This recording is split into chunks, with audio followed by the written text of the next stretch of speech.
it. 1.25, I think. No. Good morning. Welcome to today's school board workshop. We are happy to have you join us, and we are thankful for your time and dedication to our district. This workshop of the School Board of Broward County, Florida is now called to order. Our primary focus is to create a safe and productive environment for all participants. Please be reminded of the exit doors that are clearly marked for emergency exiting. While in the boardroom, refrain from obstructing the exit doors.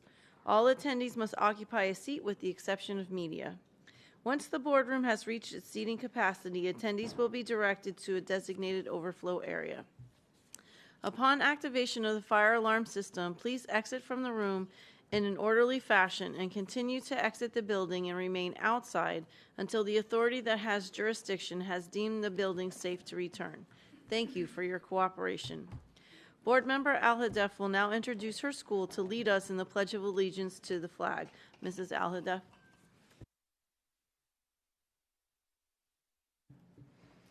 I'd like to introduce my school to lead us in the Pledge of Allegiance to the flag.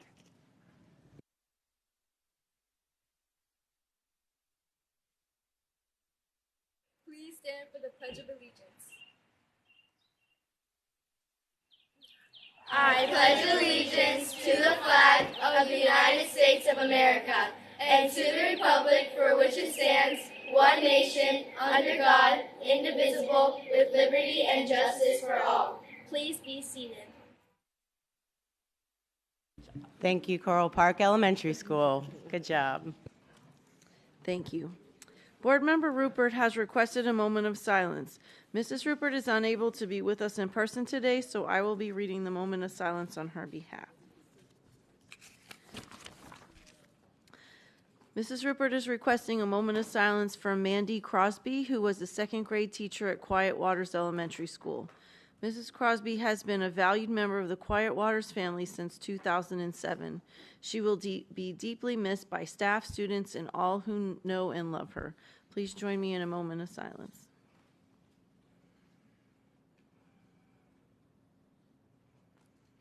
Thank you. There's another request for a moment of silence for Laconia Martin, an ESE teacher assistant from Cross Creek School.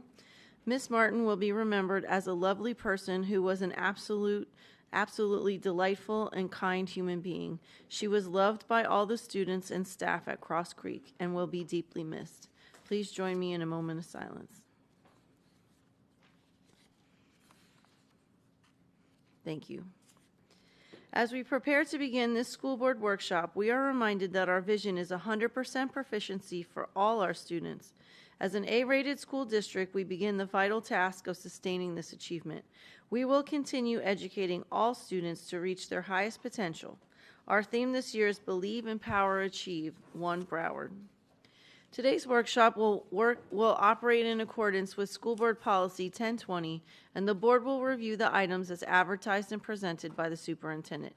Our first item for discussion is Student and School Board Quarterly Feedback Session. I now turn it over to staff for a brief presentation. Good morning, board members and public. At this time, I'm going to turn it over to Dr. Wanza and also Landon to move forward with the presentation. And welcome to our students in the room also. Happy to have you here. Good morning. Thank you, Dr. Hepburn. I'm Valerie Wanza, as you all know, Chief Strategy and Innovation Officer. It gives me great pleasure to work with Ms. Brown and Ms. Santiago, as well as our fabulous student advisors who are going to facilitate today's conversation. If the board members will recall, this was a request of the board a couple either meetings or workshops ago to have a conversation where the board actually engaged in dialogue with students so that they can hear for themselves up close and personal the experiences of students in our county. So at this time, I'll turn it over to Mr. Spellberg, and he will get us started. Good morning. Thank you, Dr. Wanza. I'm Landon Spellberg, the proud student advisor to the Broward County School Board. Along with us this morning is Jasir Leon, our alternate student advisor to the board. I want to thank all of the students who are here with us today. This is a really exciting event, and if staff could load the presentation, please, we will begin. So as Dr. Wanza mentioned, this is the first quarterly joint student and school board discussion, or as we're calling it, student and school board feedback session.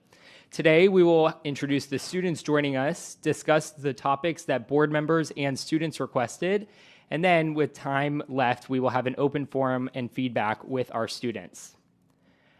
I want to first introduce the topics that were requested by board members as well as students, and these are the topics that we will be discussing today. And that is the extent of the presentation before we get to student feedback. I want to outline the process of students joining us today. It was really important to us that we had a holistic group of students, and as you see, we have students, one middle and one high school student from each of our board members' district, as well as 2 students that represent our non-traditional schools, for a total of 16 students. This application went out to all Broward County middle and high school students and all of our parents as well, and we received over 140 applications for students to participate today. It was a highly competitive and selective process, so congratulations to all of you that were selected to join us, and we look forward to welcoming the rest of the students that applied throughout our 4 sessions next school year. I want to have every student introduce themselves. We're going to go around the table starting with District 1, and we will remember students that when you want to speak, please press the button, and we will start with our student from Hallandale. Good morning. My name is Taraya. I attend Hollandale High School. Good morning. My name is Maria, and I go to Apollo Middle School. Good morning. My name is Leah, and I attend West Broward High School. Good morning. My name is Lily, and I attend Silver Trail Middle School. Good morning. My name is George, and I attend Fort Lauderdale High School. Good morning. My name is Benjamin, and I attend New River Middle School. Good morning. My name is Jack, and I go to Ramblewood Middle School. Good morning. My name is Lazaria, and I attend Dillard High School. Good morning. My name is Mikhail Suku, and I attend Bear Middle School. Good morning. My name is Leandra Hernandez, and I attend Cooper City High School. Good morning. My name is Brian Dash, and I attend Nova Middle School. Good morning. My name is Tamulia Shellman, and I attend Deerfield Beach High School. Good morning. My name is Winsnoro. I'm one of the students of middle school. Good morning. My name is Gabriel, and I attend Sheridan Technical High School. Good morning. My name is Josiah. I attend McFadder Technical High School. Awesome. Thank you, everyone, for being here. So for today, we will start by asking questions that were posed by board members as well as the topics from board members. Each board member has those questions at their seat, so you can follow along. And we are going to begin with academic programs. The first question is, what academic programs and electives do you wish were offered at your school? And we're going to go in opposite order, starting with Josiah.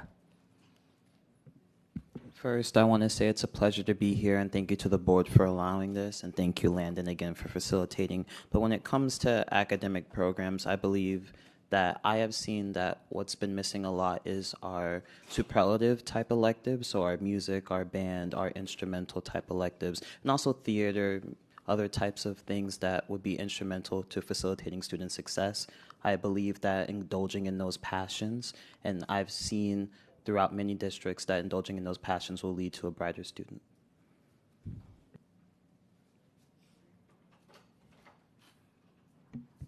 I've always had a good impression for the academic programs and the electives. However, what I would say is I've never actually personally gone to a school where my choice, like the elective form, like I've always chosen certain electives and I've never really gotten what I've ever asked for. Like, it's always been random. So if you could maybe make it so that you actually get what you asked for instead of something like completely like random, then I think that would make the process a little better. And I'm going to jump in real quick. Great. Gabriel, you did it perfectly, and we can actually combine the 2 questions that you all have at your sheet, so you can answer what is going well and maybe what are the programs that you also think should be added. So thank you for doing that, Gabriel, and everyone can follow in that same direction. Go ahead, Wesnell. Do you want to share or no? Okay. Tamila? I wish that there were more programs, particularly for certain careers paths that children want to go into. So, for example, me, I want to be a lawyer, so I wish that my school had a law program, and then for kids who want to be doctors, medical programs. I believe that. Sorry. I believe the same thing because, like, at my school we have a law program. That's nice. I'm in it. I wish we could have a medical program because a lot of people would like want to do that, and because we have a joint school with middle and high school, a lot of people in my grade are excited to be joining that in the ninth grade. Thank you to the board for facilitating this discussion. It's an honor to be here. I would just like to say that various college level academics are available widespread throughout the county, and it's very much appreciated through ACE and AP. One thing I found that could be improved upon was the encouragement of dual enrollment classes.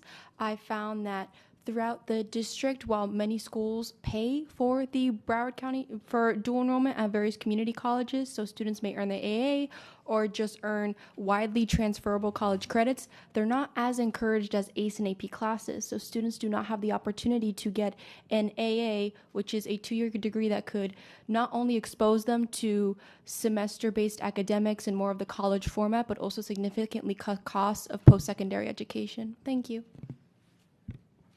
I do believe that we are good on academic programs on that front. What I would like to expand on is making students start using their voice. A lot of students have a tendency to be shy or not use their voice, and I feel like we should have more academic programs or even clubs to encourage them to use their voice because words mean a lot. So on academic programs, I think we're good on that front, but expanding, I think we should allow students to use their voice and to start speaking more to boost them and boost their confidence. Thank you. And well said. And while you guys speak, you can move the microphones closer to you. They're wireless, so if you want to move them closer to you, they won't stop working. Go ahead, Lazaria. Hello, everyone. Thank you for inviting me.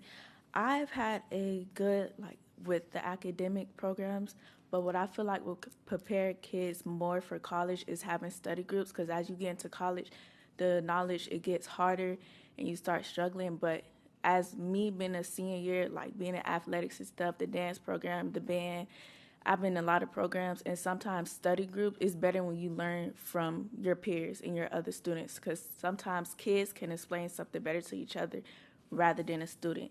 So yes, we do have study hall, but I believe a good study group after school or during school with kids that have the same class will improve academics as well.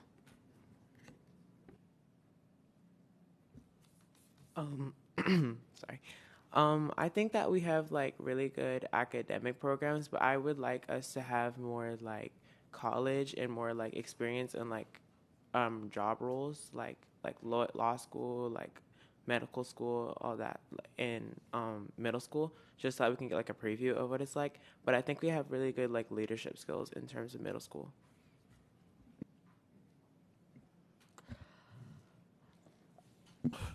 I think at my school we have band and art and stuff like that. I think at my school I think the electives and clubs, they have good clubs and stuff like that students attend.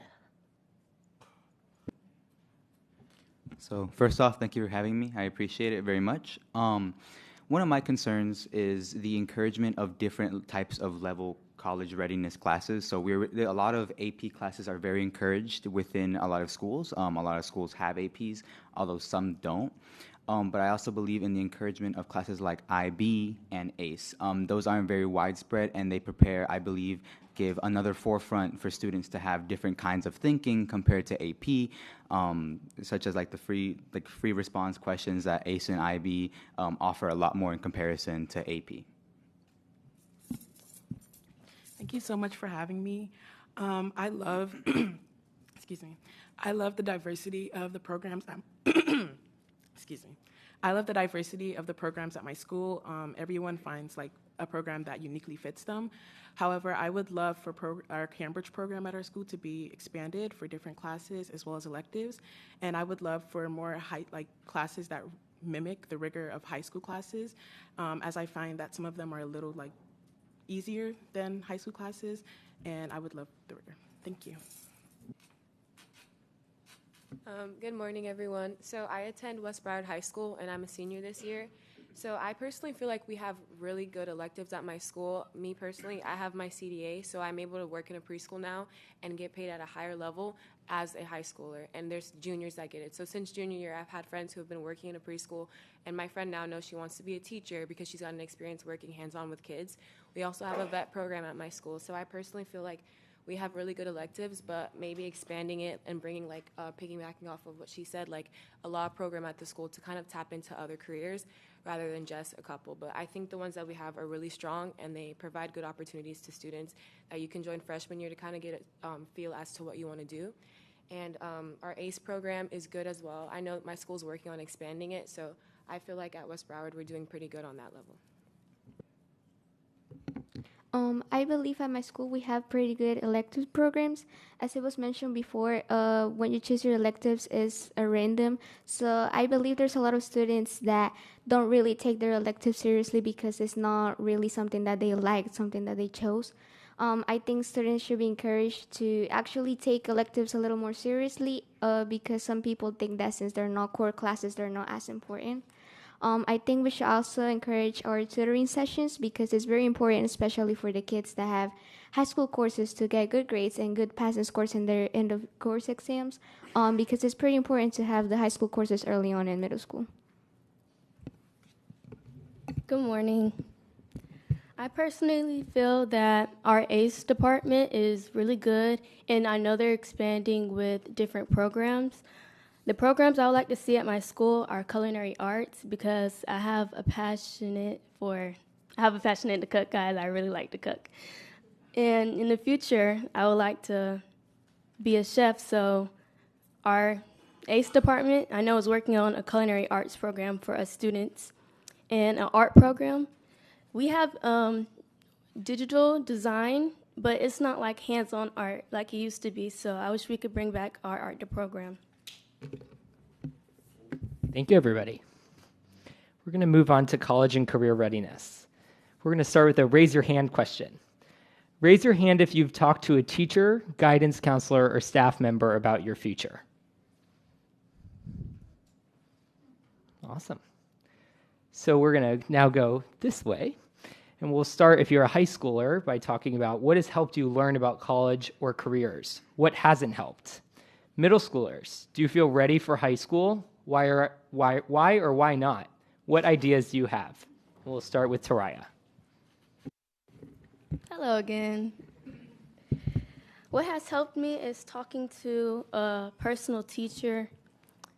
Most of my teachers really don't talk about this stuff, but when you have a connection with a certain teacher who strives for you and wants nothing but the best, we talk about our future. She talks about college and what should I do.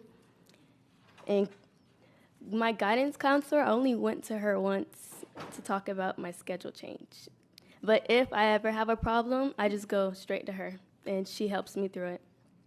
And we have programs at our school that helps us with future colleges. So colleges from like FIU and from Florida, they come to our school and they help tutor us with anything. And over the summer, we're going to be doing programs that help us with fashion and gets us in the field where we could do, if I want to do medical, we could do that. If I want to do digital design, I could do that. They offer a program where that helps our future.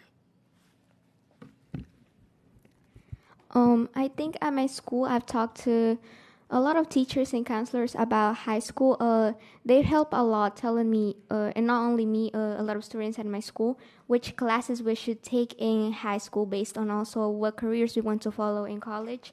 Also having high school courses prepares us for what to expect in high school.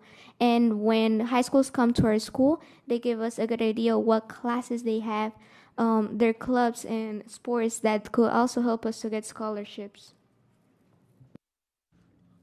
Landon, I'm sorry to interrupt. If I may, along with your answers, can you also let us know what can we do better? What can we enhance, right, to make that experience better or close any gaps? Yeah, I hear a lot of great information, but I know there's room for or areas for improvement for us to help to do better for you guys. As a senior this year who has finally closed out the whole college application process, is finally moving on to the next part, I think, I think firsthand I've really seen how like it's really a lot, and I know there's like a lot of students, like seniors at my school, that I know that we're struggling with trying to figure out how to apply to colleges, when to apply, or they got into their dream school and they have no way how they're going to pay for it. So I think definitely creating some sort of, because we have the BRACE program at my school, which is like the college advisors, but I know a lot of students don't necessarily go to that person out of either they don't really know her or they're not really comfortable or they don't even know what questions to ask. So maybe having like an assembly at the beginning of the year that's specifically if like students who are interested in going to college, you invite them and you just kind of lay out the process that they need to take in order to be able to apply in a timely fashion and get back an answer, and maybe more access to scholarships as well. Like you have a certain period, a study hall for seniors, and during that period, the study hall teacher is making them apply to scholarships that's for them. And I think different things like that. I know a lot of scholarships are kind of sent out through Canvas, but most seniors at my school really don't even look at Canvas anymore, so they have no access to it until the scholarship's gone. Or they have so many notifications that a scholarship that they could have applied to is all the way at the bottom, and they don't even see that it was available. So I just think different ways like that to make it kind of put it in their face, like this is what you need to do if you're wanting to attend college. And also there's a lot of students who don't want to go to college, so kind of giving them an option like this is what you can do to still be successful without going to college, but you're still going to be able to provide for yourself and have a good life. So I think just kind of doing more assemblies and doing more like in-person things rather than just sending stuff out through Canvas, so the seniors have like ready access and they know what questions to ask and how to be prepared. Thank you. I personally, I'm in middle school. I feel completely equipped for high school. My school has a lot of programs and a lot of staff that are equipped with information that help me feel ready to go to high school. I know that this year I took a non-traditional route and I was trying to apply to different high schools to see like if I wanted to go to a private high school or something. And I know that all of the staff at my school were very supportive in letting me know like which programs that I can apply for, which colleges I can apply for, which high schools I can apply for. I feel that in middle school that there's like a false narrative about high school, like especially with some of the classes with Cambridge and stuff, that it's going to be a little easier, because I know the Cambridge program at my school, it's a little easier than the regular classes. So when kids go into high school and they go into those Cambridge programs, they're a little shocked by the amount of work and the rigor of the work. So I think that, again, classes that mimic the real high school rigor will be better for middle school students. As well as electives and teachers who are better equipped with information to let them know, like, these are the classes that you need to be taking to get here and here and here. Thank you. So I think I think my statement is more about appraisal. I think that Broward County has done a very good job at helping. I'm a senior, so it's been helping a very good job, especially encouraging attaching the BRACE advisor. And so I think I've had a lot of help deciding where I'm going to go to college. I've already committed. I've already decided where I'm going to go. I think I'm going to FAMU, just as a. But I believe that Broward County has done a very good job. I have no complaints, honestly. I think mostly having been able to have the connection between my teachers and myself and my BRACE advisor. My BRACE advisor puts out a bunch of scholarships. She has papers. She announces it on Canvas. I know Canvas is kind of a little bit iffy for us, but a lot of people still use it at my school. But I believe there's been a very good job, at least at my school personally, and I think Broward County has done a good job to put out scholarships, encourage the BRACE advisors, and all those kinds of things. George, I can't see your school. What school are you at? Fort Lauderdale. Sounds like some best practices.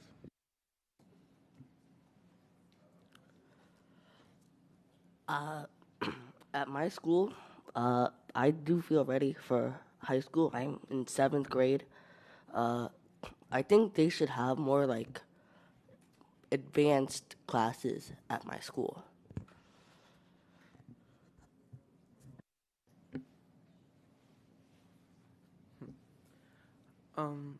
I'm Jack, and I feel like at my school, in middle school, my school, I feel like the teachers push high school and like college a lot, and I feel like the clubs like MTL and SGA have given me like leadership and speaking skills to like be ready for high school, so I could like be ready to like work with partners and prepare me for my future. Thank you. To piggyback off of what Leah said, I agree with the scholarships and the information about college because I just committed to college like 2 weeks ago. I'm going to Florida Memorial, but what they don't tell you is all the scholarships you could get for even going to the school. All the scholarships. So if you're going to the school, you can go on the website and it'll be a scholarship for your first year. You can get a whole free scholarship for your first year. And then next year as a sophomore, maybe up to your senior year. But the things that I was kind of confused on was when senior night came up and there was a bunch of scholarships that were named that I didn't even know about. And they were like, oh, it was on the Canvas page. But like she said, it's a whole bunch of assignments. Everybody has 8 classes. You don't see them. The only time you go on Canvas is to submit your assignments. And I kind of wish I had more help with picking my college because as I searched through to see what I wanted to major in, I found out that I can't transfer anywhere but UM because it is a private school. So if I wanted to go to another school, if I wanted to do 2 years at Florida Memorial and switch to FAMU, I can't because I would either have to go to UM because it's a private school and then I would have to start back over at that same school. I do feel 100% ready for high school. I'm inside of a program called Montessori, where we lead with respect and integrity. Now, I've seen inside of my school where inside of our program, many of the students inside of the program are ready for high school, but outside of the program, there's a lot of students that aren't ready for high school. They believe, high school is going to be easy. It's going to be something we can just, rub off our shoulders. So I do feel like we should expand on magnet programs and not just set it to a specific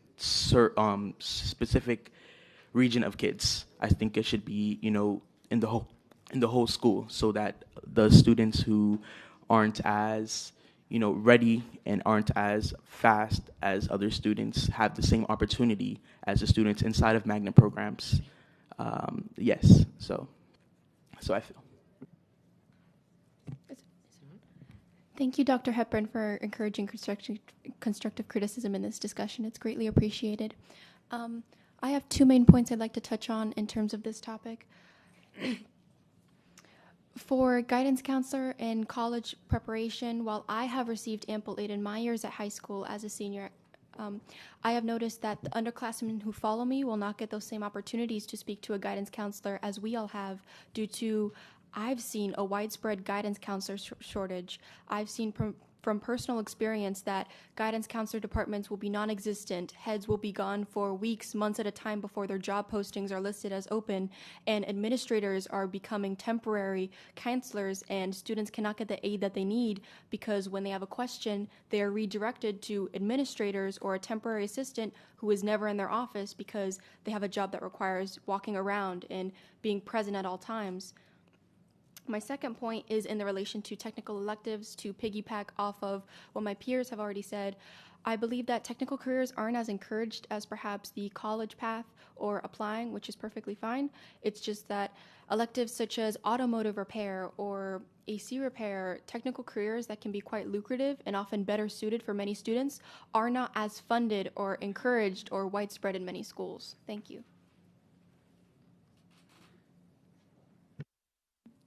I feel as if I'm not ready for high school. Like I'm so-so because I feel like it could use a little bit more honing before I go there. And something that you could like benefit from would be like you could have a checklist after your EOCs and finals that have like skills that you would need for high school. Like my language arts teacher, she emphasizes the need of note-taking skills as it'll be a crucial skill that you'll need in high school. Or you could have a summer program like I had one in 7th grade that helped me with math and get me a passing score on that algebra EOC. Or you could have that for high school. As a junior in high school, I feel that my brace advisor has helped me the most in learning about college and career readiness, as she always keeps students up to date with scholarships in the various schools and colleges that come to visit. However, I will say that I feel that there should be more college and career readiness throughout all 4 years of high school rather than waiting till a student is a junior or a senior, because it relieves some of the stress because time goes by very fast. Another thing that would assist is teaching students how to properly write a resume and how to conduct themselves in interviews, because that lacks a lot and it makes it harder for students to be able to receive jobs or careers when they're not properly trained. Honestly, personally, I feel like I've been nothing but supported in my college readiness. I don't have many negative things to say, if any. I receive 1, 2, maybe even 3 emails each and every single day about scholarships, being able to go into different colleges, who's visiting the school, where I can go take internships for technical programs, whatever it may be, and ever since I'm a sophomore now, ever since freshman year has been like that, and I trust that it's going to continue in junior and senior year, so I honestly have nothing to say.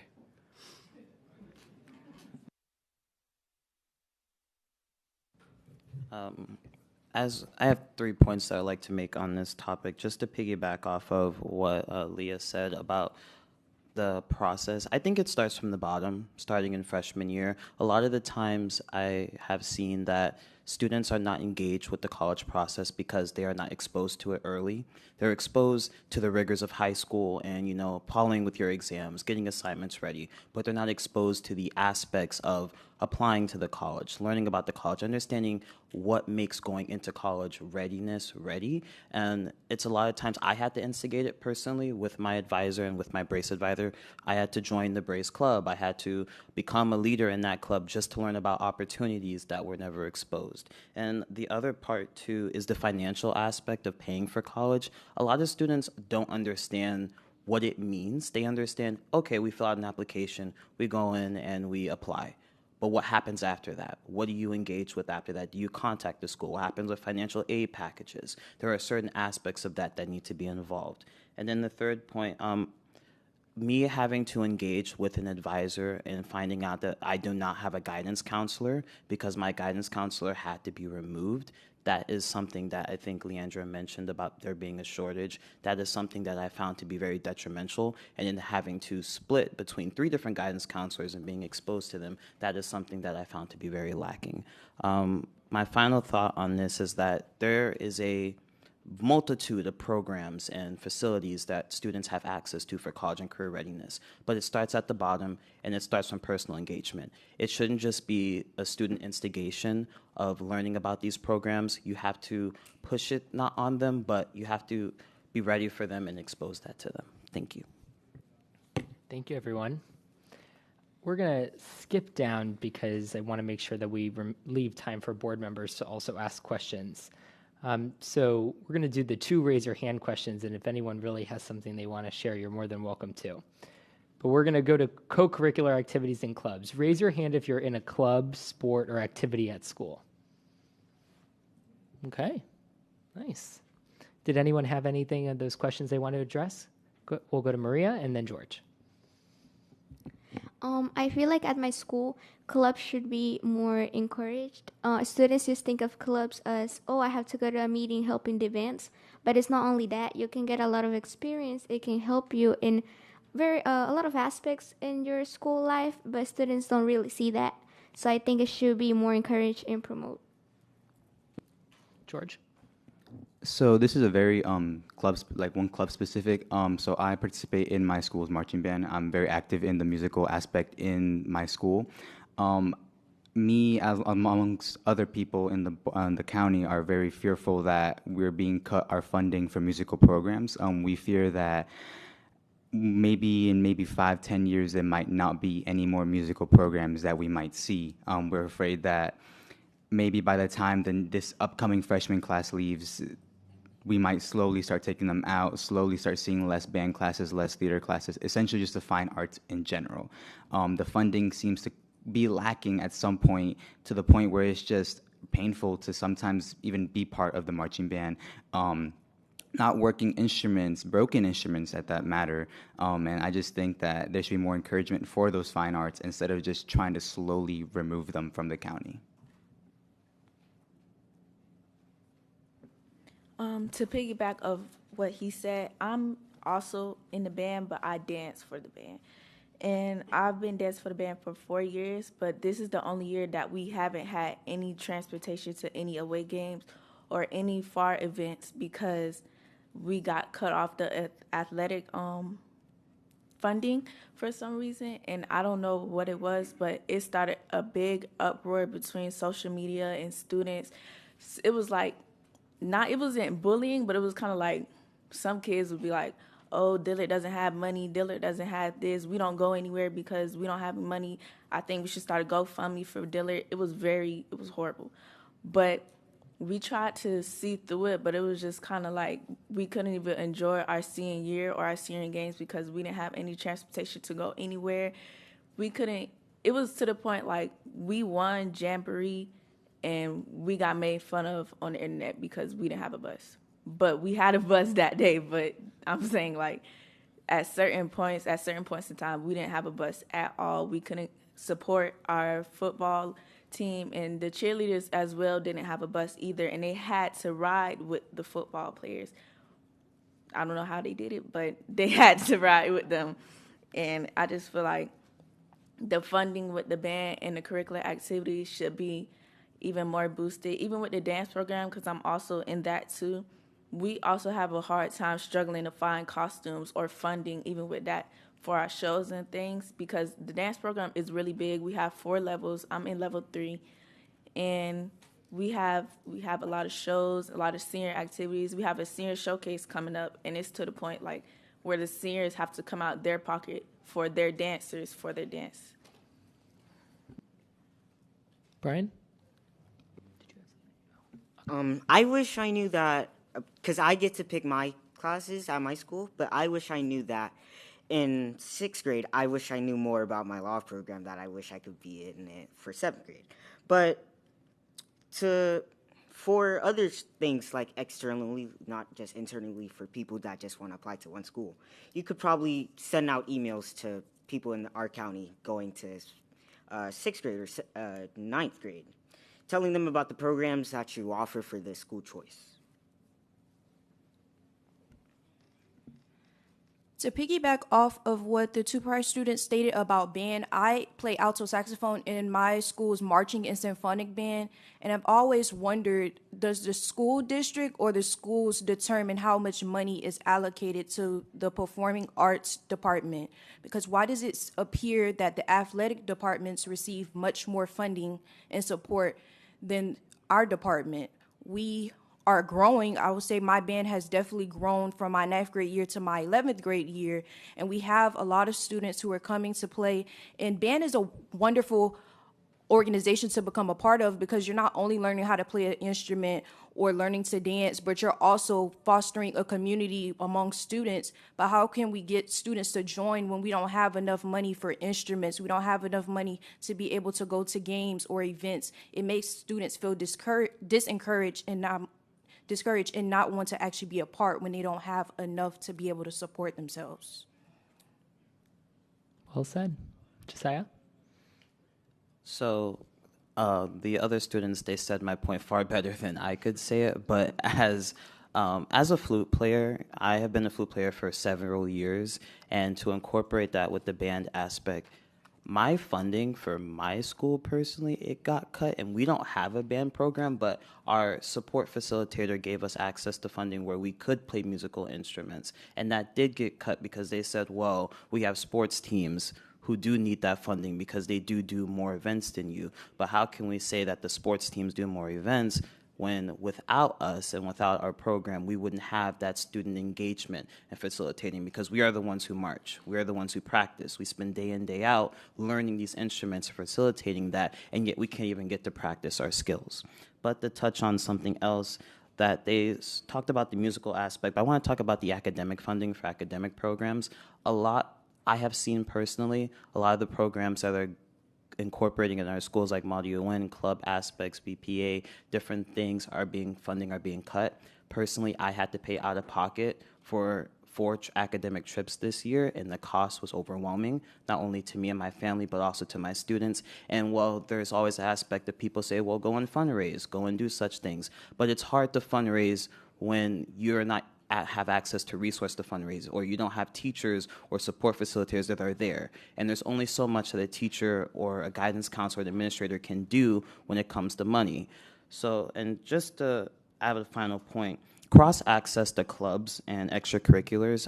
I go to a technical school. I don't have access to that, and I had to go to Novus High School, and I had to advocate for myself so that in order to play for that, and my funding just got cut, as I was saying, so I'm not even allowed to go to Nova anymore and play at their instrument or participate in any of their extracurriculars because they said that there is a bond on that with funding and other levels. Thank you. We're going to go to Mikhail, and then I'll come back to you. To just piggyback off of what they said, for the first time in my school, me and my debate partner made history. We qualified to go to nationals for the first time. Yes, thank you. Now, the nationals is in Iowa, right? And we have to raise $6,500. Now, we spoke to the principal. She said that we don't have the funding to do that. She said that we would have to rely on sponsors, grants. So I went to the city. I spoke to the commissioner, the mayor. We really just have to piggyback off of them. We need more funding for things. We see them making remodels on the building, adding new bathrooms or new stalls. But when it comes to funding clubs like band or funding clubs like debate, as I'm in, it's really lacking there. Net nationals, this is important. This is the first time our school has ever qualified for nationals, and it's been over 50 years the school has been there. So that's something that we really need to work on as a whole. Funding for different clubs, different academic programs, funding in the children's future, and not just the structure of a building. Thank you. To come back to what he said about the practicing, I'm there till like 8 o'clock at night. I get home, I take a shower. I don't sit down and eat till like 10, do my homework, I go to sleep. Just to be turned around and say that, we can't do this game because we don't have any money. So all that practice and my time and my hard work, staying up to the middle of the night, $500, $300 uniforms I paid for that I've only worn once because we don't go absolutely anywhere. And for Dillard, I feel like, not to say anything about your high schools because Fort Lauderdale is also a great school. We've been against that before. Dillard is one of the historical black colleges. Historical black high schools in Broward. And I feel like sometimes people don't even come to the games for the football. They come to the games for the band. They like to hear the band music. They like to feel the beat. They like to cheer and record and watch us stroll by and watch us march. And we can't even do that because we don't have any money. And it's not even the fact that we don't have any money. It's really the transportation. Because we could always put money together and get this or that, but we can't put money together and get 5 buses. That's really impossible. So I feel like there could be more supportage for other curricular activities because we also practice and work hard as well as the football team and basketball and baseball, soccer. We work as hard as them. So if that could be adjusted for my next upcoming seniors and juniors and freshmen that are in the band, that would be really appreciated. We do have to move on to the next topic if we can. But it kind of loops into this. We have one other question about this at the end. We'll do a wrap up. So I want to make sure we all have enough time to get through the questions. Sorry. So we're just going to do the raise your hand for this one. Raise your hand if you feel like you have a voice on your campus to share your thoughts and ideas. And it's okay. You don't have to raise your hand if you don't feel this way. Okay. Does anyone want to share, maybe 1 or 2 people, what ideas do you have to increase your voice on campus? Go ahead. Thanks you again. I will say that there's a difference from being able to share your thoughts and ideas and those thoughts and ideas being applied. A lot of the times, that I've seen, especially with the students and student engagement. The reason why students don't want to engage in school or engage with their activities is because every time they bring an idea or every time a thought is brought forward, they're turned away not only by admin, by other teachers. And any time that a student tries to bring something constructive or they try to say something that not only could benefit them or any other school, it's taken as disrespect or it's taken as subordination, and that is not where we want to be, especially as a body and especially as a population. But another thought on that, and having a voice and thoughts on school, in school anything, starting from the bottom is a big thing. It should not only be the student leaders that try to have a voice and encourage change. I participate in a multitude of different activities, but I wouldn't have gotten to where I am if it hadn't have been for my fellow students who encouraged me, because they always said, oh, you're the one who can talk, or you're the one who can go to admin. But it should really be felt that they should be encouraged too to only go to admin, because I should not be the one speaking for thousands, even though it's a pleasure to be here. There should be other ways to facilitate this. Thank you. Go ahead, Leah. I personally feel as though I have a voice on campus, but I think it's mainly because of like the leadership positions that I've taken on. So like I'm a class president and I was an SGA all 4 years, and I'm on the student advisory committee for the superintendent. So I have access to talk to administrators and talk to the people in charge and be able to, I feel like, facilitate change. But I think a lot of students on campus, like they said, they'll reach out to me and say, hey, can you ask this question, when we're all at the same school, we're all going through the same experiences. So I think maybe bringing like sessions like this to the school where we sit with the principal, we sit with all of our administrators, and it's just every student, not just the class president, but it's the kid who shows up 2 times a week, and it's the kid who's failing all their classes. You're able to talk to them and see what's happening and why, because a lot of times they're hearing from students that are involved, but you don't really get the full picture, because we have a better experience most of the time because of the things that we're involved in, and there's students who don't have the same experience as us and go through all 4 years, and it's not nearly as similar to what we experience. So I think maybe just opening it up so that not just leaders have voices, but teaching the kids who don't feel like they can lead to have a voice of their own. And yeah, I think that's pretty much it. Thank you. Our next topic is student services and support. Raise your hand if you know who to go to on campus if you need mental health help.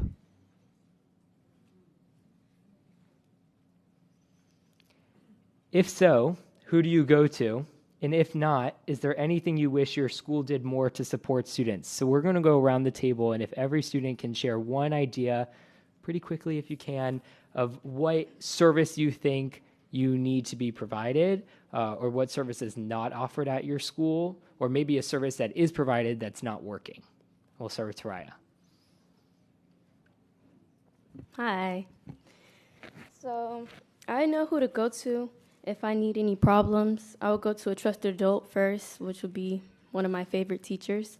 And my last resource will go to my counselor, because I barely see her. Every time I try to have a meeting, I don't know what happens. It doesn't go through. And I just can't show up to her door, and they're going to tell me to go to class, or she'll talk to you later. So I feel like we should implicate more appointments with guidance counselors with mental health, and also we should have like talk groups, like support groups at our schools that can benefit with mental health, because I know a lot of students who go through things and it's just hard to tell a friend, because your friend can't hold on to that when they have emotions and growing up as a teenager. As she said, I feel like we should have more sessions with counselors to learn more about mental health, because usually when you go to their office, they're not there. They're doing something else. It's hard to find the counselors, and you can talk to your teachers, but they're also busy. They have things to do. I feel like we should also have more of those like assemblies where they talk about how to manage stress, mental health, anxiety, especially during testing time. It can be very stressful. I feel like we only have those assemblies about once a year, or in Canvas. Sometimes we have sections where we have to do activities about mental health, but students don't even do it. For students to do it, teachers have to make it a grade. So I feel like it's something that we could really improve. At my school, I know we have a social worker and we have obviously the guidance counselors, but it's not necessarily shown to kids that they have people there that if you're going through something, you have somebody that you can talk to. I know most kids at my school, they have like a favorite teacher, and like at me as well, I know I have a teacher that I go to when I feel stressed, when I have stuff to talk about. And even though her job role is not being like a mental health advisor or something like that, that's who I'd rather go to than, let's say, a guidance counselor, just because of like the comfortability. So I think maybe just making it so that guidance counselors really build a relationship with students, and the social worker builds a relationship past like just, oh, come to me for your schedule, come to me for certain advice, so that kids feel comfortable when they need talking to them. At my school, I know who to go to. I know that we have teachers, and I know that we have guidance counselors. But we did used to have a peer counseling program where kids can tutor other kids, as well as counsel other kids. But that, for some reason, got removed. And I knew that like a lot of students were upset about that, because rather than talking to an adult who, they were in your shoes once, but who maybe not, they don't understand anymore, talking to other kids really helped. And since that program got removed, I know a lot of students just don't talk anymore. They rather fight it out, or they rather get into physical altercations online or in person. So I feel like restoring programs where students can talk to other students will be very beneficial. So at my school, I've heard there's a plethora of support systems that there is at my school. The issue is I've heard. I haven't been able to access those because I've heard they're there. I've been made aware they're possibly like not busy, but they're 99% of the time busy. They have other things going on. They're admin. They have things to do, and I understand that. There's nothing wrong with that. It's just a lot of counselors are doing other things, or like social workers are doing other things. Family social workers are also doing other things. I wish there was more like accessibility for like that specific, so you were not overloading those counselors with additional student issues, which there's nothing wrong with having an issue, but it's just we don't want to add more workload to them. And also, this isn't a bad thing. I know this is how it works, but I just think this is why kids are also fearful. I'm aware that teachers, the guidance counselors are all required mandated reporters. That's the reality of things. You can't tell a teacher something very negative and not expect them to not report it. So I think that's why a lot of kids are scared. I think that kids should be made aware of that as well, that teachers and counselors are mandated reporters. So maybe if you do need the most assistance, go to a licensed professional as well outside of school. That's just my opinion on that part, though. At my school, they have like counselors and stuff. They're usually in their office, except for like when you're changing classes and stuff. They're like usually not in their office, and I guess they're doing a pretty good job of like talking to students and like meeting them and stuff. Hey, Landon, could I interrupt for a sec? This is an important thing to get right. Everybody that works for Broward County Schools is a mandatory reporter for crimes, for child abuse. Madam General Counsel, any of the things that they're not mandatory reporters for counseling. They are not mandatory reporters when you go and talk to them about things going on in your life. They're designed to be there and hear you and talk to you. So I want to make sure that we get the facts out. Anything else they're mandatory reporters for?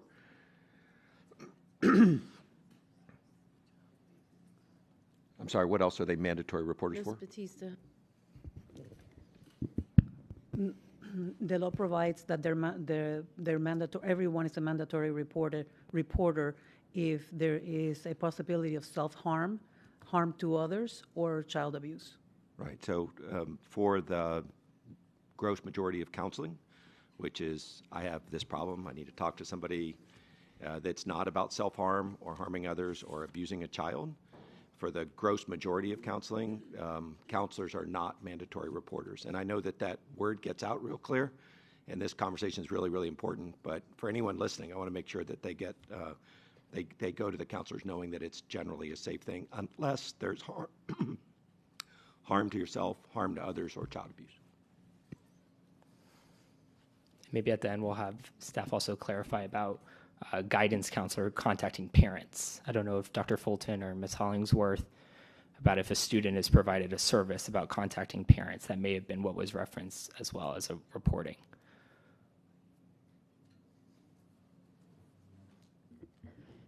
Would you say that one, would you repeat that one more time? That if a student receives a service from a guidance counselor or school social worker, in most, I don't want to say in most cases, but in many cases, there's required parental contact. Yes, correct. So the parents have to be advised of that information and in that interaction. Thank you. Jack?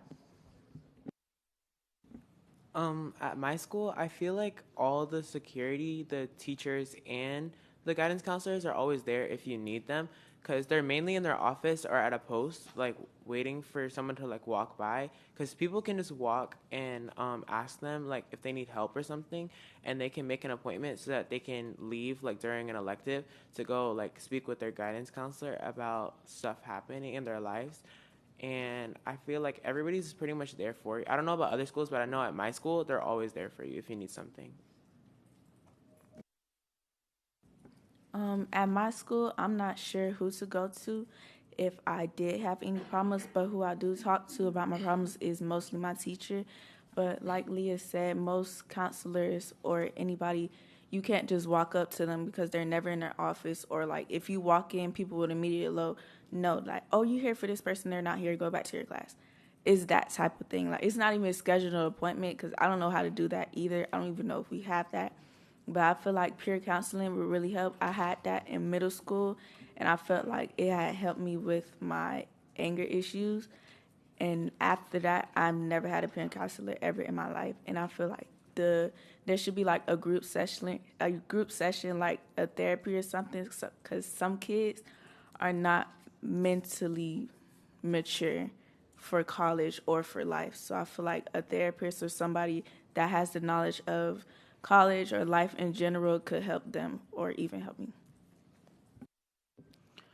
At my school, our guidance counselor is 9 times out of 10 always busy. Guidance counselors are expected to, organize field trips, organize fast testing, organize state testing, and do a whole bunch of other things. At my school, I advocate for a lot of the students. I'm in a lot of clubs, therefore they see me a lot. So when they see me, it's like, Mikhail's on the stage again, So I've had a lot of students come to me and, speak to me about things. And sometimes they're really alarming. It's like, should I report this to my guidance counselor? Should I tell someone this? But then it's again, like, I don't want to get you in trouble. I don't want to break that trust. So I feel like we should encourage our students to speak more, use their voice. A lot of students are shy to go up to a teacher and let them know what's happening in their life. And sometimes it turns from a small situation to a bigger problem. And I feel like we should stop it at that small problem. We should help them and encourage them to use their voice more and speak more. And I feel like that's where the problem is. Them not knowing who to go to, or them being scared to speak to someone about their life problems. Okay. 4 points, 4 quick points. To speak on what Leah said, I can support that with my own personal experience in that many times, even if a guidance counselor, administrator, social worker is on campus, a lot of times they will be busy. There is no opportunity or notice to schedule an appointment. They will be out of their office with no notice of where they are or when they're coming back. They will not allow you to schedule a time for them so you can ensure that you have one-on-one time. I've already spoken on the shortage of guidance counselors district-wide and how the negative implications that has for many students when many departments are falling apart and there's no notice of when they will be coming back or their job postings are not listed as open. I would like to say I was a part of the Hope Club, Helping Overcome Problems Effectively, which was a mental health club, but quite frankly, it was rather dismissed or disregarded by the administration, even though it was technically a statewide or I believe a nationwide brand.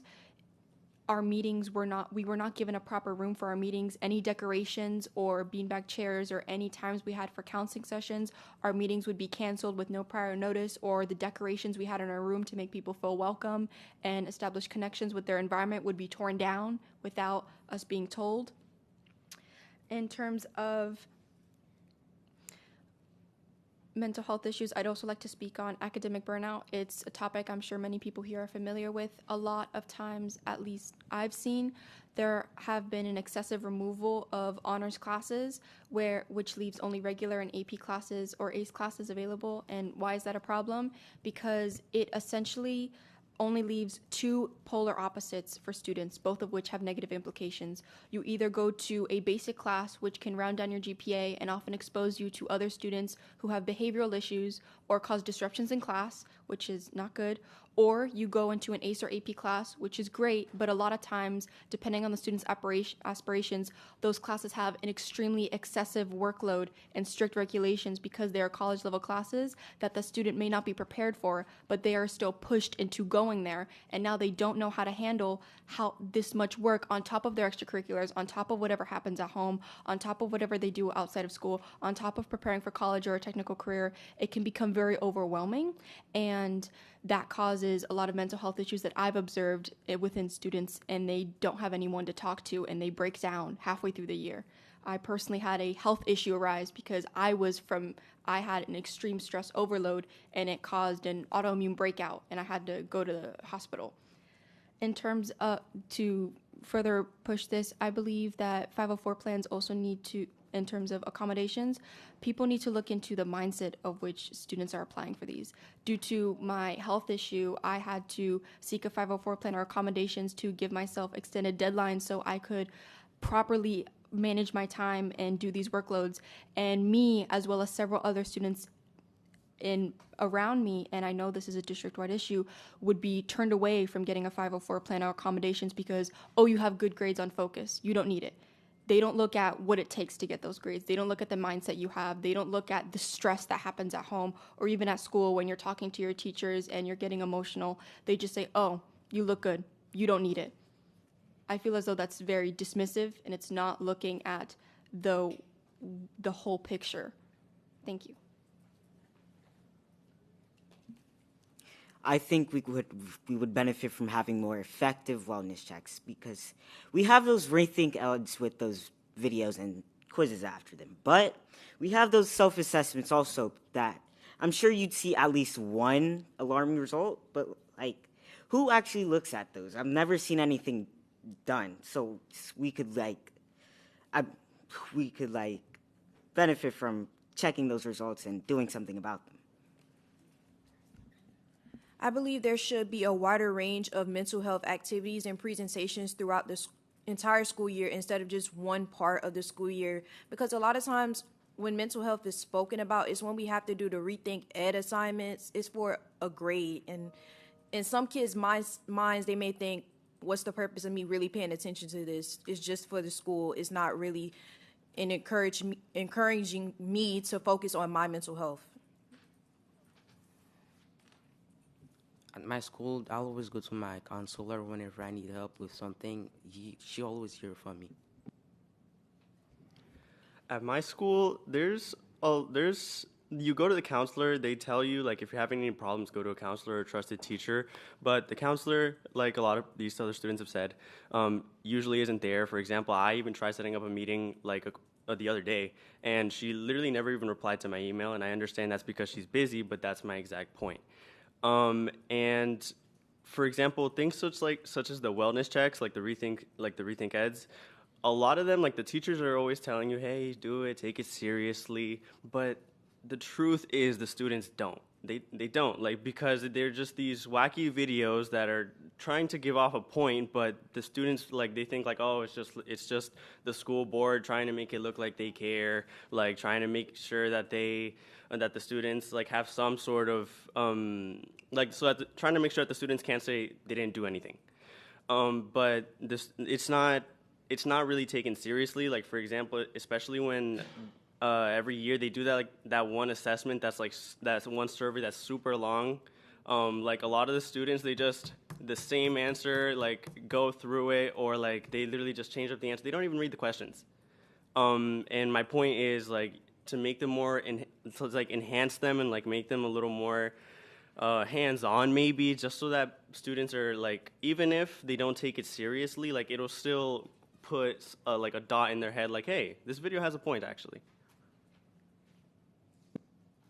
So as the last person on the block, I will say that they've made some great points, and they've practically said everything that I'm trying to say, but I'm going to further points a little bit further and say that mental clarity goes a long way with academic success. I can tell you from personal experience, I am tired. Like, when I say I'm burnt out, like, there's no point. And, like, there's days where I literally tell myself, do I really have to go here? Do I really have to further my education? But I know that the point is that I have to go and do that. But my point in saying that is, with those academic burnout, with being depressed, some students have serious mental issues. And to piggyback off what the gentleman said over there, I can't remember your name and I apologize, but I've had students come and tell me that, oh, they've told me some serious things about their family, about their personal life, about different aspects of their life. And I should say, I know more about the students at my school than my administrators or guidance counselors will ever know, because not only am I their student leader, but they see me as someone is, you can go and tell admin or you can try and fix it. And it's hard when you're put that pressure on them because they feel like they don't have a voice.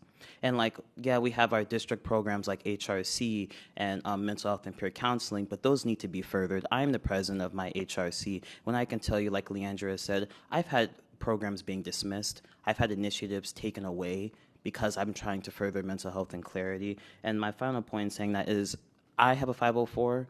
I don't know if anyone here does, but in having that, I don't have the support that I need. I can tell you that. And going further with that in the mental health, my ESC specialist, she has 40 kids under her belt, and that's only one of her. And she tells me, she's like, oh, well, you have good grades and focus, so I don't really need to spend that much time with you. But when I tell you, I'm going to repeat it, I'm tired.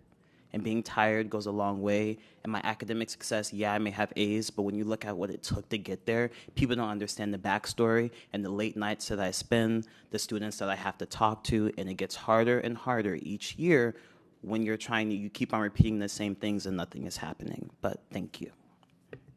Thank you, everyone. I do want to do it. Just so I can, what's the acronym, HRC? Yes, Human Relations Council. Okay, gotcha. I do want to recognize the time that we do have about 30 minutes left. So do we maybe want to see if we want to switch over to dialogue? We do have some more questions, or if the board would like us to continue going down this line of questions that we have prepared. Yeah, I think, because I'm guessing that board members have some questions or some feedback that they would like to share. Not that the other topics aren't important, but I think these hit the main issue of why we wanted to see students, so we really, really appreciate the feedback. Madam Chair. Yes. If you don't mind, I think the issue of safety and security, I was waiting to get there, and I don't know if they could spend 2 or 3 minutes on that. I think their perspective would be very important, because I think that's a key part of what we're doing.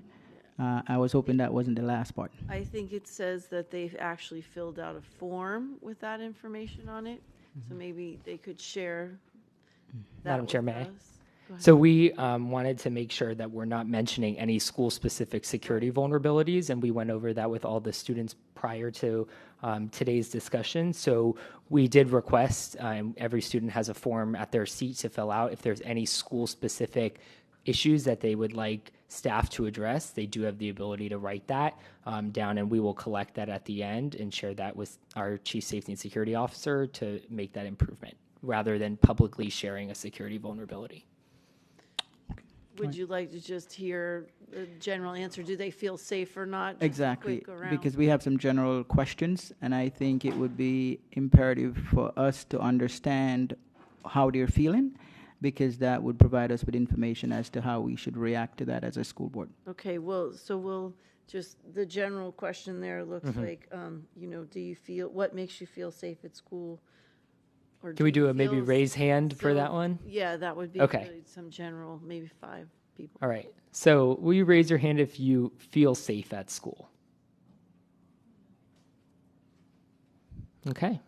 So we're going to have 5 people that are going to share maybe what would make you feel safer, a quick thing that would make you feel safer, if that's okay, Madam Chair? Yes, that would be.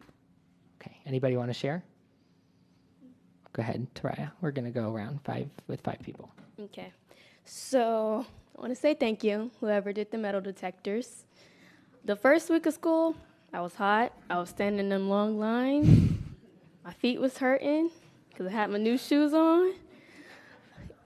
it was a lot. But the metal detectors make me feel a little bit safer at school, but they don't pick up everything because I know students still bring stuff into the schools. So let's just a little more on security with the TSA rollout.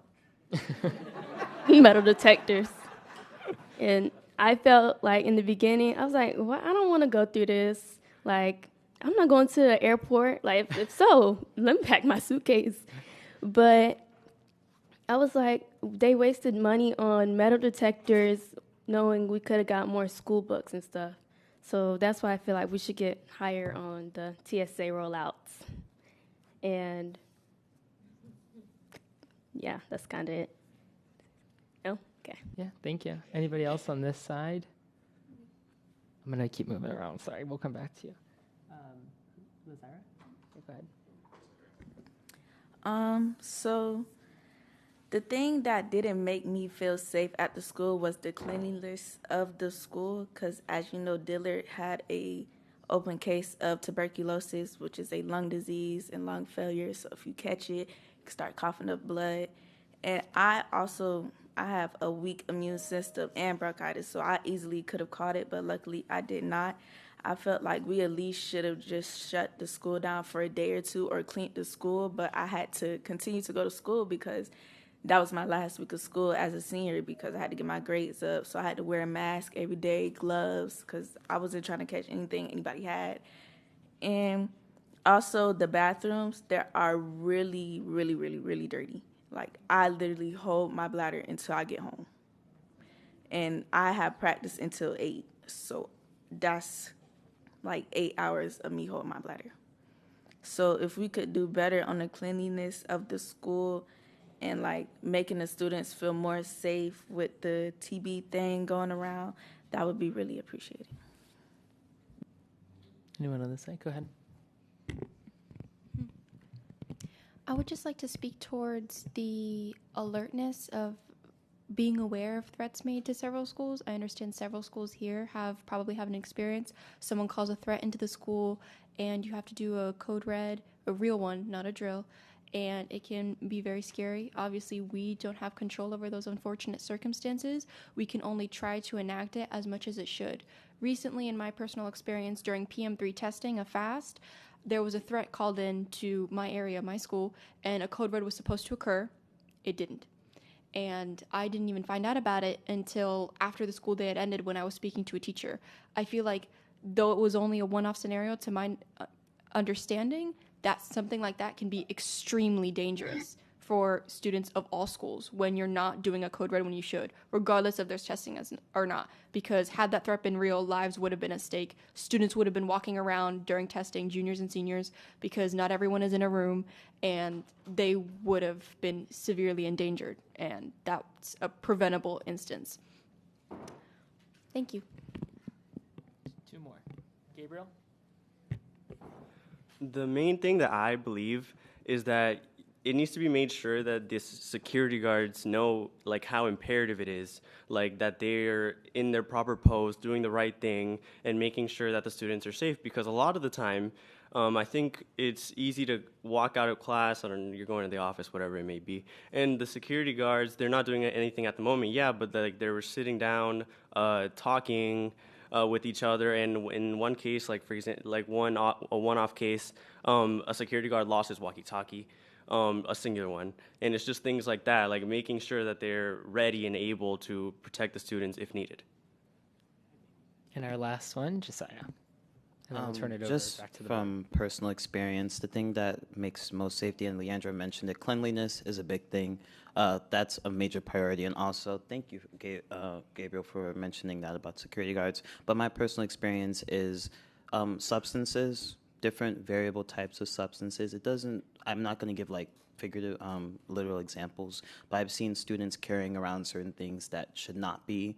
I've seen teachers and security having things that should not be on campus, and that does not make me feel safe as a student, because personally I have certain medical conditions, asthma and other things, that it's like, okay, so if you're doing this on campus, how are you endangering the student population? That's just my thoughts.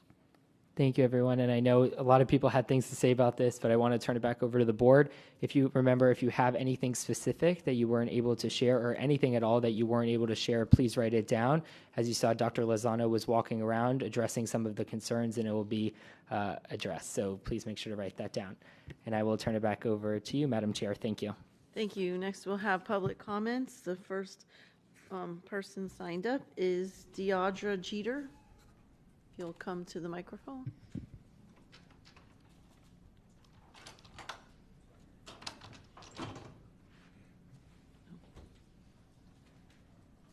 Nope. Okay.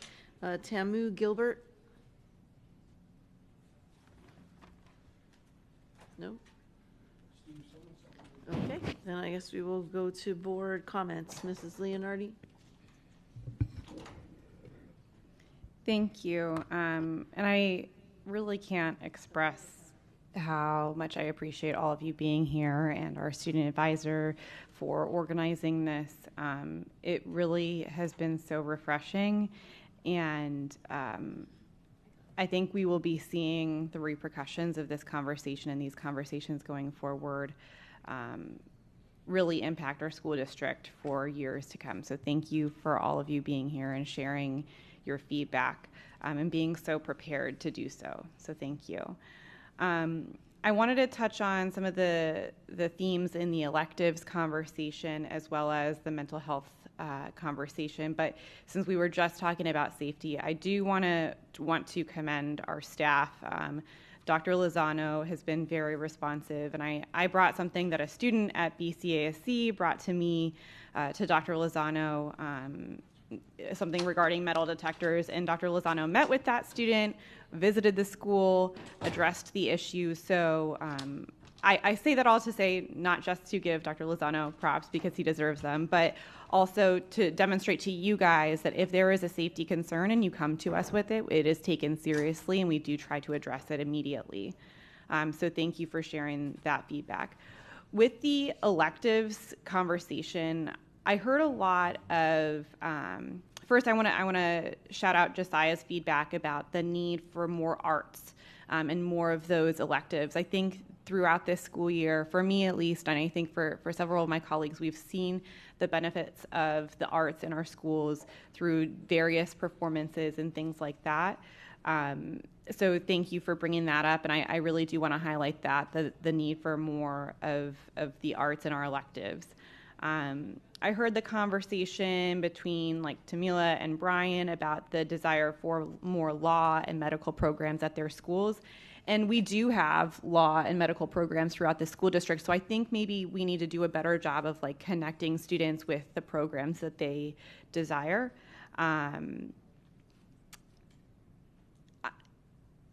There's a larger point that I want to make between the electives and the mental health piece, but I think I'll get to that at the end. I also wanted to point out Leah's experience with working with preschool students. I think that's so interesting. It really comes back to something that we talk a lot about as a board in terms of the need for more early childhood learning, more access for childcare. And I'm not saying that all of our high school students can be providing childcare for adults, but what I am saying is that there is a really excellent opportunity for a pipeline for our students to get access to that really meaningful work experience while also filling a community need in the future. So thank you for sharing that. That was really interesting. And then I do want to get back to, and I think this, we kept on hearing about funding, how at various schools there's no longer funding for band or for sports or for arts. And I know that when we've talked about budget as a board, we've continually said we don't want it to impact our schools. When we hear from our students, though, it is. So that is something I think we need to have addressed with the superintendent, something we need to address with our budget, a conversation that we need to continue to have, because there is a disconnect, right? The board is saying we don't want, these budget conversations to impact our schools, but then our students are telling us we don't have access to electives, we don't have access to extracurriculars that we want because of a funding issue. So I don't know if that's a communication piece, but I think it's a conversation we need to continue to have as a board. With regards to the mental health conversation, I think there is a glaring disconnect between what was, what continues to be presented to the board. We had a mental health workshop a few weeks ago, and then what we are hearing from our students. So next time we do have a mental health workshop, I hope we can have more students at the table. I know we always, we have our student advisor, but I think hearing from all of these students, they are clearly not getting what they need and what they are asking for. I've heard a few times from students that one way to get information to them is through Canvas, pop-ups and things like that. So I think one very quick solution could be, when Landon asked how many of you know who to go to for mental health support at our school, like maybe we could have that information in Canvas, like if you need mental health help, please contact X person. But then the problem is that we've continued to hear from our students that when they do contact their counselor, they are busy doing other things, which is frustrating to hear as a school board member because the school board has continually said, passed policy to say that guidance counselors should not be doing anything else other than counseling. So there is clearly a disconnect between what is being said like at this table and then what is happening at our schools. That the continual repetition of my counselor is not available, my counselor is not available, that is really disheartening to hear. And I'm wondering if if we can use some kind of technology scheduling program to help with scheduling efficiencies. Jack mentioned at Ramblewood that the counselors are readily available. So what is Ramblewood doing that we can implement at our other schools? I heard the piece about assemblies and how to manage stress and wanting more of that. I wonder how we can expand on that. I also think it's important for us to recognize, we continue to hear from students that they go to their teachers for mental health support. Who do you go to? You go to the trusted adult, the teacher your favorite teacher, right? And I think it's important for us to think about how that impacts our teachers who are not trained mental health professionals. And I was at a school recently where the principal was talking about, the mental health pressures on our teachers and how to expand awareness and resources of EAP. So I just wanted to put that out there. I hear the piece about academic burnout, and I think, so this is where I want to bring it back to the electives. So I think the overarching theme or message for me from the conversation today is that our kids are asking us for the opportunity to be kids. And we can give them all sorts of academic opportunities, but we also need to have a holistic approach to their education and let them be mentally free of the pressures that are facing them when they become adults, and give them things that bring them joy, like the arts, like band, like athletics, like extracurriculars. So I really hope that my colleagues hear that message from our children today. And then one last piece. So, a few students brought up these Rethink Ed wellness checks. And someone asked, who looks at those? I think it was Brian that asked, who even looks at those? So that is my question. Who looks at these wellness checks that we're doing? Dr. Hepburn. Ms. Holdsworth. I was going to have Dr. Washington come up to address that, please. Good morning. Good morning, Jody Washington, Task Assigned Executive Director, Student Services Initiatives. It depends on the screener. We have the Life Skills and Wellness screener that the school counselors have access to the results. We also monitor that at the district level, but we also have the Terrace Metrics screener. Those are monitored by school counselors, school social workers, mental health professionals that are delivering that Terrace Metrics, and based on the level that students score, they have either immediate follow-up within 24 hours, or if they don't have any immediate concerns, then the expectation is that they follow up within a certain time frame. And then there's also the resiliency lessons that many of them spoke about with the Rethink Ed and the quizzes of those. that are related to those results are monitored at the school level by the classroom teachers as well as the school counselors. Okay, so it sounds like there are people who do review this information and do follow up with students. Is that conveyed to the students when they are doing these wellness checks? Like, hey, you're about to do this. This is who is going to follow up with you if you are in need. I'm seeing heads shaking. So I think like sometimes a follow up or giving the kids information that they know that this is for something and that someone will reach out to them if need be, could be helpful.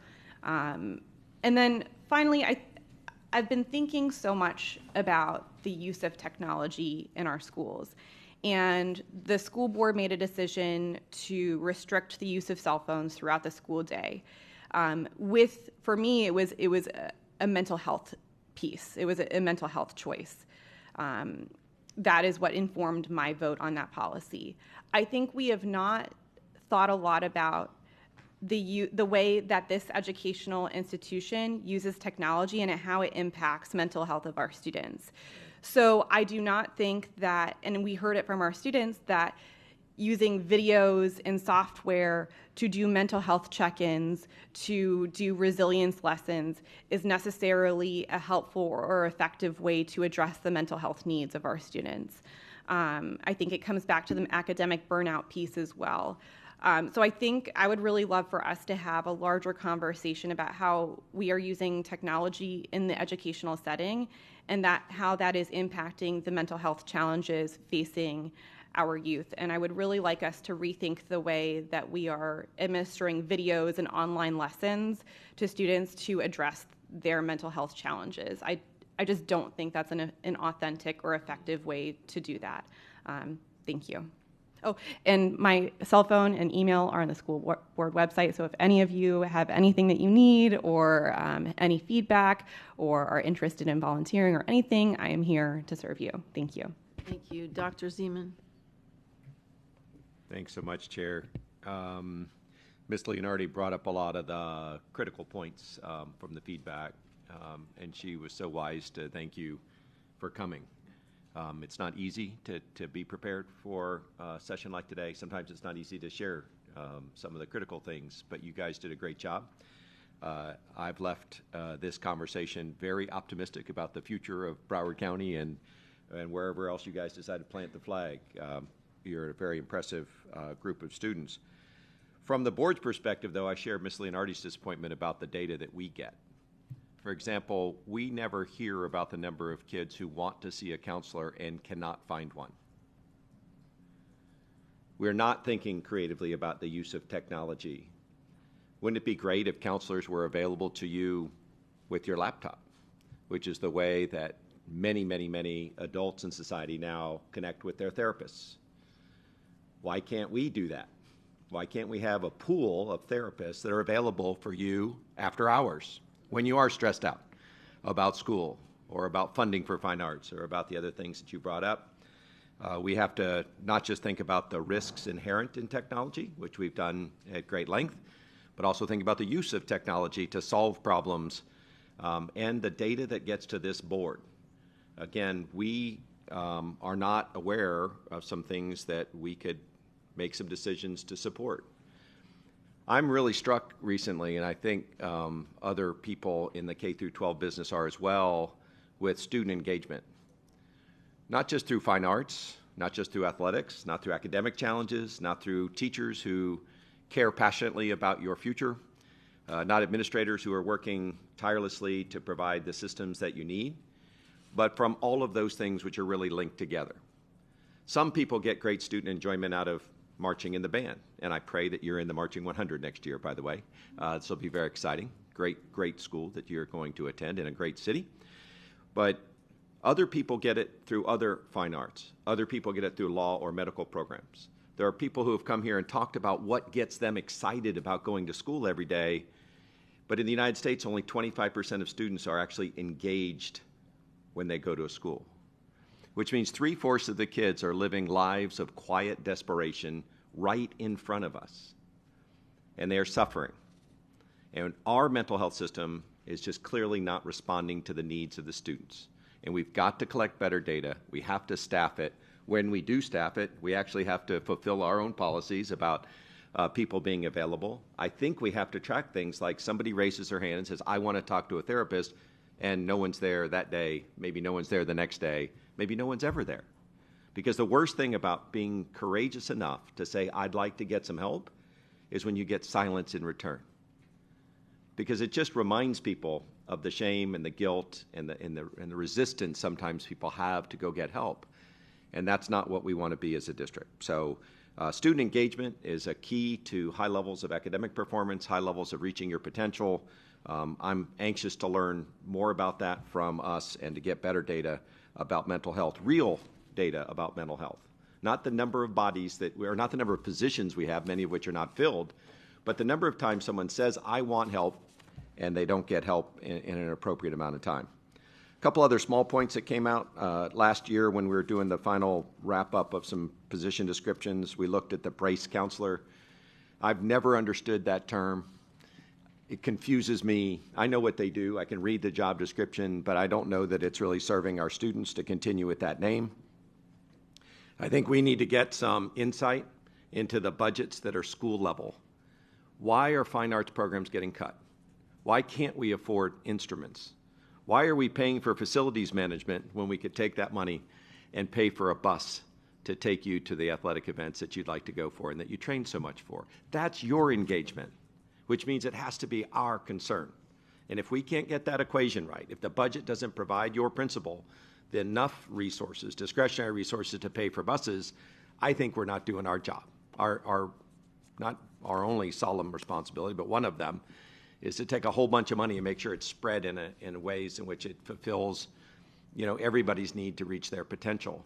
And one of the things I've learned today is that we're not spending enough time seeing what the net result of our budget decisions are. We pass budgets in big numbers, but mental health is not really being provided. We pass numbers and budgets in big numbers, but nobody has instruments. And if you have instruments or you learn to dance and do some amazing things, you're not allowed to travel and actually perform.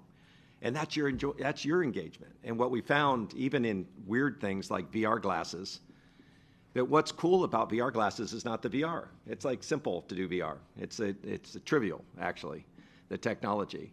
But what's fascinating is people get to travel to other places and they get customized learning, and then they're engaged the rest of the week. Those VR glasses that we saw last week are used 1 day a week, and the other 4 days a week, everyone goes to school to catch up so they can come back and do the next lesson. That's exciting. That's exciting to people, and it needs to be exciting to us as well. So I look forward to talking more about that. I really, as we go into budget season, we need to think really, really hard about the access to mental health professionals. We need to make sure everybody understands the rules so that they know to go see it, and make sure that everybody that contributes to the well-being of our students is well integrated in the plan. So thank you for everybody in the back that's attending today. I know you benefited tremendously from the students' comments as well. And I'll finish with another thank you to all of you. You guys really impressed me very, very much. So thank you for taking your time today. Thank you. Mrs. Bowman. Thanks, Chair. So thank you to all of you for being here. I am extremely impressed by everybody sitting here and the engagement that you have in the school. And to hear from all of you things that I have observed, on a smaller level with my own kids, and to have that reaffirmed of what is happening in the schools and to really get this firsthand account, because, there's a disconnect, I think, between thinking of big picture things, having programming described to you, and then having the end user come and actually tell us what's really happening and what your experience is in school. It's so important. I hope everybody is listening to this very carefully, because it brings up a lot of concerns that I've had, and I think it's been confirmed here. And so please know that we're listening to you, and I fully intend to be addressing this. I'm sure all of my colleagues are as well, because this is extremely important. To our Dillard dancer, I know you guys are awesome. It frustrates me immensely to know that you have missed opportunities because of funding for buses. I don't think that's acceptable. I know that there is different situations happening in different schools based on different populations, different connections, different economic situations. Because when you leave funding to parents, booster clubs, different students are getting different opportunities. I definitely think it's important that we're addressing that because everybody should be getting the same opportunities to get on a bus and do their competitions and show off their skills because you're all working your butts off. I know that. Not sleeping, practicing very long hours. So that definitely needs to be addressed because everybody should be having those opportunities. I think that we couldn't be clearer in the messaging about the counselors. I don't know how many times we have to talk about it. I had a conversation with Jasir and Landon yesterday, very intimate, and we were talking about the same thing. I don't necessarily agree with the technology piece. I think that there's something missing that the kids have all talked about, which is having a human body available for them to talk to. There's some kind of disconnect happening where that's not available. Every single kid here has said that. So these kids need to have access to a person who will help them. And that needs to be a major priority because, to go into the next thing, the burnout. Everybody is overworked and stressed out. I see that with my own children. They're working longer than we ever did when we were in school. Kids don't sleep. They're getting up at 5 in the morning to study because they were up so late doing their extracurricular activities. So they need help. They need our help. We need to and to Ms. Leonardi's point, I think that we need to reassess how we're delivering our education in general so that there's more of a balance because the kids need to be kids. You're not going to get to be kids forever. Then you're going to be adults. And if you're spending your entire childhood stressed out, we're not doing you any good service. So I think that that's another major point that we need to be looking at. And so I would just say for all of us, a holistic education, well-rounded students, everybody having opportunities. These kids are living it. They're coming in here reporting it to us. I can't think of a more eloquent group of people that can give their perspectives. I'm just so impressed. It does make me very hopeful for the next generation because you guys are crushing it. But so I think that we should all take note of what's been said here today and really focus on that because there's no better expert at what's happening in our schools than the people that are actually there living it on a day-to-day basis. So thank you very much. Thank you, Mrs. Alada. Thank you, and thank you to everyone here today. It was really powerful to hear your personal insights in, what is happening in your academic world. And so one of my takeaways is the guidance counselors and how many, I remember looking, there's a chart, how many guidance counselors we have per student ratio at a school, and that number is way too high.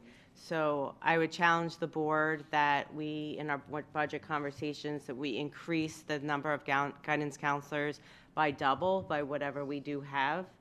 And so I know the board will have a very robust conversation about that.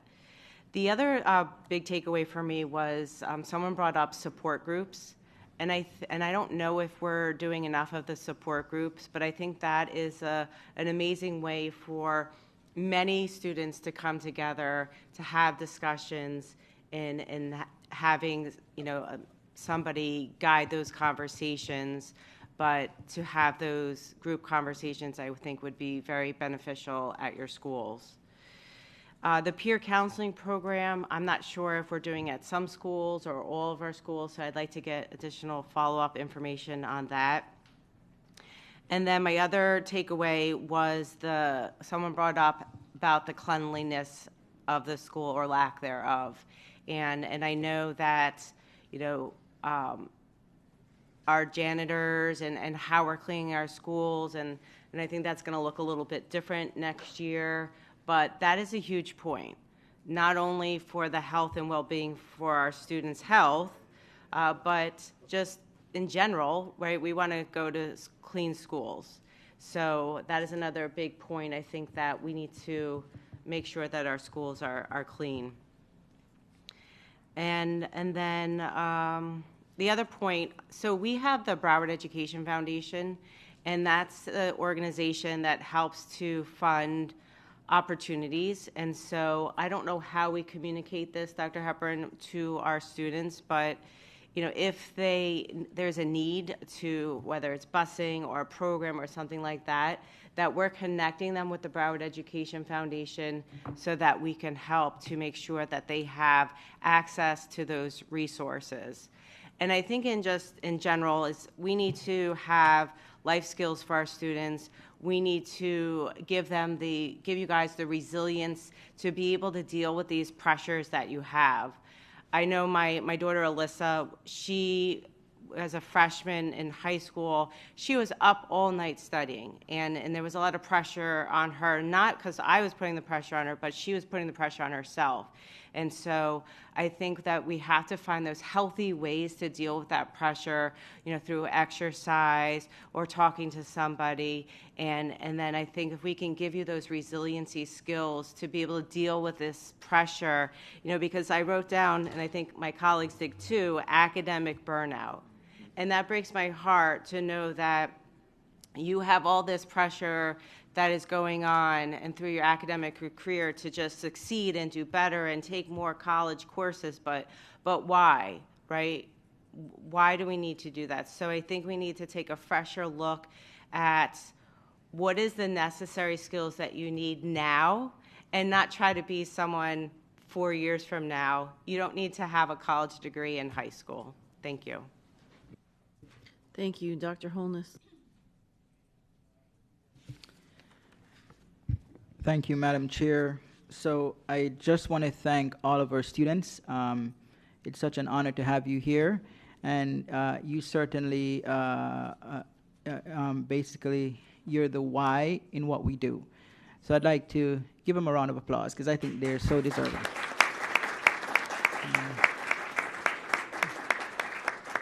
And I don't mean to be repetitive, but I can say regarding the guidance counselors, one of our students said her last resort is to go to her guidance counselor. And I think that's just, I was very saddened to hear that because the guidance counselor should be your first. And so, Dr. Hepburn, when did we change the job description to ensure that our counselors are specifically doing the job to which they're assigned? Dr. Hepburn. Yes, excellent question. We've changed that, have to be 6 months to a year ago. I don't think the job description is the issue. Ms. Aladef actually pointed out an issue or a concern that's nationwide. Nationwide, the average guidance counselor to student ratio is 450 to 1. That's nationwide. We're hovering around that nationwide average. So I can certainly acknowledge school counselors, regardless if they have one description in their job, total job description, and the availability that they may have to address the needs of a caseload of 400 plus students. Plus, if the board member me discussing this a couple of board meetings ago about our staffing allocation. Right. We have some schools that our staffing allocation is 3 guidance counselors. I'm gonna say, correct me if I'm wrong, team. 3 guidance counselors, no matter the size of your middle school. Right? So if you're a middle school of 500 kids or a middle school of 2,000 kids, you get 3 guidance counselors. So that's something that we have to correct ourselves as a school district. That will help out some with the ratios. But we also need to look at how do we lower our school counselor to student ratio so that we can address more critical needs that our students may have. So I don't think it's just a job description issue. It is a caseload issue. Caseloads are just too large. I understand, yep. and I was actually getting to that as well, and I would agree with board member Al-Hadef in terms of increasing the amount of counselors we have in our next budget consideration. But I did hear, though, Dr. Hepburn, and I concur with what you just said, but I also heard that from the students that there are issues whereby a guidance counselor may say come back later because they're busy. Or another student mentioned that the guidance counselor may be at a post, organizing field trip, organizing testing, not replying to student emails and so on. And I'm not blaming the guidance counselors, but what I'm seeing here, and the reason I mentioned the job description, because there are still students 6 months later saying that guidance counselors are doing other things. The one that's there, or however the ratio may be, and I agree we need more, but there are students here that mention that they've observed guidance counselors still doing other things besides guidance counseling, and that's why we changed the job description. You know, so I think, I guess my question is, how do we move forward, being the superintendent, to ensure that at the school-based level, they're adhering to the job description that we've changed as a board? Because that's not what we're hearing from the students, and this is 6 to 8 months later. Yep, absolutely. So we've communicated those expectations based on the job description all over the place. Principals, guidance counselors are very much aware. So we will have to dig into case-by-case situations that we're hearing or that we see. The only thing I can think of, if a student is observing that, that's the willingness of that guidance counselor to probably get a supplement to do additional things. I remember at the beginning of the school year, we had some guidance counselors, hey, I want to help out with the metal detectors. We're like, no, that's not part of your job description. If you want to volunteer to do additional things, we can provide a supplement, or we may not be able to provide a supplement, though, but those things are solely voluntary on that person if they want to engage in additional duties and responsibilities beyond their job description. So, but for some of that, we just have to look in detail for those one-off cases that we're hearing about. Right, and Dr. Hepburn, I believe from what I've heard, these are not just isolated cases, because multiple students mentioned this. So I think this permeates the district far more than we're thinking. And so I think we have to come up with some sort of a reinforcement plan that the schools are actually adhering to this, because I didn't hear it from one student. We've heard it from many. So I don't see it as an isolated case. I think this actually permeates the district. That's what I'm suspecting. And if it is, then we need to have some level of reinforcement that the schools are following the board's decision to change the job description exclusively to guidance counseling. And that would be for that point. I just want to mention a couple other things. It was mentioned that one student mentioned that athletics receive more funding than performing arts. Dr. Hepburn, if your staff could respond to that. Noted. I already have a note for that. We'll follow up. I don't want to get into the complexities because there's a difference between elementary and high school when it comes to performing arts and how those things are funded. And some of that is self-sustaining, where you have the big three sports support all extracurricular activities depending on the high school. So, but we'll follow up. Got it. So I heard many of our students here today mentioning that they need comprehensive support in terms of understanding very basic things such as writing a resume, financial, how to apply for financial support, how to access scholarships, how to manage stress, stay healthy, all these different things. How can the district do a better job? So for scholarships, we're kind of ahead of this discussion, actually. We've already created a scholarship dashboard. This is born out of some of the concerns that I've heard from people who are issuing scholarships, and also students who don't know about scholarships. So the first part of this whole project is we created a scholarship dashboard to really understand per school how many scholarship dollars are being received by students, how many students are filling out FAFSA forms. The second part that we're developing is a mechanism to ensure that all scholarships that are available to students, regardless if it's a criteria where it's just for a school at a student at a specific school versus district-wide, we'll make that available to all students so they understand about all the scholarships. Because for me, every time I go out and I talk to partners, hey, I've had this scholarship for 3 years and nobody ever applies. It's like, so it's how this concern started with me actually initiating this project. My question for the students, though, because I hear previously I heard, hey, put it on Canvas, but now I hear, oh, we don't look at Canvas. How do you want it?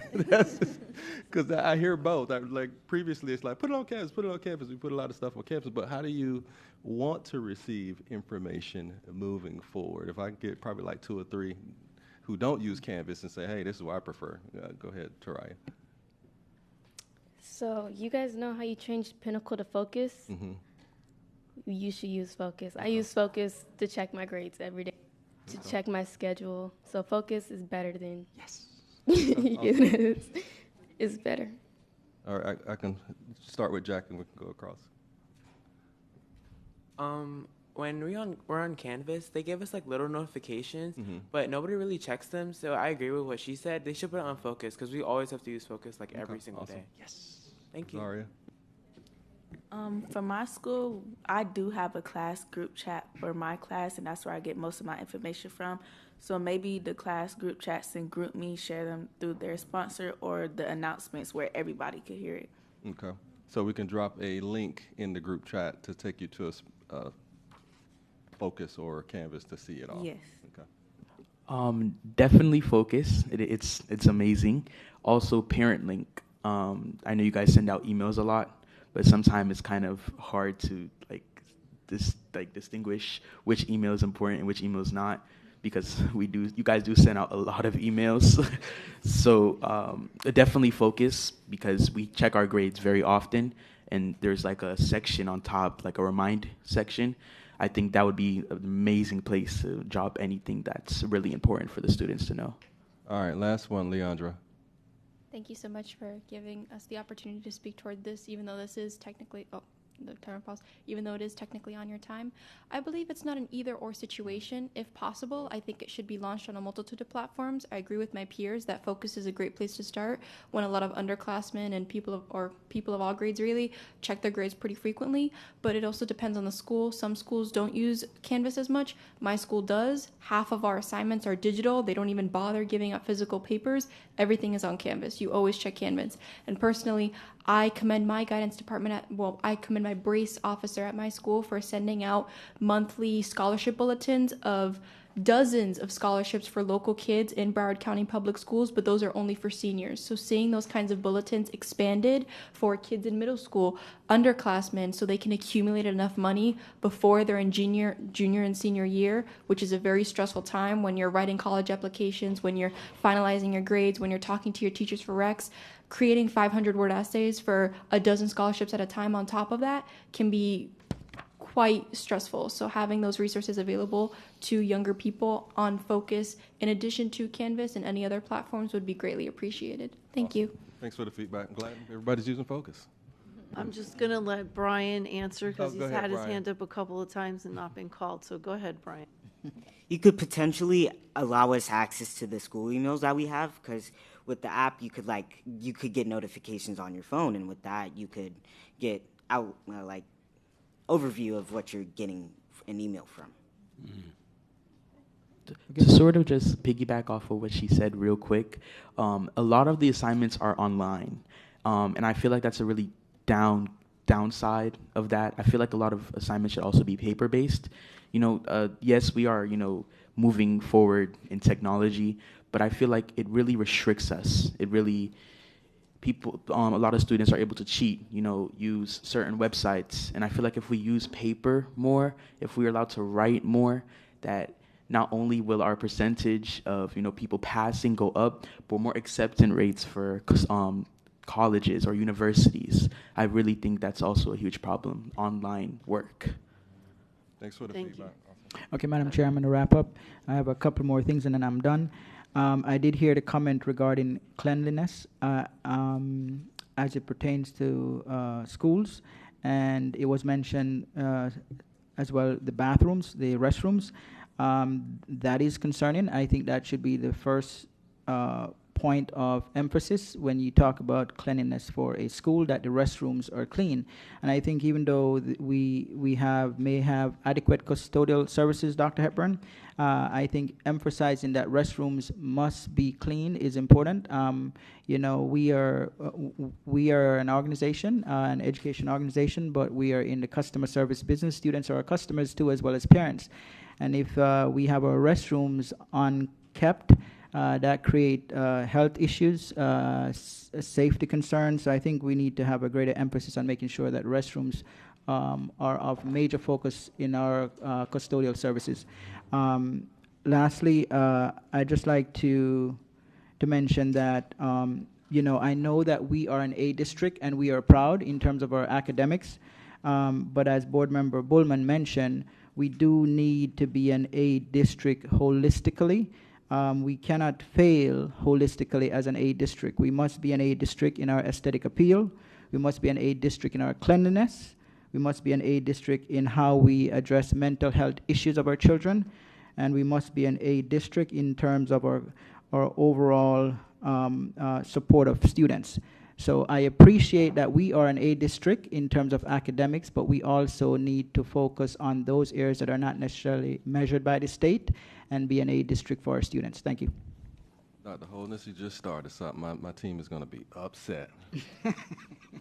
We did this in Palm Beach County, though, and we will just grade ourselves internally for different departments and the tasks and responsibilities for those departments, and we'll find mechanisms to give an objective review, i.e. students, and grading the cleanliness of restrooms or their school environments and things like that. I know Ms. Paul has her team going out actually doing that type of work right now, so I don't think they're done yet, and so schools will be able to see, right, the outside eye looking in at the cleanliness of their school, so they have a clear understanding, because sometimes when you're in it for years, you just overlook it.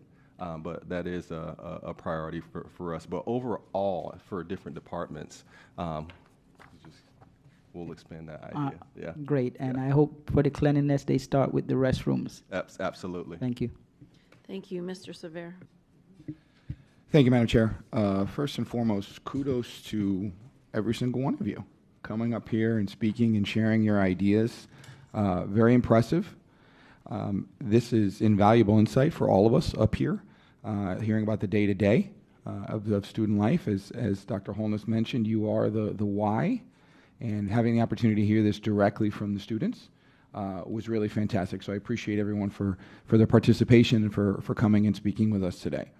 A couple quick points I want to make. My friends Brian, Jack, and Tamila all mentioned the lack of a law club or law programs within their school. That's greatly disappointing to me. I think I speak for Board Member Bullman and myself when I say you can never have too many lawyers in the world. So the fact that the students are being deprived of this is a little concerning, and I'm going to have some conversations with the superintendent and see if we can divert some of those resources to your schools. All of you, I think, would make fantastic lawyers.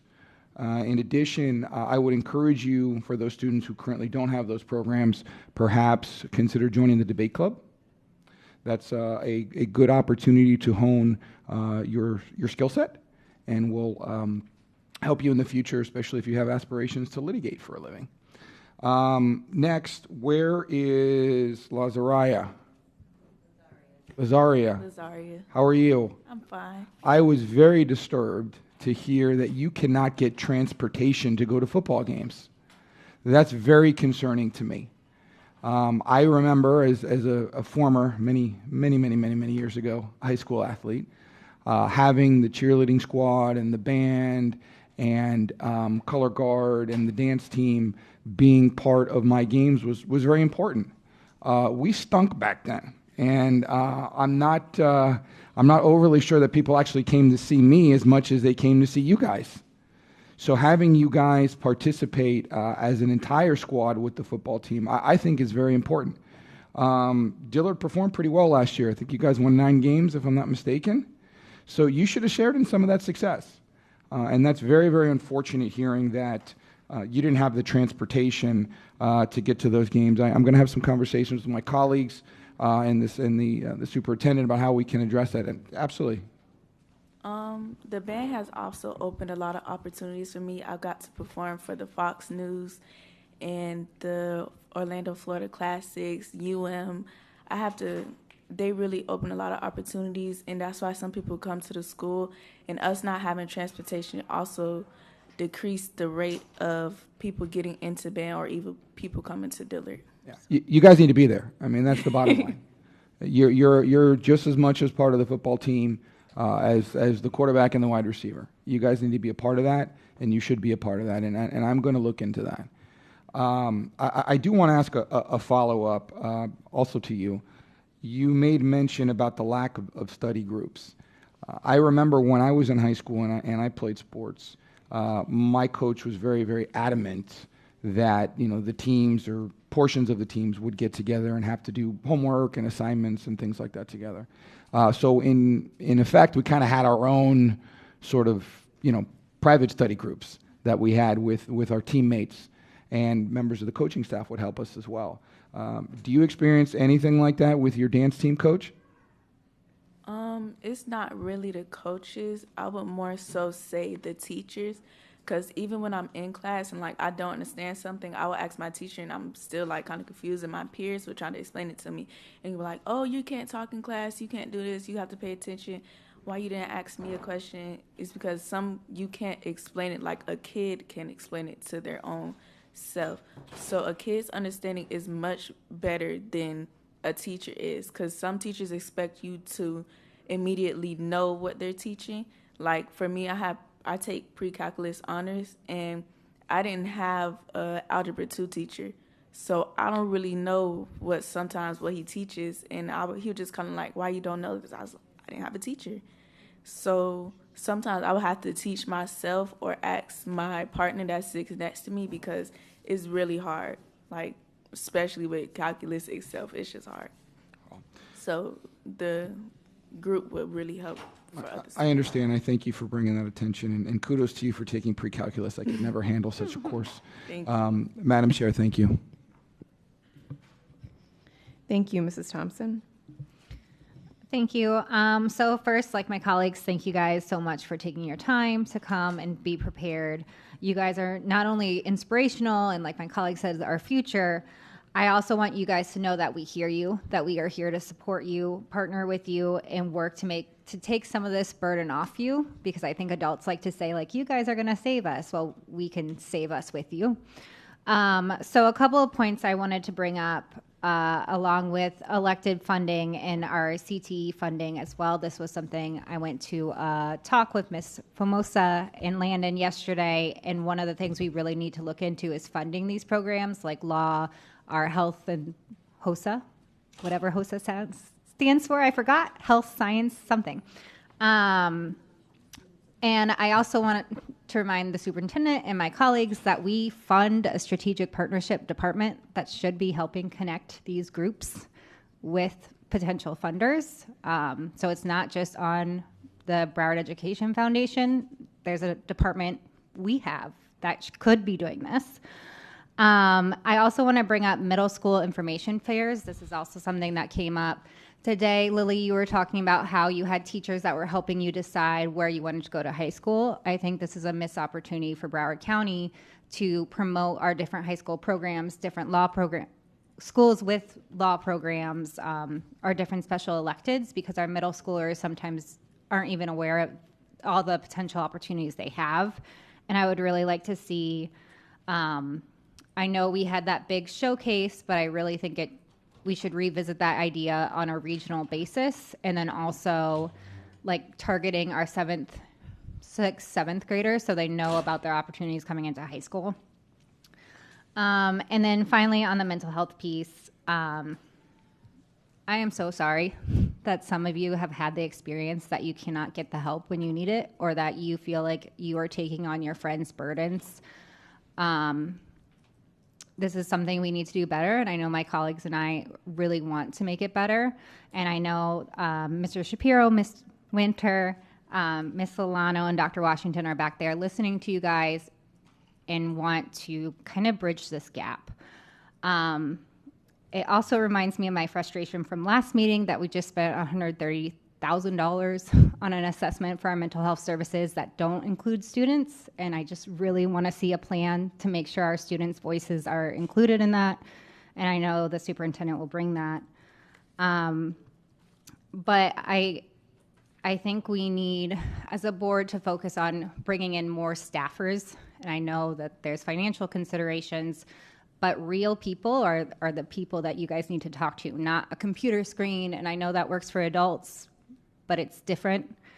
We need more, not only more counselors, we need more school social workers. As a school social worker in a different district, I actually did pull out groups. We did anger management and bullying and friendships and feeling overwhelmed. Like, all of those things are possible. We just have to figure out the funding and making sure that we're putting real people in the schools, which is what you guys said you need. And then also, I don't think changing job descriptions is really going to fix anything. I think what the superintendent brought up is some of the counselors are getting supplements to continue doing that. That's because they're not getting paid enough to live without these supplements. So I know this is something my colleagues and I have talked about, is finding ways to pay people more so they can truly focus on this. And again, I just want to thank you guys all so much for not only sitting through all of our comments, and I know the chair has comments too, but also just bringing your true authentic selves to this conversation. And I just want you guys to know that you're heard and that we are going to try to take some of this burden off you guys so you guys don't have to save us. And I really just appreciate all your time. Thank you. Mrs. Rupert? Thank you, Madam Chair. What overarching theme from today I think our students expressed is that they need more personalization for careers, classes, for connecting with their BRACE advisor, there's counselors. That's what our private schools do, and they do it very well. So every student is felt nurtured and have a tailored opportunity for their education moving forward. And if we start at the K level, so K through 12 instead of a 6 through 12 career kind of a push, this will increase awareness, done at some of our elementary schools, but what there really needs to be is an all-out foundation built into K to 12, not just 6 to 12. I'm going to be speaking a little bit further on this issue during my comments for the Diversity Committee for that section of our workshop. I do believe and support my colleagues' suggestions for basically personalizing and making it a better experience for you all. And I support a budget conversation about doubling possibly our counselors and mental health services. And I love the idea of group counseling. That's just a great idea. Thank you to all the students who shared their experiences today. It's nerve-wracking to be in this room and speak up and speak out. Little secret, I still get nervous in there as well. So thank you for caring about not just yourself, but for all students district-wide. You guys are awesome and a fantastic generation. So thank you so much. Wish I could be there. Thank you, and I'll finish this up. Thank you. Everyone has said this, but I just also want to reiterate it. Thank you all so much for coming today. It is not easy to sit in front of a room of adults that are the decision makers in what is really impacting your life at this time, and it's really important for us to be able to understand what's happening in a classroom, because we make decisions here at the board level with one thing in mind, and if we don't understand how it translates into a classroom, then we're just making decisions blindly. And I think it's been evident in the conversation that we've had here today that what we think is happening is not really happening in the classroom. And I, as a 32-year teacher, knew that already, because I would often say, what the heck were they thinking? Why are they making us do all this? And I think it's just because you have a plan, you talk with people, you make a plan, and then when you implement it, it's really important to go back and see how that plan worked out. It's frustrating for me. I've spent the last couple of weeks talking to principals who are like, I just had my budget conference, and they have this look of despair on their faces. And we as a board were very clear that we didn't want this to impact schools, but it's very clear with the principals that I've spoken to and all of you have made comments on that it is translating and hitting our schools probably harder than it's hitting anywhere else. Some of that is because we're losing students. And when you have less students, you get less money into the schools. But some of that is just also that I think at the district level, we need to do, and Dr. Hepburn knows this because we've already had a discussion about it, a better job of helping the schools understand how to navigate what those differences are. Also, you mentioned, a number of you mentioned student voice. So I'd also like to ask all of you to advocate for better funding for schools, because there are a number of things happening at the state level that we can't control. And so you will be our future leaders. You are their bosses, right? Just like you're our bosses, sort of. As voting people, once you become voters, you're going to fire and hire the people who make decisions on a legislative level. So now is a great time to reach out to them. The state of Florida gets about $9,000 per student for funding, which seems like a lot of money. The national average is $20,000 a student. The state of Mississippi spends more money on student education than the state of Florida. Let that sink in. It's a huge problem. People say, oh, you have enough money, you can figure it out. That is not necessarily the case. So please use your voices as you've used them here with us for your legislators to ask them to fund things better. They also require us to do certain things that then don't allow you to do some of the things that you want to do. I want to mention a couple other things. So I think athletics might be getting a little bit of a bad rap here in that, it seems like they get a lot of things, but you have to also keep in mind that they charge people to participate in their activities. So they are, in some instances, self-funded, but that they also do get money from the district. And so, Dr. Hepburn, we need to find out why across the board. There is no excuse ever that students that are participating in some kind of district activity don't have transportation to get there. So regardless if it's athletic or academic, we've actually had that conversation. We have a number of academic things like Mikhail from Bear Middle School that you want a phenomenal opportunity to go to a national competition. It should never be a concern how you get there. And it's been an ongoing discussion that we've had. And as Mrs. Thompson pointed out, we do have a Department of Strategic Partnership. We have lots of really big companies that want to help. And sometimes I think what we ask them to help with maybe are these minor things, and we need to look at that a different way and see how they can help across the board in more student-related things as opposed to programs or things of that nature, getting things in. As I was at the Coral Springs Political Forum a number of times, they've said, how come you don't care about our mental health? Which I think we're echoing here in some way, because we're saying, we have staff and they're not available. And it was frustrating for me. We spend millions of dollars on things for mental health that we think will work. But I think it's very clear today that what we need to do is not programs, but people. And with that, I would just ask the superintendent, we have mental health coordinators that we funded. We have suicide prevention people. I don't think any of the students here are even aware that there are people beyond guidance counselors that the district has funded. And I know they go to different places, but I just don't think we're using the staff that we have in a way that's necessary for our students that are here.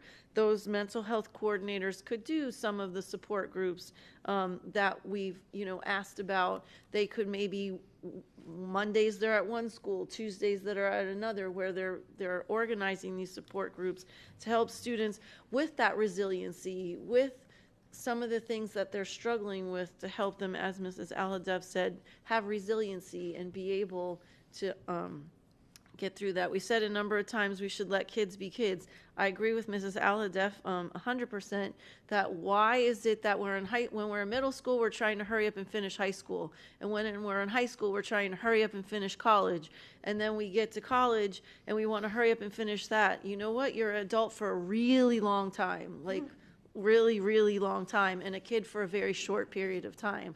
So as a society, we've made that the thing. The higher GPAs, the ACE classes, the AP classes, the IB classes, and you can see it in the conversations the students are having. You want more electives, but you also want to have more opportunity for more academic things. So it's kind of a controversy that you play within yourselves and we play, I think, in society. We want to offer you those amazing opportunities, but we also want you to be kids. So that's where that academic burnout comes in. So if we stopped offering as many things, you'd have less choices, but then you'd be mad because all your other friends would have more opportunities to increase their GPA and have more college credits than you. So I don't know how to solve that problem, just pointing it out that, when we were in high school, we had advanced classes.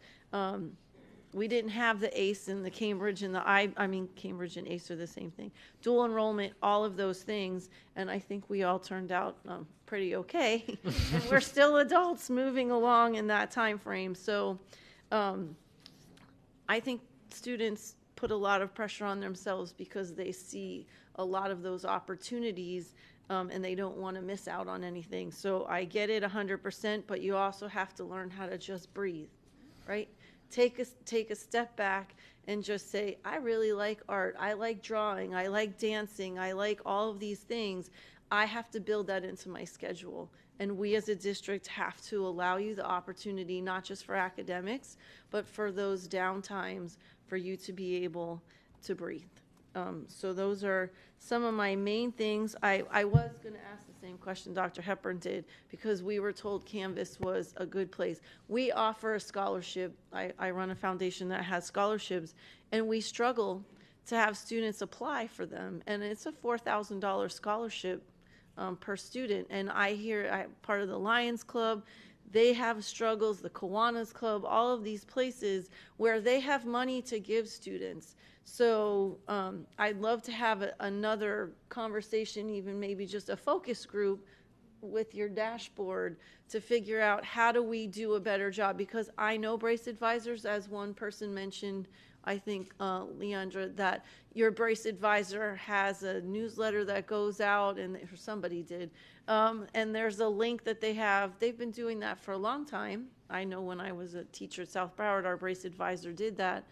But if you're not looking at it, or maybe it's too overwhelming because there's 100 scholarships on there and you don't really have the time to look for them. So that's important because there's a lot of money going unallocated because people just aren't applying. And some of them are really simple. It's a simple essay.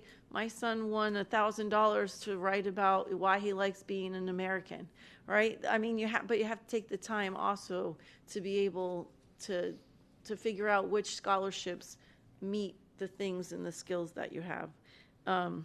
So I appreciate using focus. We had never heard that before, and I don't know how happy it makes all of us to hear you say that focus is amazing because we don't hear that very often either. But I thank you for all of the suggestions that are on there, and it was interesting. I'll end with this. We think of safety. We often think about, sorry, I don't normally go over my time. When we think about safety, we think about metal detectors and active shooters and all that. It was really interesting for me to hear cleanliness of the school, the bathrooms are dirty, substances. I heard yesterday kids don't go to the bathroom because they don't want to deal with people vaping in the bathroom. So thank you for bringing those to the forefront. Those are low-hanging fruits that we could do very quickly to help make you feel safe. Because I'll end with this. If students and staff don't feel safe in our schools, we can never expect them to actually learn anything. So thank you again for coming, and Dr. Hepburn's going to end with a short. Yes, absolutely. Thank you, Madam Chair. Thank you, Board. Thank you, public. First of all, thank you for being here. Thank you for demonstrating courage, fortitude, and all those other essential skills to provide us feedback. I do have a motto, and it's feedback is a gift.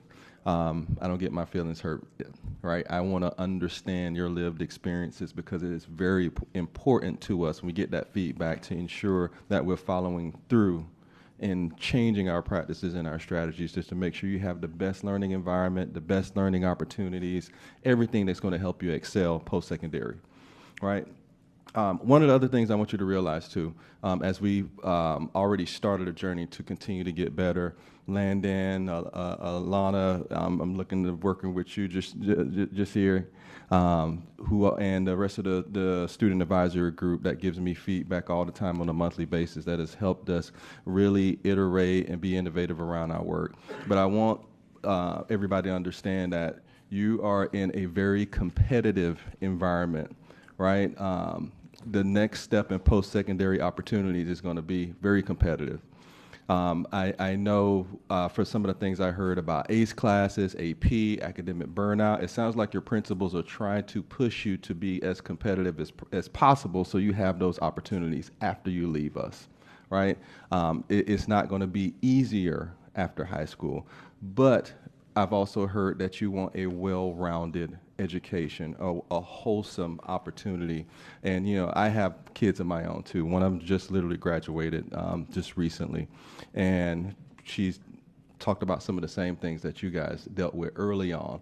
But there's a lot of opportunities that we have to make sure we're providing certain levers to help you cope better, to help you persevere, to help you demonstrate the stamina that you need to get through your day-to-day and still be successful.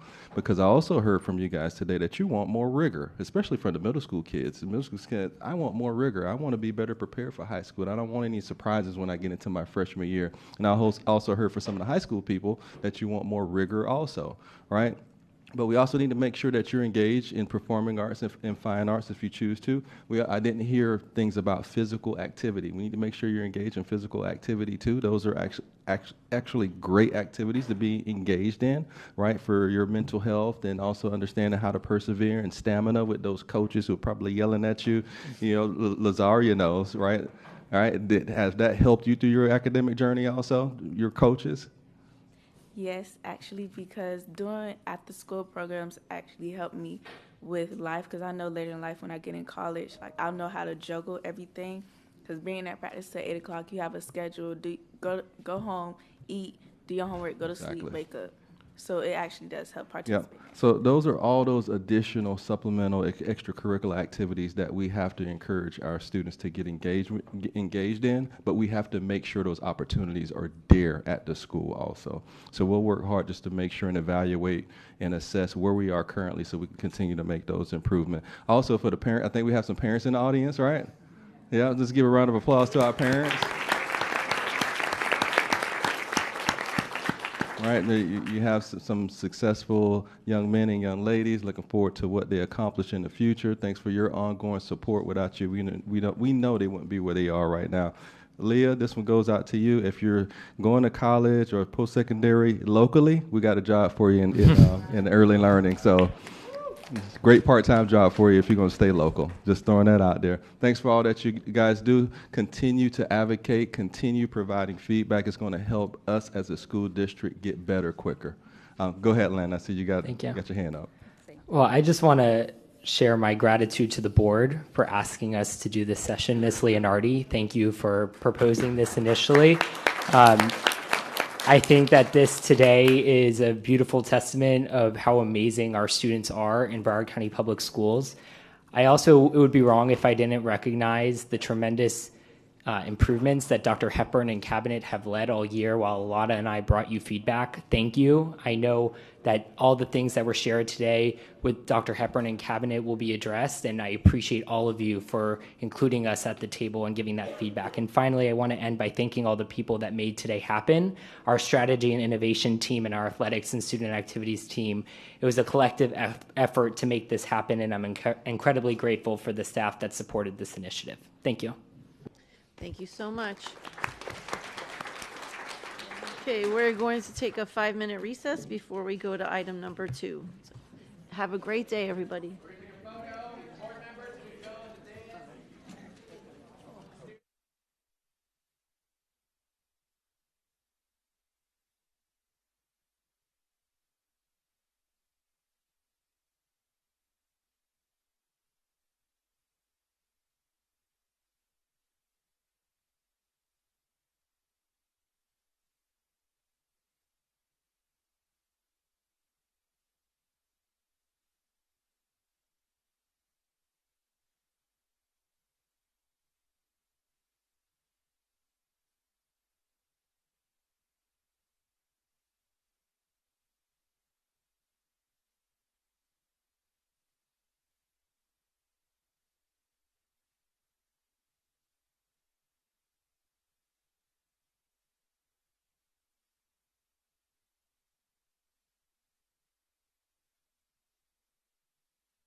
Thank you, and welcome back to the school board workshop. The next item is the Diversity Committee report. Thank you all so much for coming today. I will now turn it over to staff for a brief presentation. Thank you, Madam Chair and Board. We have Ms. Nanique Pierre Grant, who will move forward with her presentation. So I'm going to have to forego my presentation since we're running so behind. And I'm just going to go into presenting who's here. Some board committee members have comments and recommendations. So first, what time is it? Still 11:30? Okay, good morning, board members, superintendent, Dr. Superintendent, staff, and members of the public. Today, the Diversity Committee is presenting their response annual report for the 2024-2025 school year. Before we begin, Russell and Ms. Latour for their unwavering support. Their work is invaluable to this committee. Without them, this committee would not be as effective and efficient as it is. I would also like to thank the committee members and our past chairs. They were supposed to be here today. Hopefully they'll be here soon. The individuals that make up the diverse, and I would also like to thank the committee members, our past chairs, and who are here today, more than not, but these individuals make up a diverse group of people whose input, collaboration, and problem-solving skills aids this committee in its work to achieve equitable education throughout this district. I would like to also give a huge shout out to the STO department, the school transformational office. I hope I'm saying it correctly. Observing their programs was amazing, and we recommend that the district duplicate their efforts throughout the district. Last but certainly not least, I want to thank the original plaintiffs of the CCC settlement, as well as Dr. Miller, Mrs. Price, and Mr. Sparks. Because of their tenacity, advocacy, this committee would not exist to provide this district with the recommendations for equitable enrichment of all students in Broward County.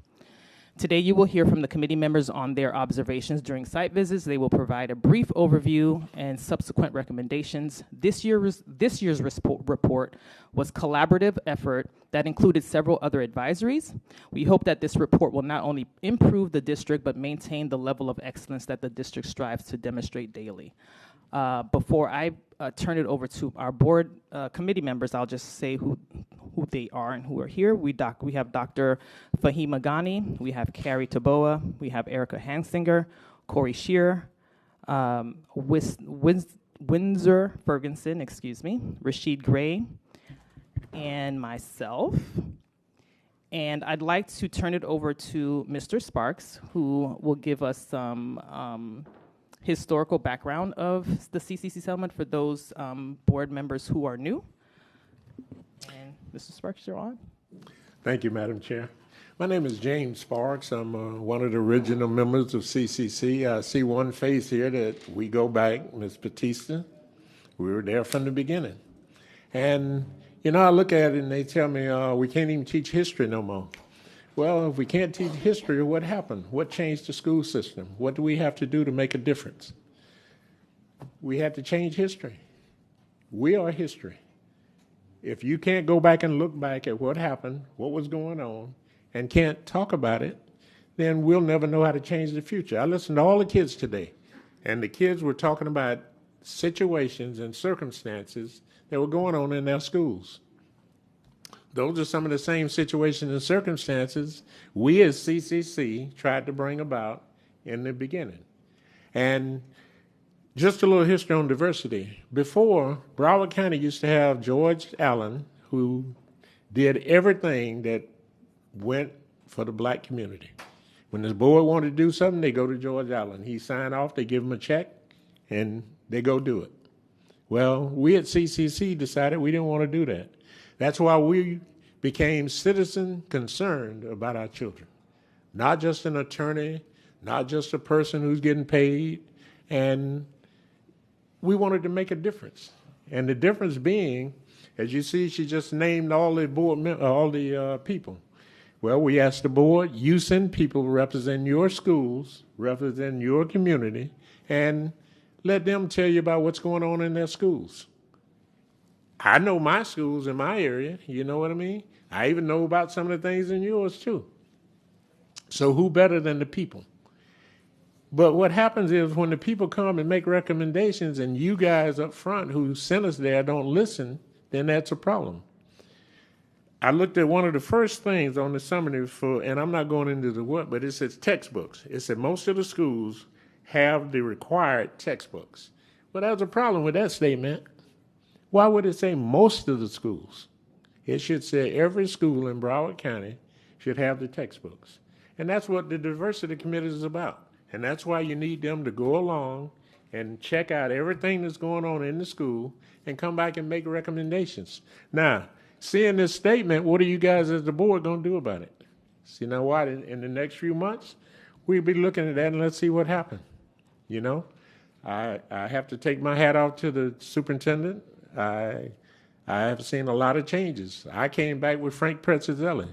Petrozelli sit back and say, if I don't say I'm going to do it, we ain't going to do it. And that was it. That was the negotiations. Am I right, Ms. Batista?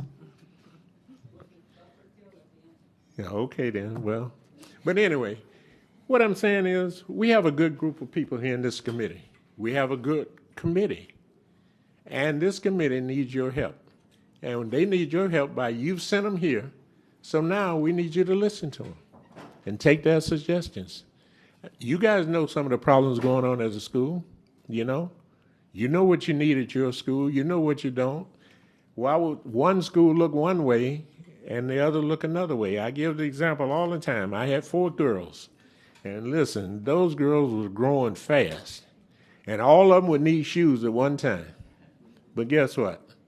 I wasn't able to get them all shoes at one time. But what I would do is I'd try to fix the ones that could be fixed. I'd try to get the ones that needed shoes. And then when they came around, then the one that didn't get shoes, then I'd go back and get them. But sometimes we don't go back. We just keep going. So at what point are we going to be able to, let's move on, let's work with the committee, and let's use the information that they've given us. I thank again the chair. I thank you, Madam Chair of the school board. And I thank you, Mr. Superintendent. Thank you. Thank you, Mr. Sparks. So we're going to go into the members in order of, I think we're in order of the conditions, but if not, I have them in order that I have. Most of what you're going to hear today will echo what your students spoke about earlier today when they were having their presentation. So we'll start with you, Dr. Ghani. Good morning, and thank you for the opportunity to speak with you today. My name is Dr. Fahima Abdul-Ghani. I'm a board-certified behavior analyst, and I've been working with families across Dade and Broward counties. And I'm here as a diversity committee member to speak about an opportunity that aligns closely with our collective goals around equity, consistency, and student support, especially in the context of Condition 3, Standards of Service from our district's CCC settlement agreement. So during site visits across a range of Broward County schools, I've noticed a concerning inconsistency: access to registered behavior technician, or an RBT, services that are medically necessary and covered through a child's private insurance or Medicaid. It is not equitable across campuses. Whether an RBT can work with a student during the school day often depends not on policy, but on an individual's principal's discretion. This means that two students with similar diagnoses receiving identical insurance-funded support may have vastly different school experiences based solely on where they are enrolled. This inconsistency is not an operational issue. It's an equity issue. Broward County is one of the most diverse school districts in Florida, serving students from a wide range of socioeconomic and cultural backgrounds. For many families, schools is the only place where their child has access to structured, consistent learning and therapeutic services. And while some schools have welcomed RBT as part of the child support system, others have limited or denied their presence, despite the services being funded externally and required by healthcare plans. Under Florida law, specifically House Bill 255, school districts are required to permit qualified private instructional personnel, such as RBTs, to deliver services to students on school grounds. These professionals are not only recognized under providers under Medicaid and private insurances, but they also work under the supervision of Dr. Ghani, hold on. Oh, good. Can we get that fixed? Yeah, just hold on just 1 minute.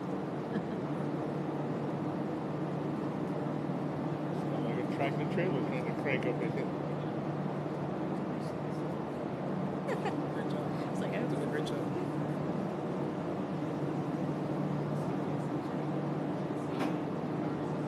Yes.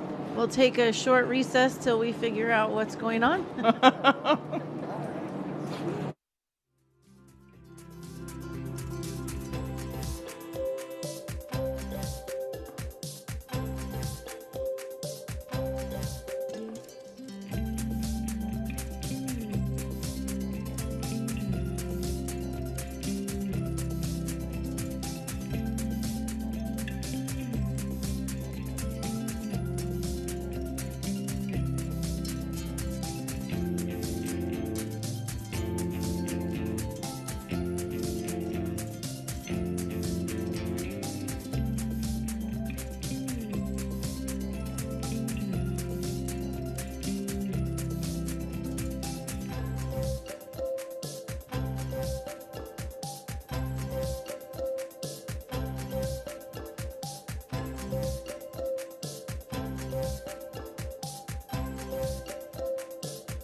Thank you, and welcome back to the school board workshop, and we'll continue with our diversity committee report.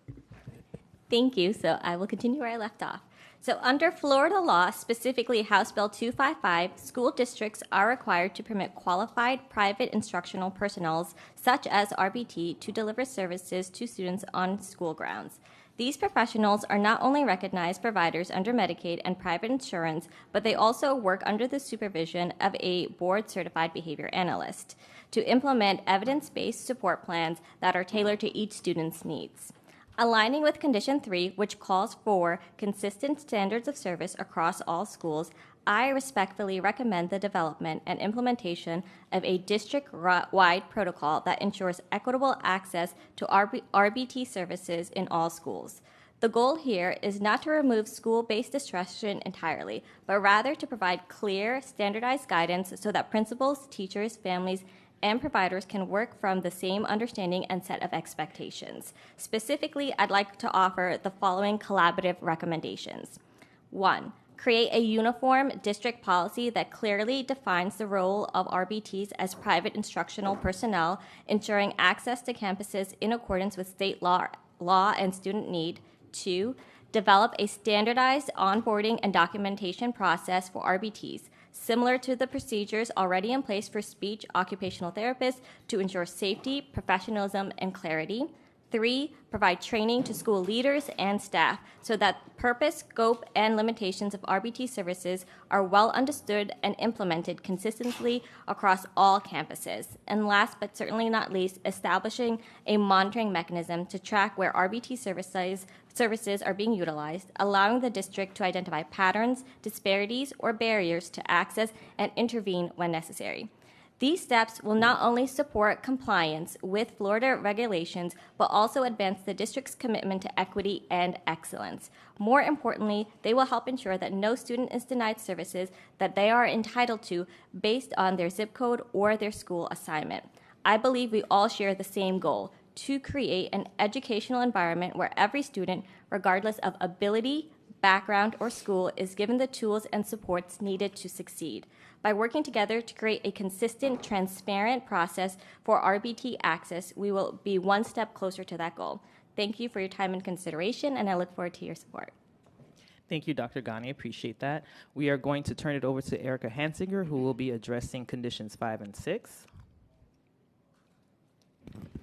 Good morning, Chair, Superintendent, members of the board, cabinet members, and community stakeholders. Thank you for the opportunity to speak with you today. Today I will be covering conditions 5 and 6 of the CCC settlement. The theme guiding my remarks is never judge a book by its cover. This phrase reminds us that when it comes to our schools, what we see on the surface often fails to capture the whole story. Zip codes, building conditions, and assumptions about neighborhoods do not define the spirit, effort, or excellence within our school. Some of our most impactful schools don't always make headlines, but they are rich in community, fueled by committed educators, and sustained by parents and grandparents who deeply care. These schools demonstrate the best practices that deserve to be recognized and replicated. As a district, we have a responsibility not only to highlight success, but to ensure it is shared. Whether a school is academically thriving or excelling in community engagement, those models must be made accessible to all. Equity is not about equal inputs. It's about giving each school what it needs to succeed. The 2024 annual report states that 1 of 4 indicators have been met. This is for athletics and extracurricular activities. The last 2 school years report are identical in nature, which proves a level of consistency that is unacceptable to this committee and should be unacceptable to this district. The committee accepts that the district's assertion and agrees with the findings. There are 14 schools that have fields that require continuous service to sustain normal and high school activity. During our school visits, we indeed observed unsatisfactory conditions. However, the continuous service was not observed. Work orders that are dated 2+ years for repair demonstrate the lack of continuous service. The district in the report explained the schools that were there in the process of repairs and renovations. However, there was no explanation of the schools that were missing needed items. No mention of no mention of if or when those items will be provided. Indicator 5.2 should have schools who take part in MSAA labeled at all schools so parents are aware. So we have one recommendation, we have three recommendations. This is the first recommendation. Provide the diversity committee with process and procedures district staff use to find the conditions of the athletic facilities as satisfactory or unsatisfactory during annual site visits. Recommendation 2, provide a detailed explanation of what's satisfactory versus what is unsatisfactory. And 3, adopt a policy or procedure for collection, distribution, and online availability of comprehensive lists of student-initiated clubs, athletic programs, all at middle and high school levels. Next, media centers. A resource hidden in plain sight. As we continue to explore equity and collaboration across our district, I would like to highlight Walter C. Young Middle School. The school appears to be well-resourced. It shares its campus with the Broward County Public Library located on City of Pembroke Pines property. In theory, this should be an incredible academic asset. In reality, students are unable to use the library during the school day due to safety concerns tied to unrestricted public access. Even more troubling, the school is often responsible for the costs and repairs and maintenance for a facility it doesn't fully control or benefit from. This is a clear example of how appearances can be misleading. A school may be well-equipped on paper, but the day-to-day experience tells another story. As a district, we must ensure that shared resources like this support our students, not add to schools' challenges. The 2024-25 annual report states that 2 of the 6 indicators have been met. The most significant unmet indicator is 6.3, which reads, budget expenditures meet maintenance of effort standards as defined by the Advanced Ed Accreditation Standards. For the last 3 years, $9.60 per elementary and middle school pupil, $12.80 per pupil in high schools. In the district's 24-24 report, it indicated that 7% of all elementary schools, 3% of middle schools, 0% of high schools, 7% of combined, and 13% of centers met the standards for the 21-22 school year. Our recommendation for this would be request the Department of Innovative Learning provide yearly updates to the Diversity Committee and School Board, B, procedures for providing support to non-compliant schools, and C, school-wide take-home procedures. Recommendation 2, in future reports, indicate increase or decrease from previous year district Recommendation 3, request school board consider updating media center funding unchanged since the 2000 settlement. And recommendation 4, indicator 6.4 is statutorily required. The Diversity Committee requests the board prioritize this. In the media centers, the district cited 100% compliance with having take-home library media plans, but offered no explanation of what those plans look like or how we're measuring the effectiveness. One school still had no student access to a media center, while others shared budgets or lacked a certified media specialist. That's not equity. In athletics, the lack of qualified evaluations, delayed work orders, and an unclear policy for club listings continues to disadvantage students based on the school they attend. A patchwork of responsibility is not a system. We must move from intention to impact. Next, I'd like to move to give a shout out to my principal, Miss Michelle Padora from Western High School in Davie. On behalf of the senior class of Western High School, I want to give a heartfelt shout out to Ms. Bador, our fearless leader and hands-on mentor. From day one, she has demonstrated an unwavering commitment to the success and well-being of our students, families, and greater Wildcat community. Her leadership is not only inspiring, it's transformative. We are proud and grateful to have her guiding us through this pivotal chapter in our school's journey. Additionally, on behalf of the faculty and wider community, we respectfully request clarification on the status and next steps for our proposed wellness center. With increasing male suicide rates, recent court rulings affecting immigration status, and ongoing economic uncertainty, the weight being carried by our Black and Brown communities is undeniable. This wellness center is more than a proposal, it is a lifeline. a critical hub for healing, outreach, and meaningful support for our students in the neighborhoods surrounding our schools in Davie. This morning, I listened as students quietly expressed their need for mental health services. They were clear. Many don't know where to go or how to talk about what's weighing them down. As educators, we wear many hats: counselors, protectors, advocates, often unseen but deeply felt. We've experienced the heartbreak of 2 student suicides at Western High School in the past 3 years. As we observe Mental Health Awareness Month, our students are calling on us, not as teachers, but as a district, to respond with compassion, urgency, and action. Why do we wager the mental health of adolescents? We also extend a warm welcome to Adam Cervera, our newly appointed school board member. Hello. We invite you to visit Western High School, meet Principal Bedora, and witness firsthand the incredible work happening here. Our doors are always welcome, and we are eager to build partnerships that uplift and empower every corner of our community. Let us continue to move forward together the Wildcat way.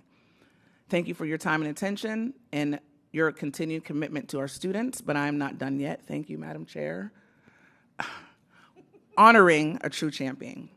My Madam Chair, Narnique Pierre Grant. As Madam Chair of the Diversity Committee steps down, we take this moment to celebrate a leader whose impact has been profound and lasting. Narnique has been an invaluable resource in the Broward County School District, advocating, mentoring, and serving with unmatched dedication and heart. In her words, we do it for the babies. Getting emotional.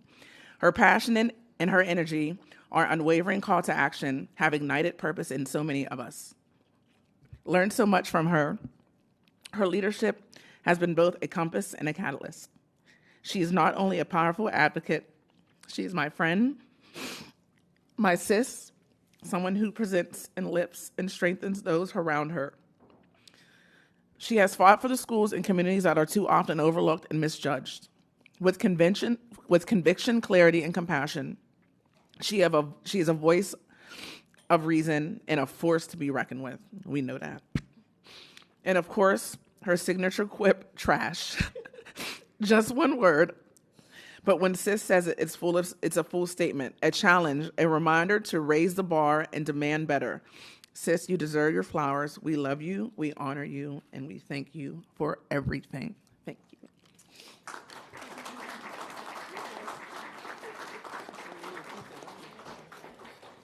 Thank you, girl. Oh, you brought me flowers. Thank you. Okay, we're gonna, thank you. We're gonna go to Mr. Ferguson and Mr. Gray, who will be talking about Condition 8. Good afternoon, Madam Chair, Superintendent, to everybody on the dais. I come to talk about a proactive plan for putting into a 5-year capital plan, some recommendations and suggestions for what things we have observed with safety and our facilities. We understand that our facilities, there are some opportunities and there's some great things going on in our facilities.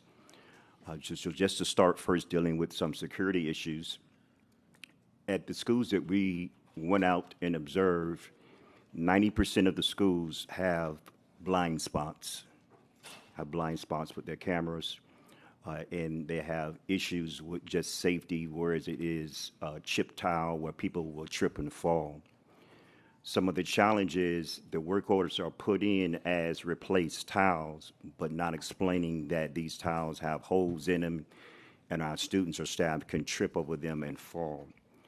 And then when the order is put in, it is put in almost like looking at something cosmetic. This is causing a repetitive problem in most of our schools, especially when you can go into a cafeteria and you can see over 25 tiles on the floor that needs to be replaced because of safety issues. We like to recommend that the school board to direct the superintendent to organize a staff to promptly address facility issues that are considered safety issues, whether it is looking at the sidewalks where the trees are now lifting up that sidewalk and things that will cause a hazard to our staff and our students. moving on to a capital plan. Looking at our facilities, there are some facilities that we walked into, unfortunately, that has pest control issues to the extent whereas we found a disconnect with the facility manager and the principals knowing who to directly contact and what to expect to get rid of rodents. In a couple of schools, the vendor came out, but nobody from our district for its pest maintenance was out. So no holes were plugged up. So of course, the rodents continued to come. In some schools, they was right on point. But we must take a proactive role in making sure that our schools are sealed and properly safe from any type of infestations that may come to hinder the atmosphere for learning. The facilities, some of them need what I call a refresh. They just need a fresh paint job or a pressure wash to bring the school into an environment where our staff, our students would want to come into a learning environment. Shout out to STO as they walk with us in a couple of their schools. Any issues, they got right on the phone right away and called Mr. Dorsett or the grounds committee, whoever need to come in and address those issues. But we would like to recommend that a plan be put in place, whereas every year there is a facility assessment that will be able to come in and look at every school to assess the needs that would need to be done within the year or within the next 5 years, and to allocate this into your capital budget where we know where we're going and how we're keeping our facilities up to par. When we're talking about competing and losing students to charter schools and to private schools, we're competing on the academic level. What about our facility level? When they come in and tour our schools, what do they see? What do they smell? How are they appearing? So we're recommending that the board direct the superintendent to address the concerns where a facility team will come out on a yearly basis and do a facility assessment. And according to that facility assessment, put an action plan in place where our schools can get to a premier place and stay that way within the next 5 years. Thank you for your time and your patience. Rashid, are you going to say anything about, are you took care of it for you? Okay. All right. And then last we have Mr. Shearer. You're up, Corey. Thank you, Chair Grant. My name is Corey Shearer, and I am a son of Broward, student of Peters Elementary, Horizon Elementary, Loud Hill Middle School, go Panthers, and Blanche Ely High School, go Tigers. Let me start by saying, people. Broward Schools is people, not to sound too much like Charlton Heston in one of his movies, but Broward Schools is people, and they're great people. We rely on you as part, but we've been built with a foundation of great people amongst us, and the reason why this was put together has a lot to do with people like Mr. Sparks, Ernestine Price, and so many others. So let's start from there. What purposeful, insightful sharing as well by our students. Amazingly professional, informative. Broward County school students continue to excel. I hope you are informed to go and actually inquire about the issues that were brought up here and to act, not just ask questions or give speeches or platitudes. My board member, Dr. Holness, mentioned the need for A-rated, Dr. Holness, thank you, for A-rated district in everything, from aesthetics, I heard that, ended up spelling it right here, I think, to mental health initiatives and care. I'm proud to say that Amar Mansouri from Everglades, a graduate of Everglades High School, and now a freshman at University of Florida, when I called to check on him at University of Florida, he wasn't there. He was in Tallahassee advocating for increased mental health funding. All right, these are the students that you birthed out of Broward schools, okay? So it's okay to be, feel proud in what we've done so far. And he is a mentee and a mentor to me both. We honor Alana Barrero for a purposeful presence.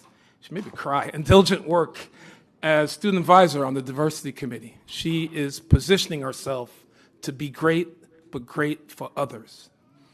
And we stand on the foundation of Ernestine Price and others, and who's forever present. And Mr. Sparks, thank you for being present here today. I love you. I appreciate you, my brother. When we talk to equity and facilities, sadly, we again experience SHIP. Again, I said SHIP. Smells, holes, incomplete work orders, paint peeling off of walls, huge paint chunks ready to land not so gracefully on somebody. Maximo must be fully implemented. Again, fully, not folly. Not implemented with nonsensical use and lack of purpose. Practical purpose, like these students brought to you all today. You have to make sure that you go back from this today and say, we are going to get this right. We're going to fix all of these issues at each school. And we're going to start, if we have to, school by school, and not just look at every school. First start with the first school and work all the way to the last. Maximo must be used. Maximo must result in better. Failure to do this can result in students being better off at home than in a Broward County school. And that is being said, and that is the truth in some of our schools. And you all have to endeavor to make sure that is never true for any student, for any reason. We thank you so much. I just have to say, we hear you. And when it comes to our chair, we're so thankful because, and by the way, the school staff members that are part of the committee, even though they can't be chair, they're so vital because they inform us at every point. They correct us at times, they give us input, they also listen. They're a very important part of the committee. Please go back, let's work on these, let's start working. Don't go to a review. Let's start working right away, and then at the same time also review and come back and look at, take looks at where we are and how the progress is going. But the first step is the first step. Thank you. Thank you so much. That's it for our members. And I know that we're going to turn it over to you, but I wanted to allow Mr. Sparks just to round us out. And then when the board members have questions and concerns, they can do so. So, Mr. Sparks, thank you so much. Thank you. I want to just say, I hope everybody was really listening because it brought me back to a point. We went to federal court, and we had a federal court order, Ms. Batista tell you. The judge ordered that any school in Broward County that had a lock on it or a door, we could go in and look at it and take pictures. So we did. We found one school in Broward County that had no computers. So we went to court and we told the judge. So while we're sitting in court, they got a notice that said, oh, we got computers in that school. And they showed pictures. They had 20 boxes that said computers in this school. About an hour later, we got a note with people with the newspapers holding them up, opening the boxes, and said, oh, yeah, the boxes are here, but there's no computers in there. So what I'm saying is that's how desperate the school system was at that time. And that's how they found a solution to a problem. I hope you guys are not like that particular group of board members, What good is sending boxes to a school with kids that had no computers at all? I mean, just own up and say, hey, we don't have them, we're going to get them. But you're going to try to fool people in a situation. And I was listening to the kids today, and I heard all you guys responded. Don't fool those kids. Everybody that said they're going to do something, go do that. And that's what diversity, and that's what this committee is about. We want to see things done. I see some of the same things in these 9 conditions that were back in then. We had schools that we went to that had, in 1995, we're using a 1987 World Atlas and encyclopedias, okay? Those are the kind of problems we were dealing with. So listen, when you say we're an A school, and I saw that sign well, and I done heard everybody say that, let's make sure every school and every student has access to that A facility. And that's including building, that's including books, that's including technology, and all the other 9 points. And I want to thank you guys. I've seen a big improvement, but we got a long way to go. Thank you. Thank you, Mr. Sparks. Thank you, Superintendent, Dr. Superintendent, and board members for allowing us to present today. I hope you have an opportunity to look over the report. We worked really hard on that and really take our recommendations into consideration. It was a collaborative effort, as I mentioned earlier. I'm always trying to be collaborative.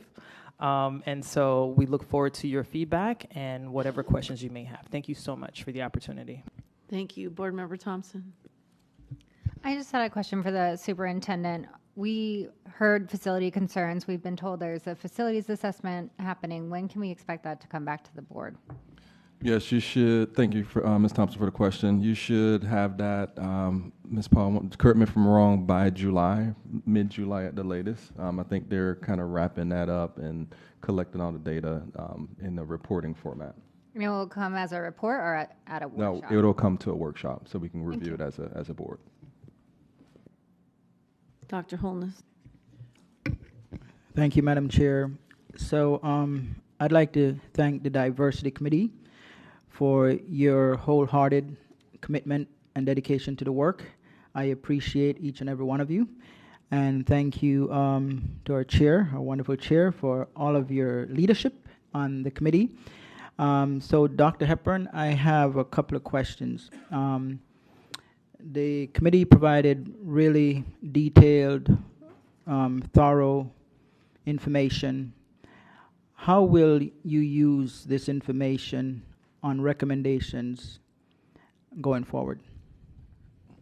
Thanks for the question, Dr. Holdness. We've already had the report, and the team and I, we've been in cabinet for past couple of weeks already, kind of devising an action plan to continue to close gaps that they've identified in their report. Okay, so I would imagine some of the content of the action plan would involve short-term as well as long-term? Correct. Short-term things that we can close gaps on for this upcoming school year, and of course things that are long-term. More for the long-term things are especially for our facilities. I share the same concern as the Diversity Committee does when it comes to some of our facilities. Many of those things have taken a long time to be created, and it's going to take us some time and a lot of hard decision-making by this board as the facility condition assessment comes back of how we tackle some of our most outrageous facility concerns. So more to come on that, but we have short-term action steps and we have long-term action steps. Wonderful. So thank you, Mr. Sparks. You've mentioned that we've had big improvement, but we have a long way to go.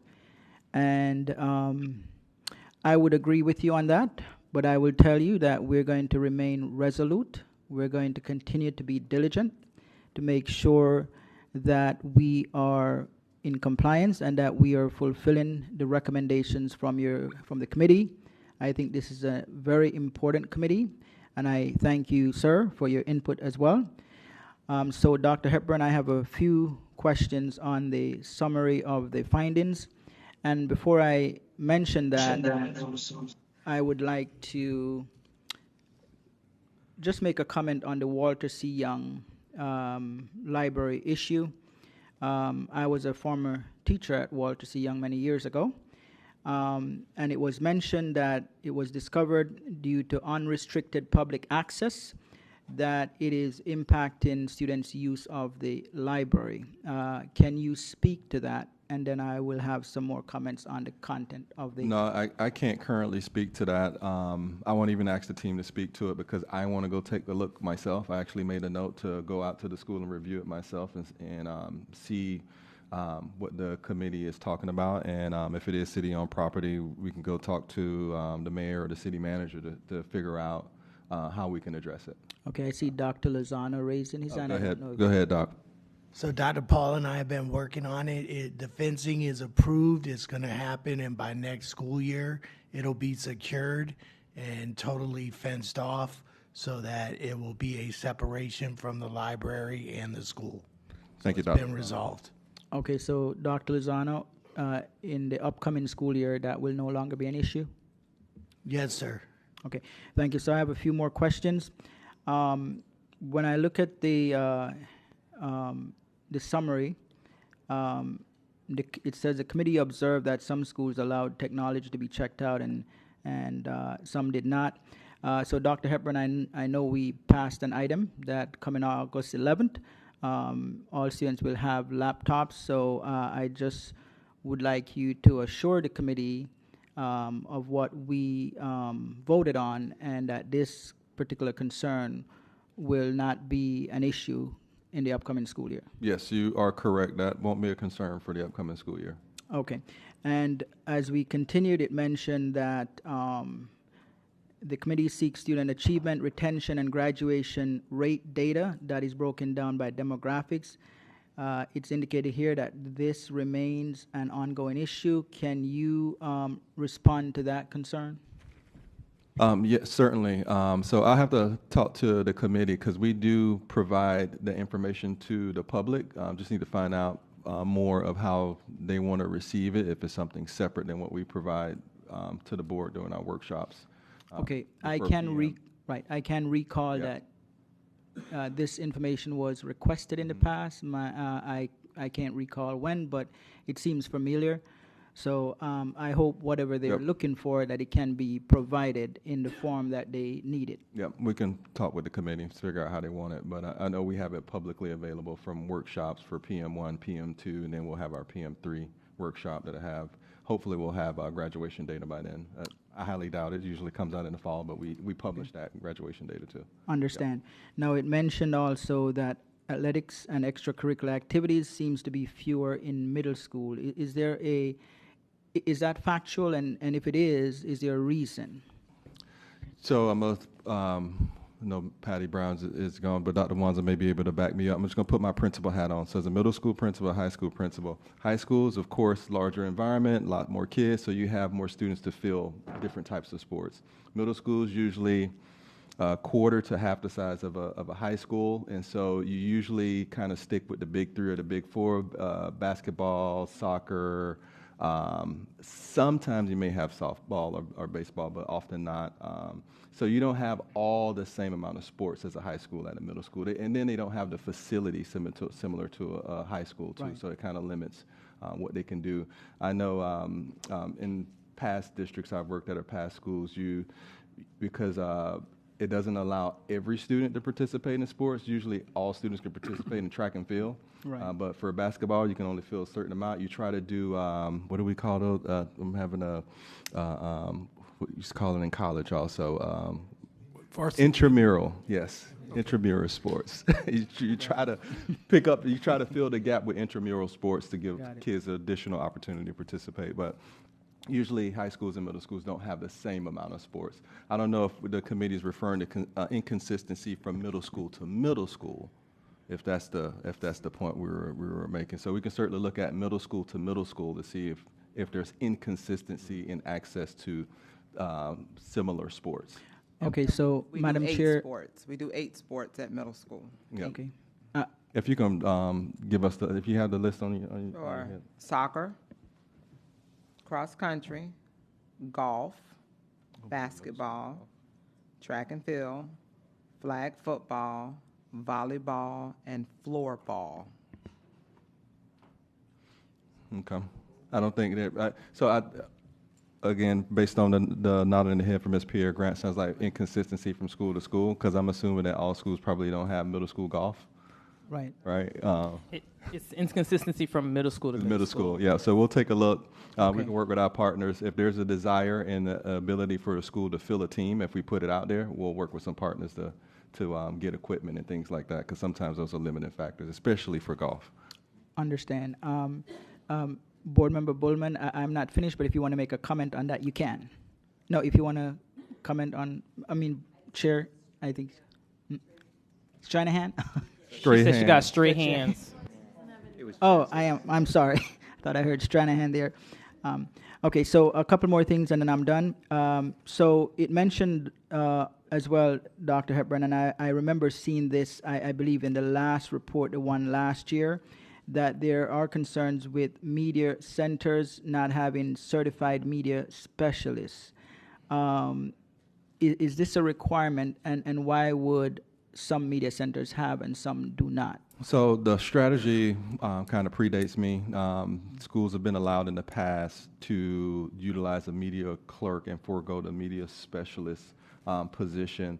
I think for our preference is media specialists, and we encourage schools when they do have a vacancy to hire a media specialist. And so we've done our research. We looked at all the schools that have media specialists versus media clerks. So it will take a couple of years based on the number of schools with media clerks to actually hire media specialists. There's difficulties with the certification because it's a totally separate certification. And so there's strategies that we're working on to support schools that do have a media clerk. The media clerk can't do what a media specialist does when it comes to updating the circulation of books or the types of books in the media center. So Dr. Wilson's team is assisting those schools just to make sure they're doing their due diligence to make sure those schools have updated books, that they're managing the circulation with the kids and all of that. But it's going to take a couple of years to change that because of the sheer volume of media clerks that we have staffed in our schools. Okay, so I guess if I'm hearing you correctly,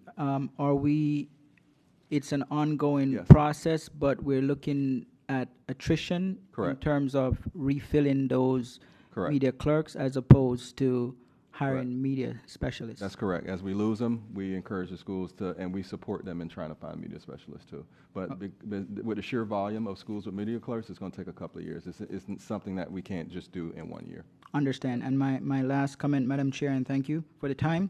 I'll just also like to mention that, Ms. Grant, I appreciate your service, your leadership. I am very much impressed with your dedication, your commitment, how you've led the diversity committee, and how genuine you are. You've texted me quite a few times as well, and we've had interaction about issues that you see that you're so passionate about and want to see resolved. And, I hope this is just a pause for you, because the district would love to continue to have you, and thank you so much. I am sure. I am sure. And thank you so much. We appreciate you. Thank you. All right. Thank you so much. I just, Dr. Superintendent, I just wanted to make mention about the Walter C. Young thing. Go ahead. The issue isn't a fence that's separating, the public from school facilities or school faculty and students. It's the fact that children do not have access to a media center, at all. That's a problem. It's not security in terms of building a fence, or it's we're trying to build brains here. The kids need access to a media center. So it's not a physical thing. It's not a physical thing. It's not a physical thing. They can have access, but the principal stated that it's a security issue based on new legislation, that they can't let the kids come in there. They don't have enough personnel. So it's not a fencing issue. But since you all went over there and you probably figure it out, we're just getting that information now. So it's a public library. It's a Broward County public. If anybody's confused, it's a Broward County public library. And right. Our students cannot have access to it because the principal does not want the general public with the children. Rightfully so. So, Dr. Hepburn, is that a partnership use? And I am hoping, I'm not expecting to have all the answers today, but I'm hoping that can be looked into. Yep, absolutely. Like I said, I'm going to take a visit there myself. Okay. Yep. And then if I need to talk to the powers that be in the city or in the county, we'll figure something out for the access for our students. Wonderful. Thank you, Madam Chair. Appreciate it. Thank you. Dr. Zeman. Thanks. Diversity is really, in some sense, and maybe it's the committee's attention, an issue about, compliance, the result of a legal settlement. And we have, strict format and structure. We have a diversity committee. My belief, though, is that Broward County's history with racism would always force Broward County Public Schools to have a diversity committee.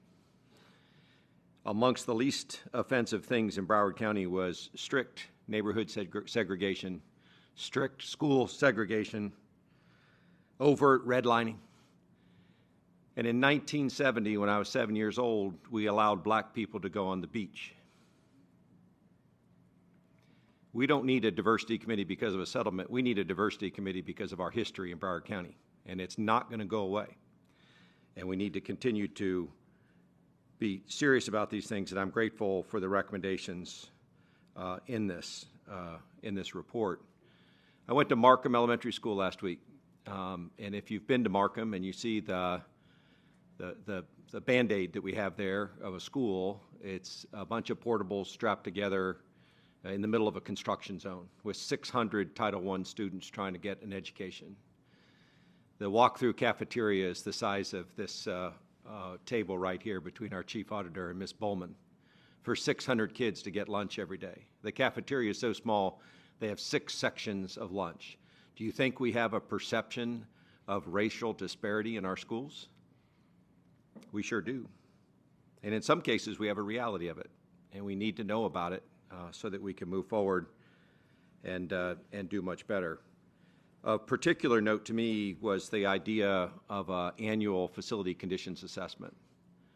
We don't need an engineer to go to Markham Elementary School to say that there's disparate treatment of students in Pompano Beach. The vice mayor came with us, and she was shocked at the conditions. She had gotten a lot of notices and emails about it, but walking through it is different than having somebody call or email you about it. We need to be A-rated in things way beyond academics, because schools don't just teach kids reading, writing, and arithmetic. They do a hell of a lot more. I'm fascinated with that, whether you describe it as becoming the best district in the United States or being A in everything. You can pick your logo, but we have work to do, and that ought to keep us as humble as anybody else. The second thing that really struck me was the work about people. And we were kind of silent about this, but as long as we have principals recruiting staff, it will always be difficult to have schools staffed with the same quality of leadership and quality of instructional staff and quality of media specialist or media clerk, custodial workers, the whole thing, where it's the hardest to work. And it's the hardest to work in our schools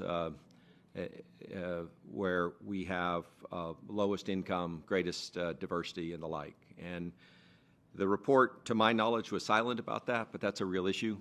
Other districts, including the one that our superintendent came from, have a different policy about staffing teacher positions, where people get extra pay and extra career rewards for teaching in our hardest schools. It's something that we need to think about, like a real systematic solution to our history would be ensure that schools with high levels of racial disparity, high levels of ethnic disparity, high levels of whatever you want to call it, that contributes to the beautiful diversity of Broward County. But where there are densities of those things, we need to have our best talent. And we need to figure out a way to make sure that we do that going forward as well. But these recommendations will get serious consideration. I hope we do these and more. It's really, really important to not just beat back the perception of disparate treatment, but to make sure that the reality is that we believe in equity. And equity is not about equal inputs, but it is about achieving the potential for everybody on the back end. And if that costs us more on the front end, all the better. We have whatever money we have, and we need to allocate it in a way that is reflective of the values of Broward County, because the people of Broward County believe in everybody having the opportunity to fulfill their God-given potential. Thank you for your service. Thank you. Mr. Severa? Thank you, Madam Chair. I also would like to express my gratitude to the committee for putting this report together and sharing your input for us. I've got some questions that I'm going to direct to the superintendent in regards to the summary of findings. I noticed on here, and we heard from the gentleman regarding the 5-year capital plan. According to the summary, it states that the district has not done a 5-year capital plan since the SMART bond was passed. If I'm not mistaken with dates, that was in 2014. What has happened in the last 11 years that has prevented this capital plan from being implemented? I can't speak to the past 11 years, but this summer we are creating a new committee to work on our long-range facilities plan, which is essentially your capital plan.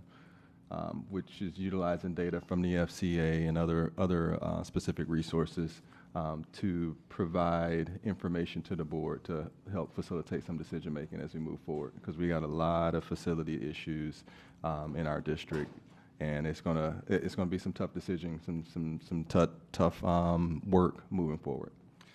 Understood, Mr. Superintendent, and thank you for that.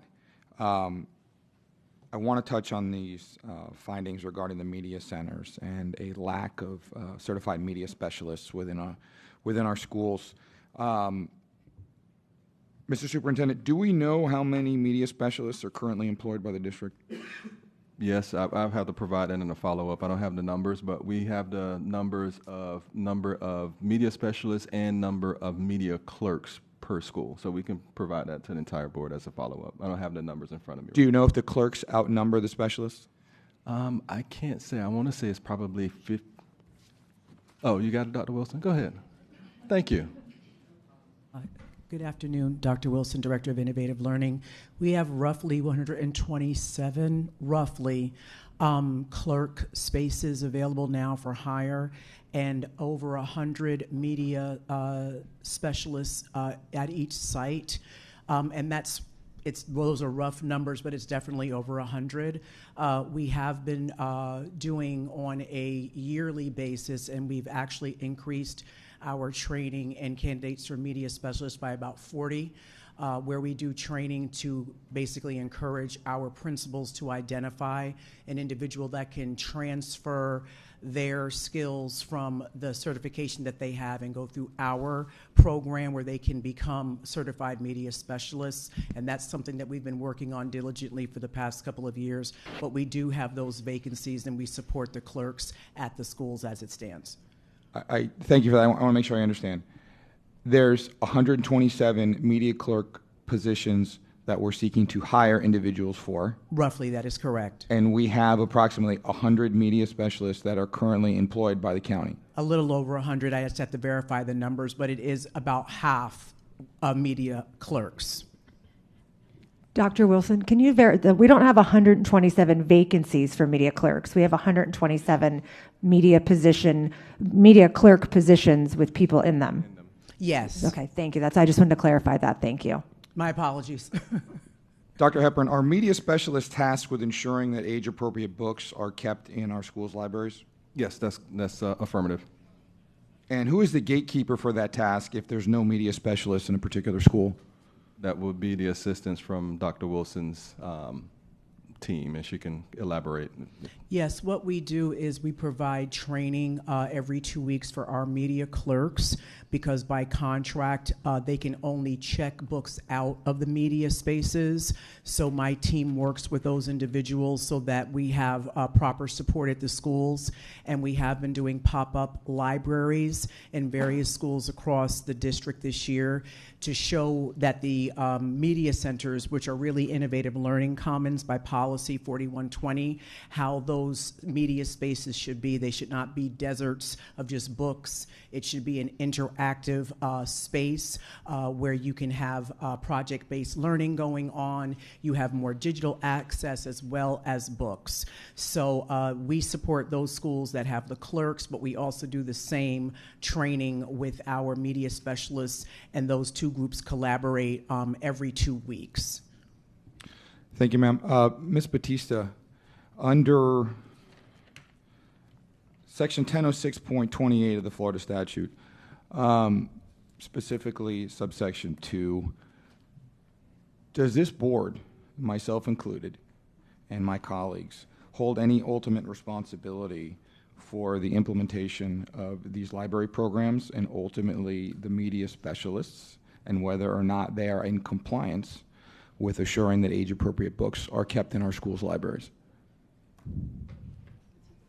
Thank you, Madam Chair. Yes, that is correct. It's the responsibility of the school board, the board members, the superintendent, and as well as the school principal is tasked with that responsibility. And that's a constitutional duty under this statute, is that not right? That's what the statute provides. Thank you, Ms. Batista.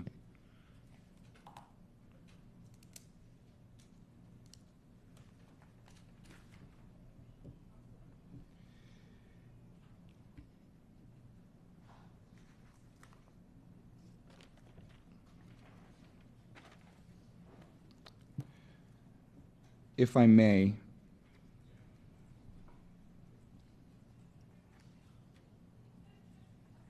there's mention on one of the conditions, the diversity committee recommendations. On one of the conditions, it's on page 11 of my report, in which there's a request to have a behavioral summit twice a year. Mr. Superintendent, what is a behavioral summit? Have Dr. Washington provide details on that and the frequency of those summits. Go ahead, Dr. Washington. Good afternoon. Behavioral summits, we really take the feedback from the community to find out what they want to learn a little bit more about. We've had them on bullying. We've had them on the effects of social media. We've had them on substance use and abuse. We typically do them in the evenings. We've done them in person. We've done them online. We take, again, feedback from the community and what they want to learn a little bit more about. And these are voluntary attendance-based summits? Correct. They're the intended audience is the parents' families, so that they can better understand the district's discipline policies and implementation of those. Thank you, ma'am. Thank you, Madam Chair. Thank you, Mrs. Bowman. Thank you, Madam Chair. Thank you to the Diversity Committee. You guys do great work. I wanted to thank Mr. Sparks for being here. I don't know if you remember when we met in the Boys and Girls Club West Park parking lot in August. My husband and I both met you, and we were talking on the way home that we met the legend, so it's great to see you again. And thank you to Ms. Pierre Grant for doing an excellent job chairing your committee. You know, I think just as an example, I think with the good work that you guys are doing and kind of all of us collaborating together to make sure that the facilities in particular, you know, this is something we've been talking about today, are addressed properly going forward. We had a couple months ago, Ms. Pierre Grant called me with a concern. I was actually going to be visiting the same school the next day. The chair was also visiting the school within a few days, and obviously we spoke to our facilities chief. And so I think when we're all working together like that to make sure we have eyes on it, to make sure that we know what the situation is, we can really more quickly address these issues. So I really appreciate that you guys are all going out to the facilities and doing that. Please keep bringing the information back to us so that we can also address the concerns. I think that's the most effective way that we can kind of move forward the way we need to. And I really loved your comment about the spirit of the school not necessarily being reflected in the physical appearance, because I see that in District 1. Amazing things are happening in these schools. The teachers, the staff are just doing such great things. The kids are awesome. And wouldn't it be nice if they all had the same opportunities to have the same level of facilities to be in? And so I think that certainly needs to be the goal of our district going forward, because everybody deserves that. And so I just thank you. And again, I'm always here, so if you guys have any concerns when you're doing school visits, I would love to hear from you so that we can all be working together on that. Thank you. Thank you, Mrs. Alhadeff. Thank you. Thank you to the Diversity Committee. My first comment is on condition number 2, technology, in regards to laptops. And next year, we'll be giving the one-to-one devices. And my question is in regards to identifying any type of threats, ensuring student safety with monitoring accounts on those laptops, like if there's any threats or violence or self-harm or bullying that's going on, and what are we doing as a school board or a school district to identify those threats? Dr. Hepburn. Yeah, so I know students as well as adults utilize the plethora of platforms that we have, Fortify Florida, Safer Watch, and now we have the badges. Yes, the crisis alert badges. I'll ask Mr. Davis if there is any other mechanisms that his team uses to monitor any threats, especially cybersecurity threats, which is always a common issue for large entities like us. Trey Davis, Chief Information Officer. I'll complement what Dr. Hepburn mentioned about Fortify Florida Safer Watch. On the back end, obviously, we have very strict cybersecurity controls, and that we naturally monitor all the time. So there's two sides: the client side, and then there's the server side. So it collectively helps ensure our security for students. But from the client side, that's what's currently in use for students to report any kind of anomalies or concerns. Okay, I was just wondering also if we're looking into any type of, like if a student brings up something inappropriate on their computer or, says that they want to harm themselves, is there anything that's identifying that and sending an alert to the district? So there is nothing, Dr. Hepburn, there is nothing currently active that explicitly is tracking that. There are solutions that are available, obviously, but currently not installed on the systems. Okay, I mean, I think that is something that we should look into, being now that we're going to have every student with a laptop, and we want to make sure that they're safe and within the space of using their laptop. My next comment is in regards to the athletic facilities across the district. I do think that we need to be looking as a threshold first at our schools that don't even have athletic facilities. And that's something we should tackle first, those schools, because obviously they don't have that opportunity to have the football game, Friday night lights at home, and that's a big problem. And so, when we talk about budget and the facilities across the district, I want to be looking at those schools first. And then as regards to the discipline, condition number 7, I want to have a more elaborate conversation. I know Mr. Cervera brought up the behavioral summits. I just think that there's a greater opportunity to reach more students across the district. And so I think that could be vetted out a little bit more.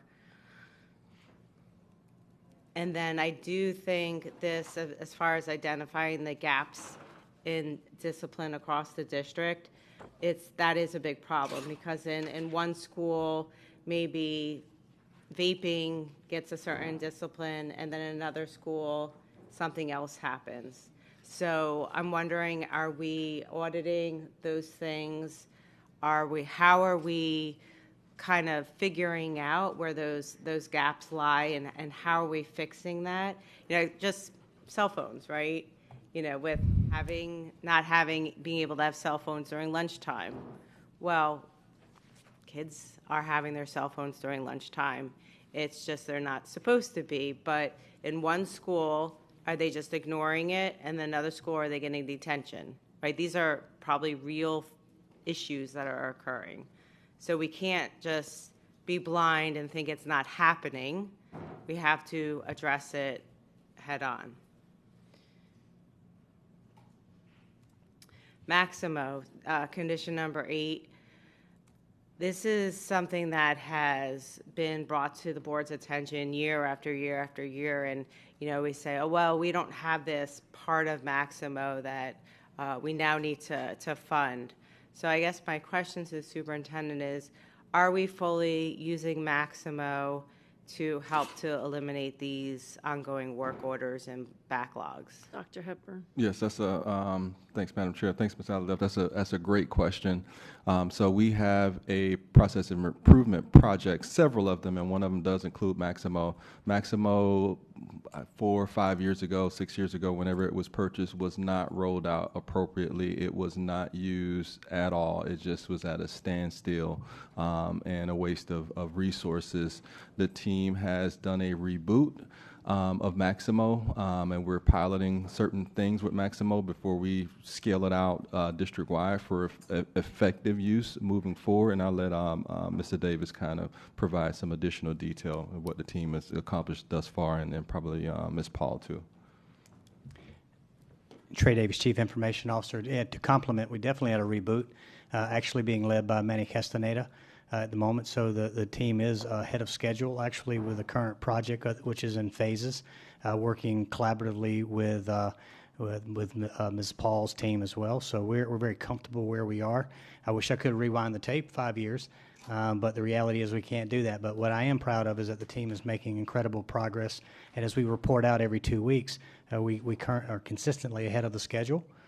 So in between now and the December timeframe are other phases that will be completed to bring the full implementation of Maximo to fruition. So I'll defer to Ms. Paul if she wants to add anything on the collaboration there. I think, good morning to everyone. I think this implementation and reboot is a more robust. It will bring us, obviously, into the 21st century. We will use iPads and so forth to communicate with each other. We're currently training our leaders at our schools on it, our facility supervisors and so forth, to make sure that this implementation is successful. And so, again, one thing we did not do, I think, in the past was work collaboratively with our IT department. They're fully engaged in helping us do it the right way this time. Thank you. And it's funny that you say the iPads, because I remember hearing about that, like, I don't know, 3-4 years ago, because they were supposed to, with our air conditioners, when they changed the filters, they were supposed to be able to use their iPad to document that information. Exactly. So, if Dr. Hepburn, if you could give the board, every 3 months an update on Maximo, I know I would greatly appreciate, and sure my colleagues would too. Absolutely. And then the last thing I just want to address are playgrounds at the elementary schools. I think this is a really point that really hits everybody's hearts. And, I think it's so sad when I see a playground with the yellow caution tape wrapped around it because they, there was some safety issue that didn't get addressed. And so it really breaks my heart that is happening, that our kids, our elementary school students, they don't have necessarily a playground to play at. And, I would say if that's the case, then we need to be providing them with some other playground kit, making sure that they have balls and jump ropes, and, they're able to you have other equipment and resources until that playground can be fixed. Thank you. Thank you, and I'll wrap us up quickly because everybody kind of talked about everything. Madam Chair, I had my name down to go. Oh, I asked and they said no, but okay, go ahead. I'm sorry to interrupt. Thank you so much, and I appreciate all that my colleagues have spoken about today. And first, I want to thank Dr. Zeman for coming out to Robert C. Markham Elementary. For all my many years on the board, it has been extremely difficult to get attention to the inadequacies there until Dr. Licata and Dr. Hepburn made this process finally move forward. I'd appreciate it, Dr. Hepburn, if you could please explain what you have done and the plan moving forward succinctly if you can. Yes, I'll have Ms. Paul, since her and her team are very intimately involved about what's the progress that's been made since the past year. Thank you. Thank you, Dr. Hepburn. Thank you, Dr. Zeman and the Vice Mayor Pompano for going out to Robert C. Markham to see the progress. This project was stalled, and we are very aggressive about making sure that Markham is taken care of appropriately. I want to thank the principal of Markham and her staff for providing excellent collaboration to get this project done. As I explained to Principal Allen last Friday when we walked out there, that this collaboration will not end once Building 1 is completed. This is a commitment that we have to this school and to our other schools to make sure that we provide equitable services across the district.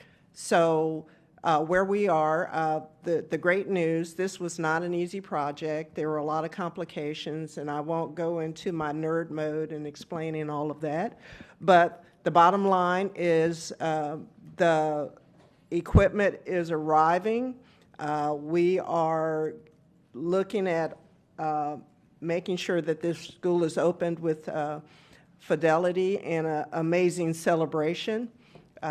We identified a couple of things that we'd like to partner with the City of Pompano with, playgrounds being one of them, and we will continue to work on that. So this project is moving forward. Miss Allen is in direct contact with everyone on my team, and as I call it, a golden ticket. She has the golden ticket to make sure that that school has everything that it needs until we open that new building. So we are moving forward. It is on track to be finished in 2027, but the reality is we're trying to recover whatever time we can to expedite the construction. So that's been on my list from day one. Today is my one-year anniversary in Broward County Schools. And I thank y'all for the opportunity to serve this amazing community. There's no doubt we have a lot of work to do, but we are committed, my team is committed to making sure that we get this work done for our kids. So as Dr. Zeman always asks, you know, what is the result of not doing the work? Well, kids don't have what they need to learn. So Markham has been there along with other projects that we have to clean up and move forward. Markham was the first test of our resilience in making sure this happens. The Markham community, thank y'all so much for being patient with us, and we will celebrate to open that school. So thank y'all for the opportunity. Thank you. I appreciate it, Ms. Paul, and congratulations for your 1 year.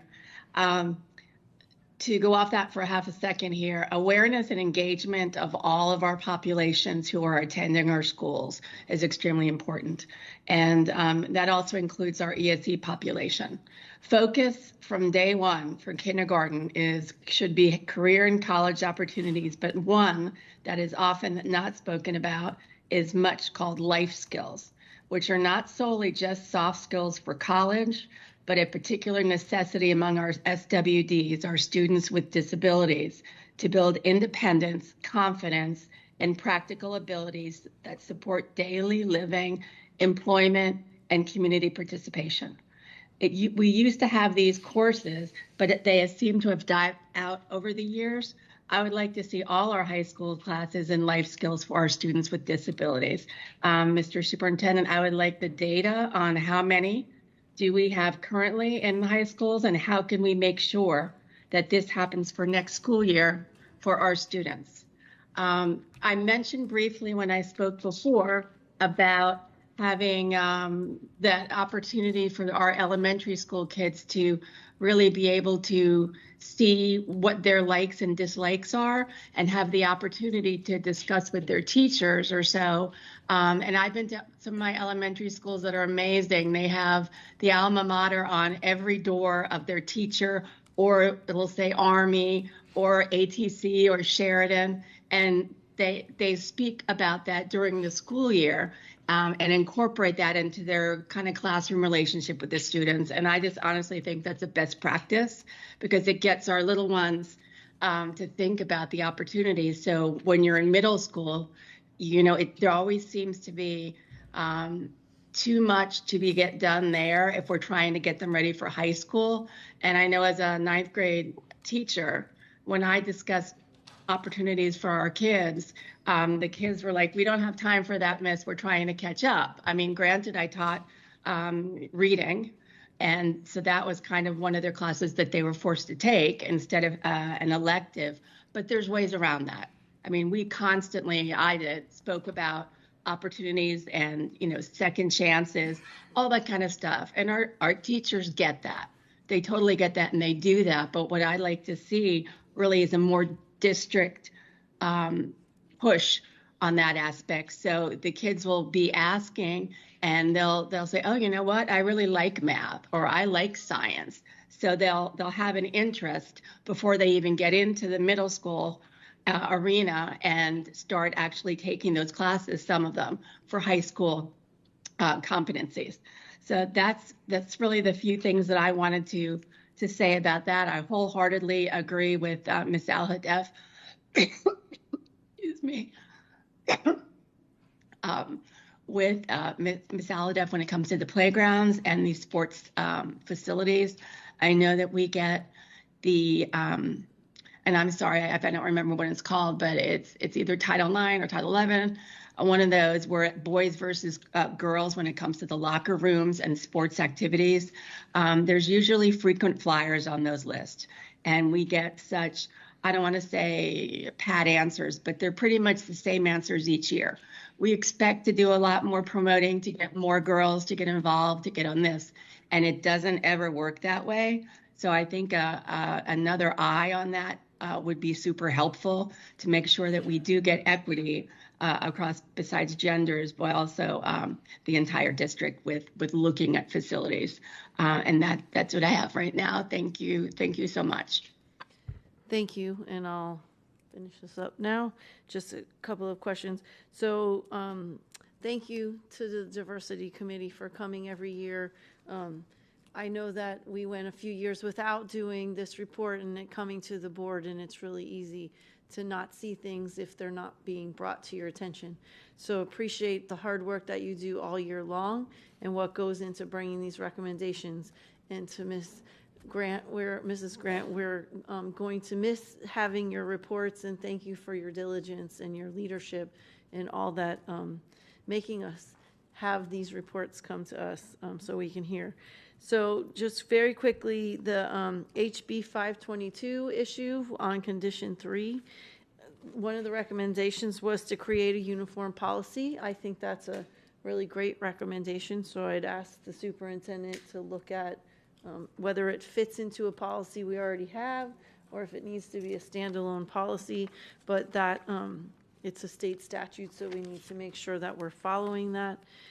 We've talked a lot about mental health and wellness today. I was at Western recently, and they do have some plans, and we have wellness centers sprinkled throughout the county. There's some that are private, some that are in the schools, and something that I've really been trying to push. So I think that the more wellness centers we can have in different areas, the better, because trying to ask someone to go somewhere for wellness often is a problem, and why they don't seek help in getting mental health services, because it's not readily available to them.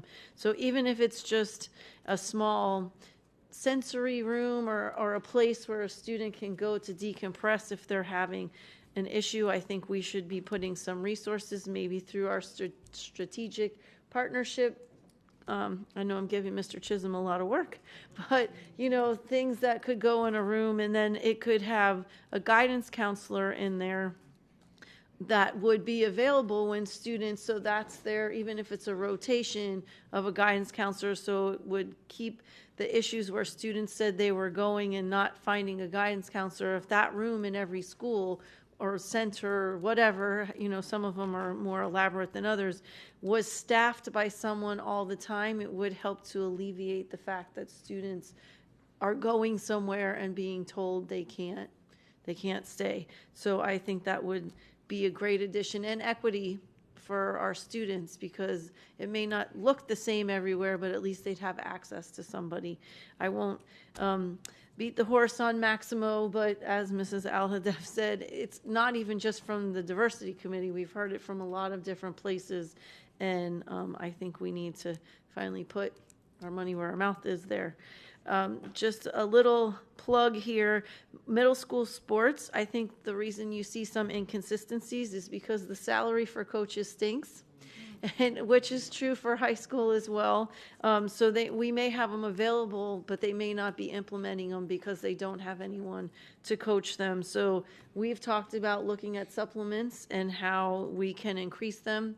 I've been waiting patiently, it's my 5th year here, on how we're going to do that. So I just asked the superintendent. I keep being told it's going to come to us, so would love for that to happen. This got thrown out a little while ago, and we said, I think the board said, yes, we'd like to look into it, and nothing really ever came of it, but sponsorships for athletic fields in our district. So we have, as we mentioned, a lot of companies that want to put their name on something and do things of that nature. So I'd really love, especially in places where we don't have the athletic fields, to reach out and find out where we can bridge that gap with our partnerships with people in the community. And one quick question. I know behavior summits are something different, but if we could, Mr. Superintendent, just remind everyone, are there not behavior assemblies, I believe, every semester for students? So can you explain how behavior assemblies are different than behavior summits, and who the audience is for those? Dr. Washington.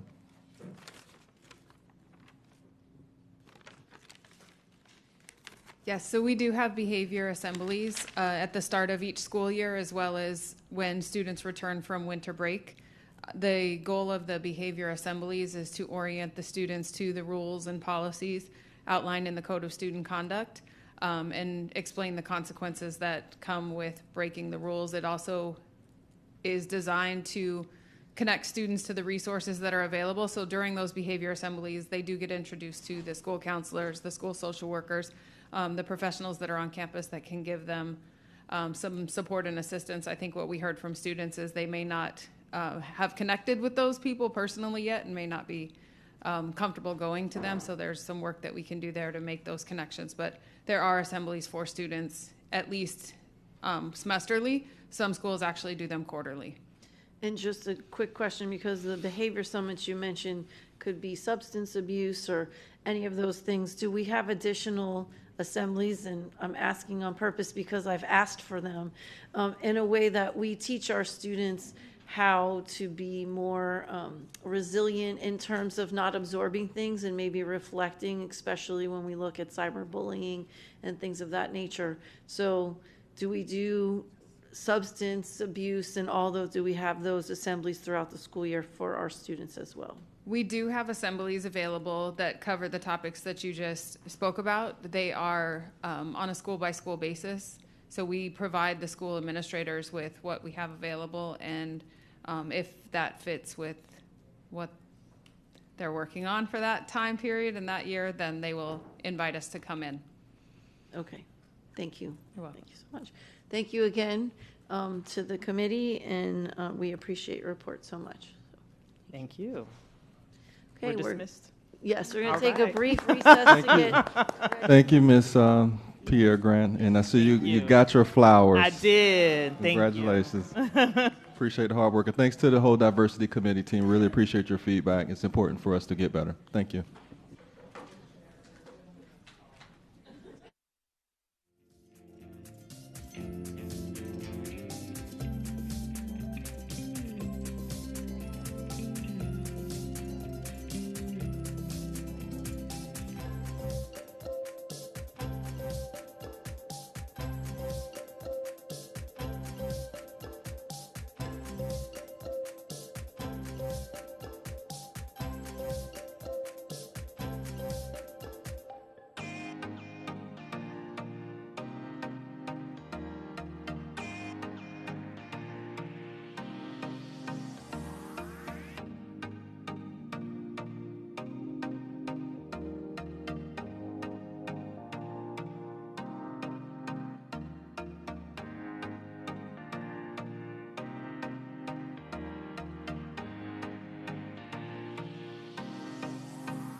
days, I think.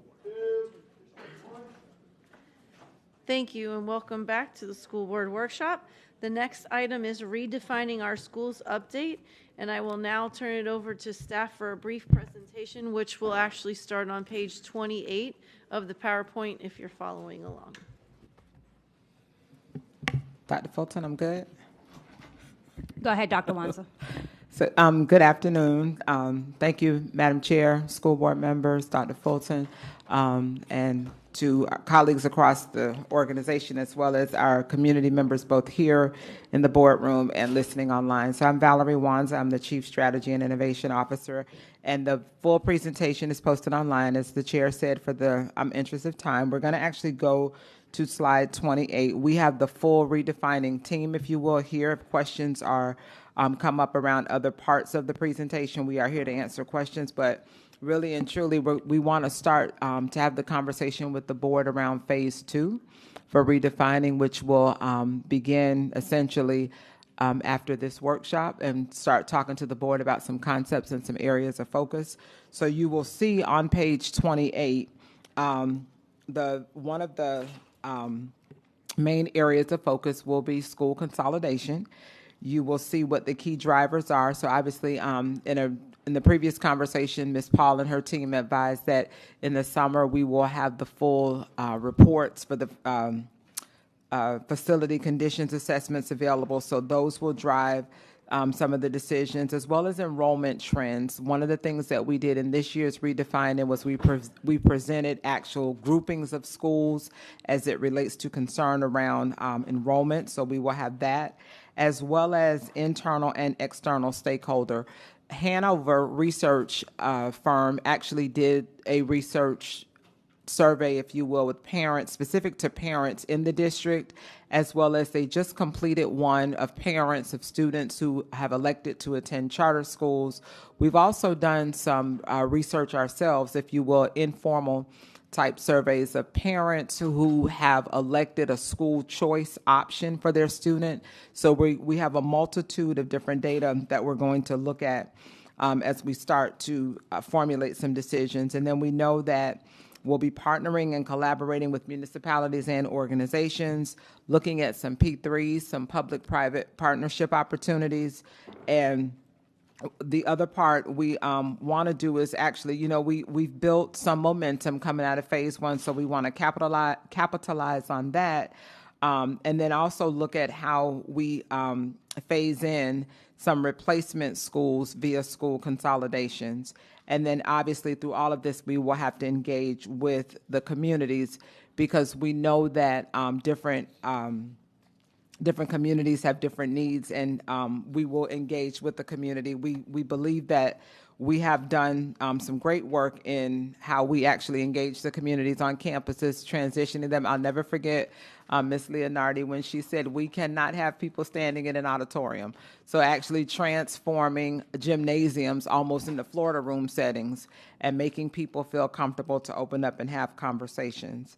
And then additional phase 2 priorities. Obviously, we are going to look extensively at our magnet programs, do a complete, I'm going to use my term, a complete overhaul, if you will, in some of the programs, but also look at some new and innovative programs, things that we haven't thought of before, to really attract not only parents and families too, but to also identify, address, and respond to what our parents who continue to be customers and partners with us have told us that they would like to see.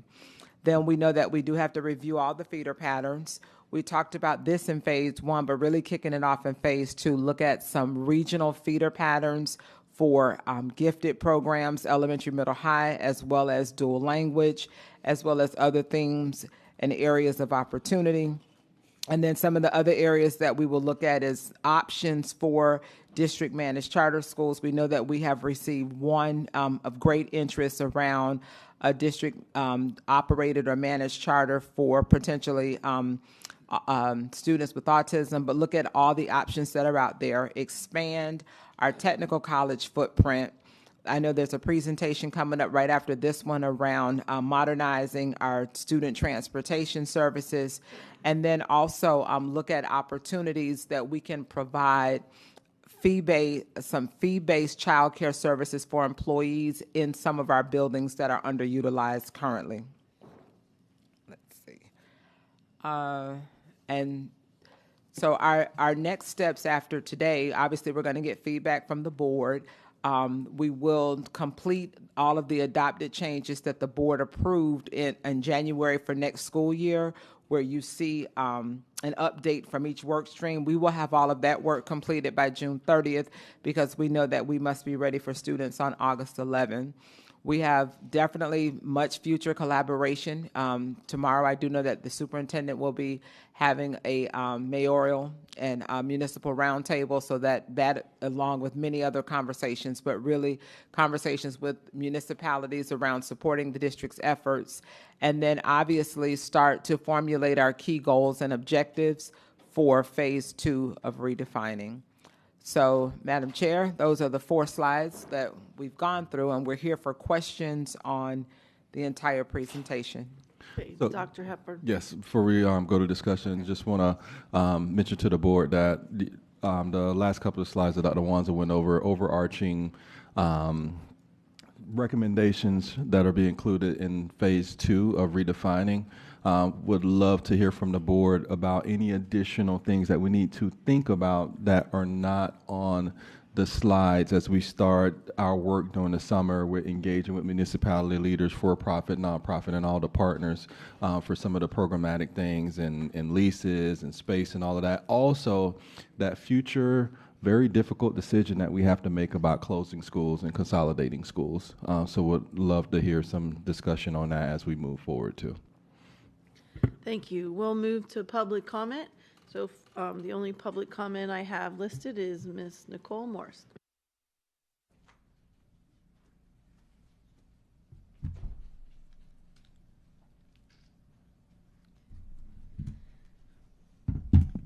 Good morning, Nicole Morse, Coral Springs. I'm here today to speak about concerns I have with the redefining at Broward Estates and Dr. Martin Luther King Jr. Elementary.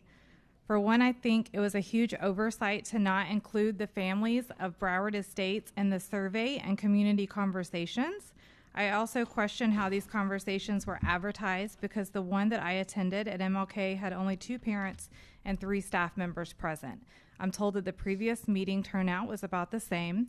I'll echo Dr. Holness's concern that the survey did not include the option to keep the name as is.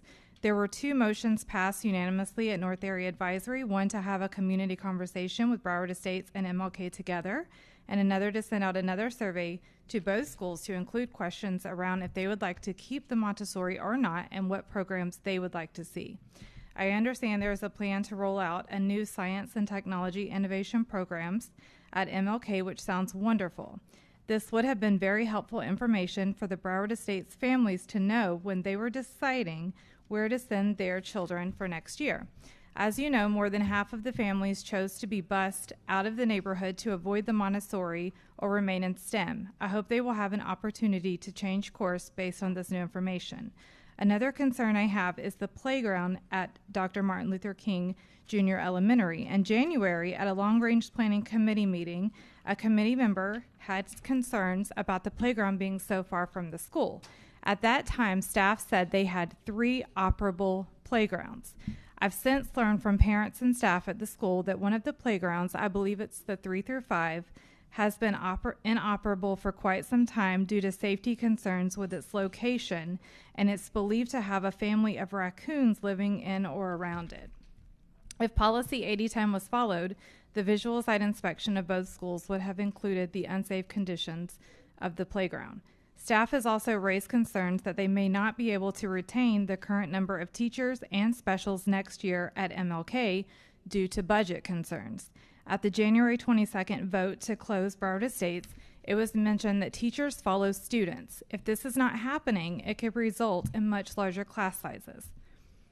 Next, I would like to bring to your attention the removal of 2 programs at one of the previously mentioned schools that was at risk for closure due to being under 50%.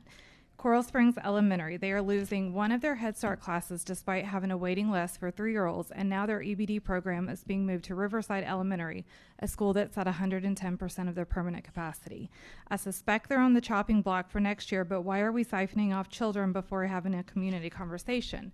Last, while we're renaming schools, please rename Lauderdale Manors Early Learning Center. It has not been a school in years, and no children have reportedly been on site since 2022.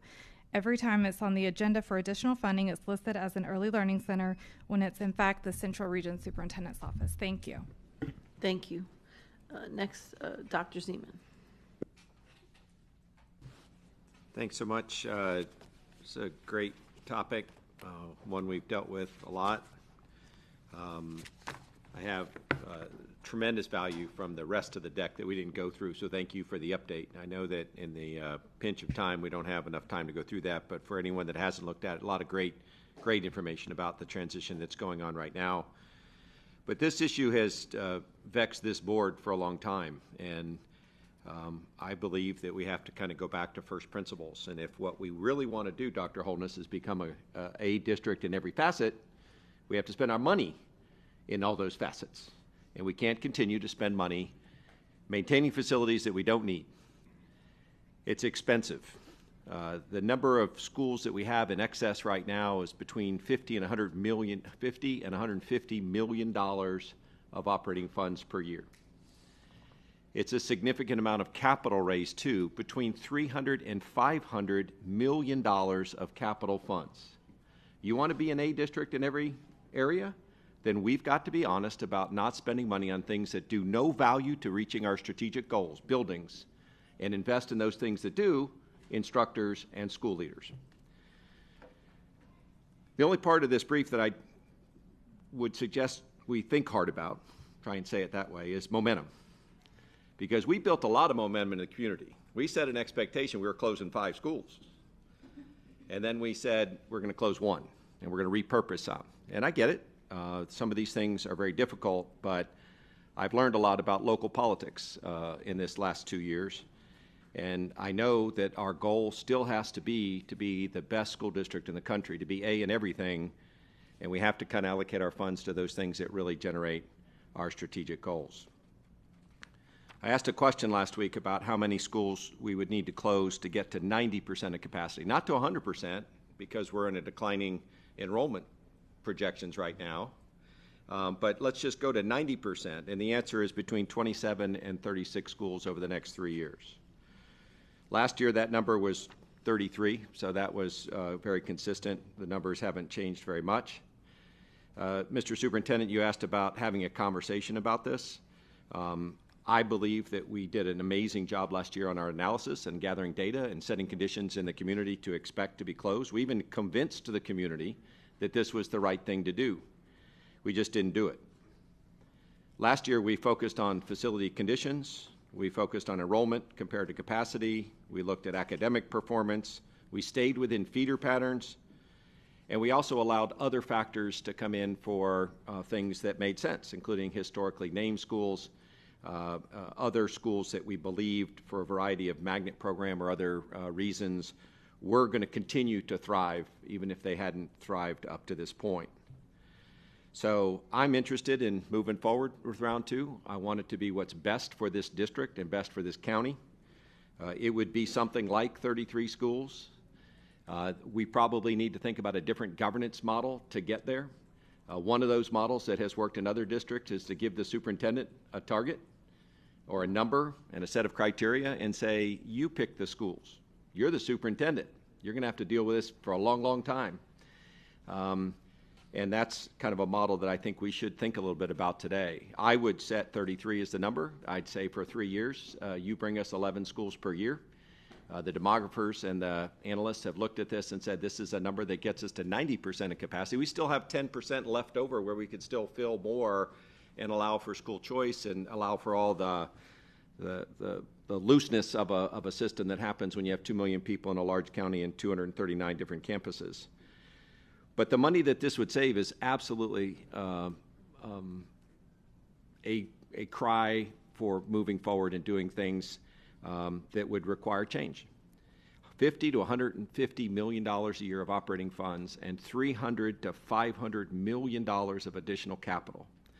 The capital we spend one time, but the operating funds we spend every year. So, Mr. Superintendent, if we raised just the middle number and said $100 million a year of operating funds, what kind of raise could we give everybody that worked in Broward County Schools? Correct me if I'm wrong, Ms. Johnson. That sounds like 8%. That is correct. And what could we do, Mr. Superintendent, with $300 to $500 million of additional capital funds? We can address a lot of facilities needs across the district, even build replacement schools. And I'm trying to find a way to get to a better tomorrow. I think it's really, really hard to ask a school board of 9 people to look at a list and not find something they don't want to do. This is a process that I've outlined that asks the superintendent to identify those schools that should be closed, and to do that every year for 3 years, and to work with the staff and work with the community, work with the municipalities to figure out where do we need a park, where do we need affordable housing, where does it need to be just turned over to the city or sold. But I think all of those things are feasible. I think the community is supporting this. I think it will be a change, but it'll be a change that we have done before in Broward County and we can do again. And when we're done, 3 years hence, when those 33 schools are closed, we'll be at a place where we can honestly say what Dr. Holness said earlier today, which is we've put our money where our mouth is. And we've said there is no gap between the lip and the cup here. We are saying we want to be the best district in the county, and we're willing to make the changes to get lighter on the facility footprint that we have and free up massive amounts of land for all kinds of great things to happen on what now is school sites, and to allow us to spend money. 8% increase to everyone that works here is pretty excited. $300 to $500 million worth of capital. Fort Lauderdale High School cost us $100 million. So we could build 5 brand new, very large high schools. So that's the argument in favor of this. I'm going to continue to remind people that, facilities don't educate people, teachers do. And I'd like to spend our money on the things that will achieve our strategic goal. Thank you, Chair. Thank you. Mrs. Leonardi. Thank you. If we closed 11 schools a year over the next 3 years, what would happen to those employees at those schools? Dr. Hepburn. So with the teachers, most of those will be absorbed because students need teachers, and especially to meet class size ratios. For admin or clerical staff, that's the iffy. Usually we have enough attrition to put those people in positions, but if there is no attrition, that could equate to a small amount of layoff. Okay. Can you break down for me, and we've been through this conversation before, but I think because it's come up once again, it's important to highlight. What is the majority of the cost of running a school? Personnel. Right. And from what I'm hearing is that personnel cost would follow the students. They wouldn't, in some instances there may be some layoffs if we close a school and we can't absorb those positions. But largely the teachers, which make up a majority of the employees, they would stay employed. We would continue to pay for them. Correct. Okay. So the savings that we would incur from closing, say, one elementary school would be about what? Correct me if I'm wrong, Dr. Wanza. We had those numbers in previous decks. I want to say close to $1 million for about $1 million for elementary. About 2.5 for middle. I think high school the max was 3. Was 3. Okay. And are those recurring savings or one time? Mostly recurring because of the admin and clerical staff, and some not recurring with capital that you're spending on equipment and resources. And I don't know if anyone has the answer to this right now, but I'm curious about the atmosphere for selling our properties right now. If this is an environment in which it is competitive, And also, I think there was recent legislation passed that would impact the sale of our properties. So could someone speak to that? So,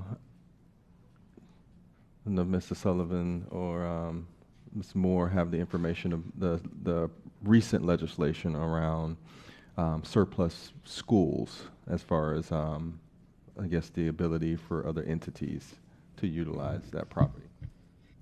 So we're still going through the legislation, but the biggest change as it relates to charter schools is, one, the ability to convert. They took out staff from that process, so now it's just parents. And then municipalities could apply to the district to take over existing schools if they are opening a job-creating charter school. Got it. Okay. And I don't know if I need to request a follow-up just about the environment to sell any of our property or lease any of our property, what that looks like. If it's a buyer's or a seller's market, right. I think it's a little bit of both right now. Yeah. For us, I think we are the largest landowner. If not, we're like right behind the largest landowner, and people have been approaching us about properties, about potential surplus property. So we could get maximum value based on appraisals for many properties that we decide to surplus. Got it. But I guess I've been hearing a lot about legislation and charter schools and their ability to access our surplus properties first. So can we speak a little bit more about that? Go ahead, Mr. So we have a workshop with the board June 10th. So by then we should have more information on exactly what passed this legislative session. As the board's aware, they still haven't passed the budget. But we're going through the legislation that last day they really added to 1105, an extensive bill that came out. So we're still going through it.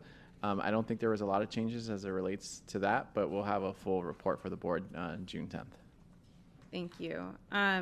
And the reason I bring that up is I don't want us to create an environment for ourselves where we're creating more opportunities for students or for other organizations to take our students. And then, usually they send them back, but that's after they've collected the funds. Logistically, would we be able to close 11 schools each year for the next 3 years? Well, let me rephrase that. What are the logistical barriers to doing that? One of the main barriers is identifying adjacent capacity for kids when we do consolidate. So we will have to definitely look at that with a fine-tooth comb to make sure surrounding schools are able to absorb a school that we decide to close. Okay. Can anyone speak to the specifics of that? So, like, if we closed 11 schools next year, do we have schools just generally that could absorb the capacity of 11 schools? If it's okay. Yes, go ahead. So I'm going to have Mr. Beck, our director of demography. Hi, good afternoon. It is basically exactly as the superintendent says, that something that I don't think we emphasize in policy is that to close a school that's under-enrolled, you need other schools around it to absorb the enrollment. So we have identified 8 clusters of under enrollment at the elementary school level and 5 at the middle school level. So those are schools that have one or more than one under enrolled schools that would facilitate the consolidation of one school into another. So that's 13.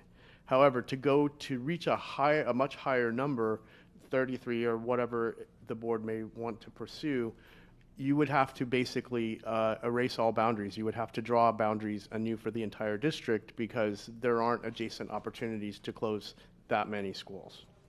Got it. Thank you.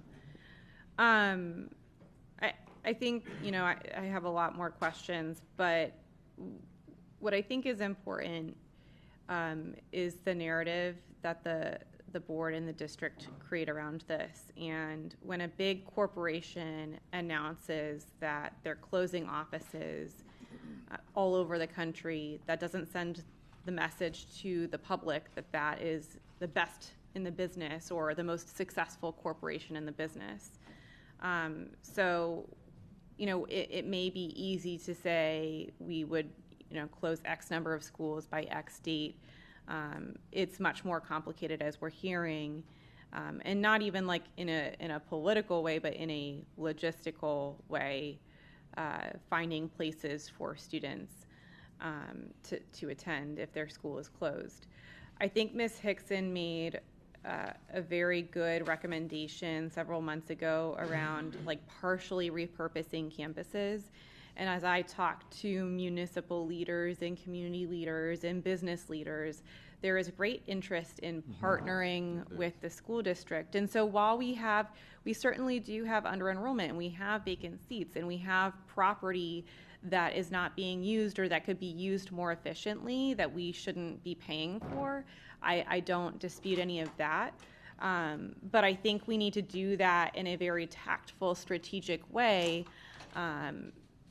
And there is a desire from all stakeholders to do that, to work with us and to be on our property, working with our students.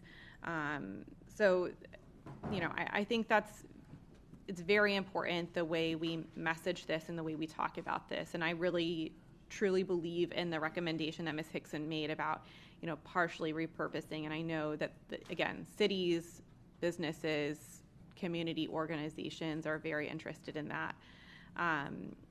A few things that I saw in the presentation that I am very excited about is offering more fee-based childcare. I was at Pine Ridge yesterday, and the staff was discussing how many more, they call them babies, but kindergarten and first graders, how many more of those students are coming into Pine Ridge. And I asked, well, why do you think that is? And they talked about the lack of access to childcare and the lack of experience with being in a school setting. So many of our kids, a lot of their first time experience is sitting in a kindergarten classroom, and how they're not used to that, and that erupts into some behavioral challenges. So the more that we can expand early learning and childcare, it is a desperate need. It is a part of our core mission because the data suggests that the more access to childcare and early learning, the more successful students are later on in life. I'm very excited to see the idea of an expanded footprint for our technical colleges. That is something I continue to hear in the business community. It is something that our students are very excited about. I would also, just look at something that I hear a desire for is more education around aviation and those kinds of vocations. We have executive airports all over the county. We have, our big airport, and that is a career that is very much in high demand. One thing that I heard when I was talking to a group of business leaders was, a lot of people compare us to private schools. Like, what do the private schools offer that we don't? And one suggestion was maybe doing a K through 12 school. We have private schools throughout the county that are K through 12. I attended a K through 12 school. So I think that would be an interesting idea to explore. Again, I don't know logistically how that happens. If we have to close a series of schools, consolidating those into a K-12 school might be interesting and unique, and an outside of the box kind of way to think.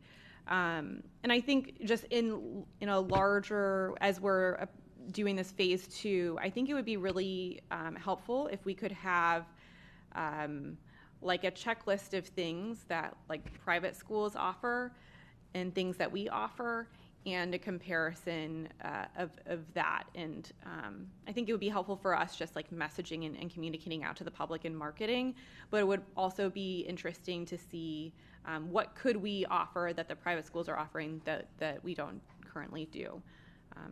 Thank you. Thank you. Mrs. Rupert? Thank you. I just wanted to continue the conversation after Ms. Leonardi when it talked to fee-based daycare for us. And I know I brought this up over the last 2 years, and there was multiple.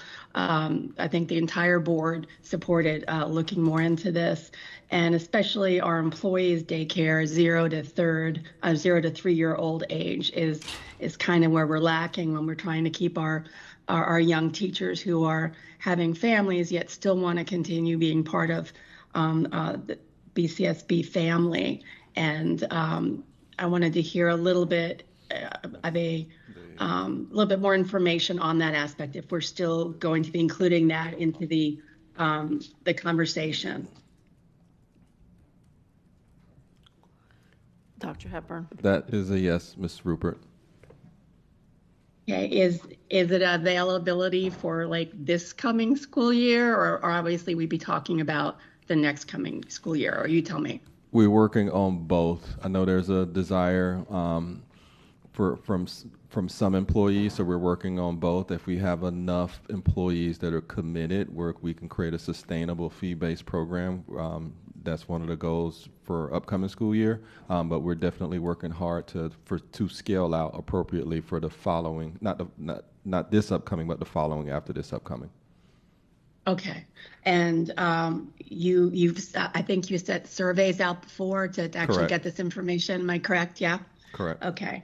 All right. Thank you for that. And page 7, Community Schools North. We have adult ESOL, GED, basic literacy. And career focus is kind of a missed opportunity, and it's I think it needs to be more infused in our community schools as well, and a missed opportunity to talk to our families. And today I'm going to mention it 100 times.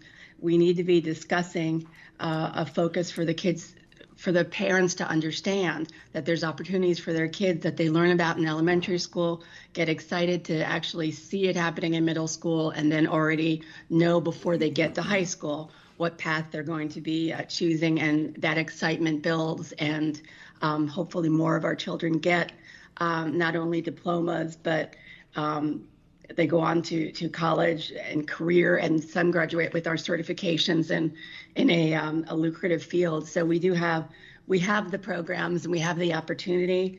It's a matter of making sure that we start at the right moment discussing those, and little by little in the elementary school. But I do see an opportunity to do that. Would definitely help. And hold on. And I really want to say that on page 17, that the marketing work stream was terrific. The examples that I looked at. And my question is, did all new K-8 configurations get this same marketing push? So is this, you're putting names on it, but did every one of them have access to this? Dr. Hepburn. Dr. Cannon, or not Dr. Cannon, but Mr. Perez can answer. Mr. Perez, go ahead. Good afternoon.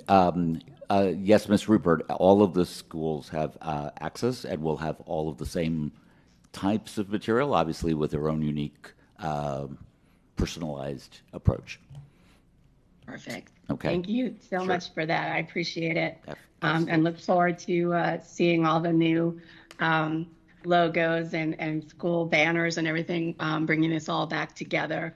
And I want to thank everybody because I was able to get on now. And thank you to my colleagues for asking such good questions. Thanks.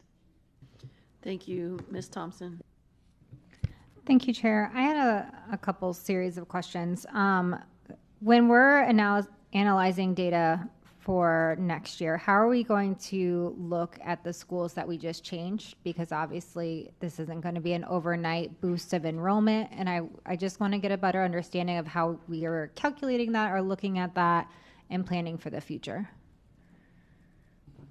Are you referring to data that we're going to use for the next phase? For like the next phase. So there's schools we just changed. Obviously, Yep. they're not going to be at capacity overnight. Yeah, those schools we would exclude out of that because we've But made like it. the sorry to cut you Go ahead. off. I'm But like the surrounding, like if putting names in the universe is going to blow back at me. But for example, we have 2 K8s in Miramar now.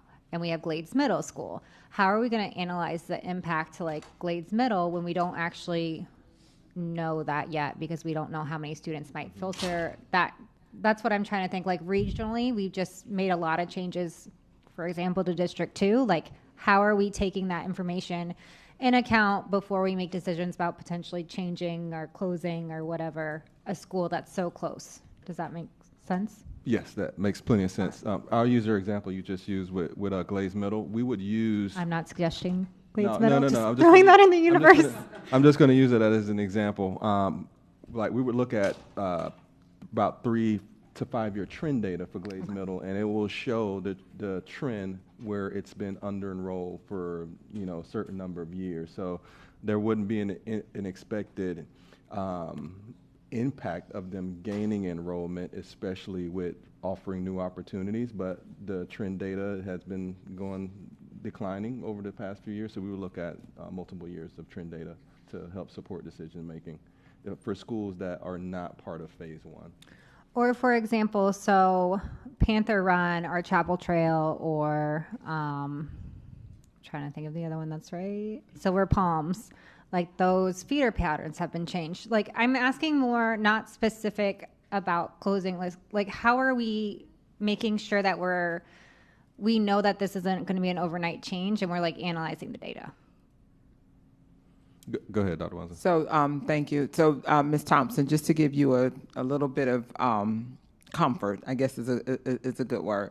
So as the superintendent said, we're going to look at historical trends, but we're also going to look at opportunities that may have been out there in the past to really capitalize on what we've done now and some options that may attract students back as well. So you use Glades Middle. I'm not throwing them out there in the universe. But we do know that, if we're going to have the honest conversation, the school is at 56% capacity. And we just created some K-8s around the school, right? There could be maybe an opportunity to do one more, and then we start to think about, in order for us to expand the technical footprint, we're going to have some places to expand the technical footprint. So those are conversations that obviously we would come to the board as we bring in August the concepts. That's why we want to get all the board feedback today, as the superintendent said, so we can really start to analyze a wide variety of data, explain to the board the data that we are analyzing and how it got us to make certain recommendations. Thank you. And then, excuse me. We talk about regional. I just want to get some understanding about regionalizing like magnet programs, because then we had students come in that were like, oh, I'd love a law program. Like, so it seems like students want these individualized programs in each of their schools. But then if we regionalize it and would that like affect the law programs and like the HOSA and stuff like that? Can I speak? Yes, go ahead, Dr. Watson. So I'll speak, but obviously my colleagues in the teaching and learning arena, Dr. Cohen, you all can jump in at any time. So you have schools that have programs that have nothing to do with magnets, right? They have looked at the interests of their students. And so when I was at Miramar High School, we had law studies classes. But we weren't a magnet, but we had HOSA, but we weren't a magnet, right? When you talk about a regionalized magnet, you're talking about and providing transportation, because these are students who have elected or have raised their hands and said, I want to go to this school with this unique theme of study, individualized. So typically our magnet programs come with some type of transportation boundary. And one of the things I think in talking with Dr. Hepburn is, and I'll use medical, for example. When we look at doing a regionalized medical magnet, let's say, we're talking about starting in like 3rd, 4th grade, so that the children have a matriculation up through elementary, through the middle, and then this extensive experience at the high school level that's different than what they've ever experienced before. So we do have to look at, while there may be different innovative type programs that are offered in school, but to replicate a full-scale magnet and I'm going to use that in every school just may not be something that's doable. Thank you for clarifying. I think there's misconception on like after-school programming and magnet programs, so that was helpful. I want to echo my colleagues in saying expanding childcare, I think, or not childcare, but VPK programs, I think is really going to be our success going further. For example, looking at when I was at the CTASE town hall thing I was at yesterday, the Flanagan students really want a West Broward Bobcats type early learning center there. And I think that is a really good area to put something like that in. So I think that both helps our high school students get needed skills and then also helps our families and gives families an opportunity to explore our school system. So I think anywhere we could incorporate there would make sense, is something I think my colleagues and I are big fans of. I would like to see a VPK program in every elementary school. I like to dream big, but that's my goal. And then I want to go back to marketing a little bit more because as someone that lives close, very close, walking distance between two of the K through 8s, I still feel like my neighbors don't necessarily know about the changes. And I kind of want to dive a little deeper in this and then offer a suggestion. Jose? Yes, that's great. Jose Perez, Executive Director of Broadcasting and Marketing. What can how would you like me to answer that? I mean, we are well into the process of building the collateral that identifies the schools in a new way. And we will show you a sizzle reel, for example, that we've created, a compilation of them, of all 5 schools. But each school has a sizzle reel. Each school will have a flyer, a new logo. I'm sorry. And host all of the items that you see here. Like, for example, we are working with the city of Miramar, which Dr. Wanza alluded to earlier, and there's an example of the kinds of things that we can do with them. And we want to expand that to all of our municipalities. So the awareness is probably, not ideal yet, but we are getting there, and all of the sizzle reels are ready as of May 15th. The logos were prepared over the last couple of weeks as the school names were changed and updated. And I think we're close. Social media kicks off this week. Pretty extensively paid social media, so we are going to target very, very specific areas of your district and really introduce them to Coral Cove and Pines Middle. And the new Silver Shores. Silver Shores. Well, is it Pines Middle in yours? Yeah, I have 3. That's why. But you're between 2 elementary schools. That's I right. get very nervous. I think I love everything you guys do, and it's very polished. One of the things we talked about yesterday with some of the business students of CTASE is having more, I don't want to say unpolished, more informal marketing, like having students create TikToks or Reels to sell their schools. Obviously, elementary, that might need some working out, but I think even our schools that aren't being redefined, like giving students some control either of our social media or some kind of marketing project, because I think if students hear from other students about all the cool things happening, I think that's a really neat opportunity, and I wanted to see if that's something to explore. Yep, go ahead. Good afternoon. Farrah Wilson, Director of Marketing and Strategic Communication. That is an excellent question. We had an opportunity to go to each of the sites in your area, and we're going to all of them and talk to them about social media. We had a working meeting where the social media specialist was there, the media team, myself, and we went through their profiles, updated their pictures, put their new logos, and gave them ideas on content and how to post something every day. So that's something we're working on with all of the schools. But let me just add to that, to your point about involving students, let me just be clear. TikTok is still on our prohibited list at the district, and all things related to TikTok. So I don't know if you get that message popping up anytime you go to a related site, But just be aware of that, number one. And I agree, TikTok is a great way to reach students, but we're going to have to look for a different alternative. Or Reels, or YouTube, Reels, or Instagram. Yep. Yes. Absolutely. One of our challenges is definitely that somebody needs to own the presence, right, online, and especially in social media, because that is a challenge at all of our schools, and something that we have to engage students, ideally, for in the future. So I think that's a great way to do it. I'm just not sure how quickly we can get the students to participate. They certainly are engaged on our Facebook and Twitter and Instagram, and not always in the very stories are best the way. best. Yes. Our Instagram stories. The Hands Instagram down better stories than are the best. Yeah. That's all of Florida.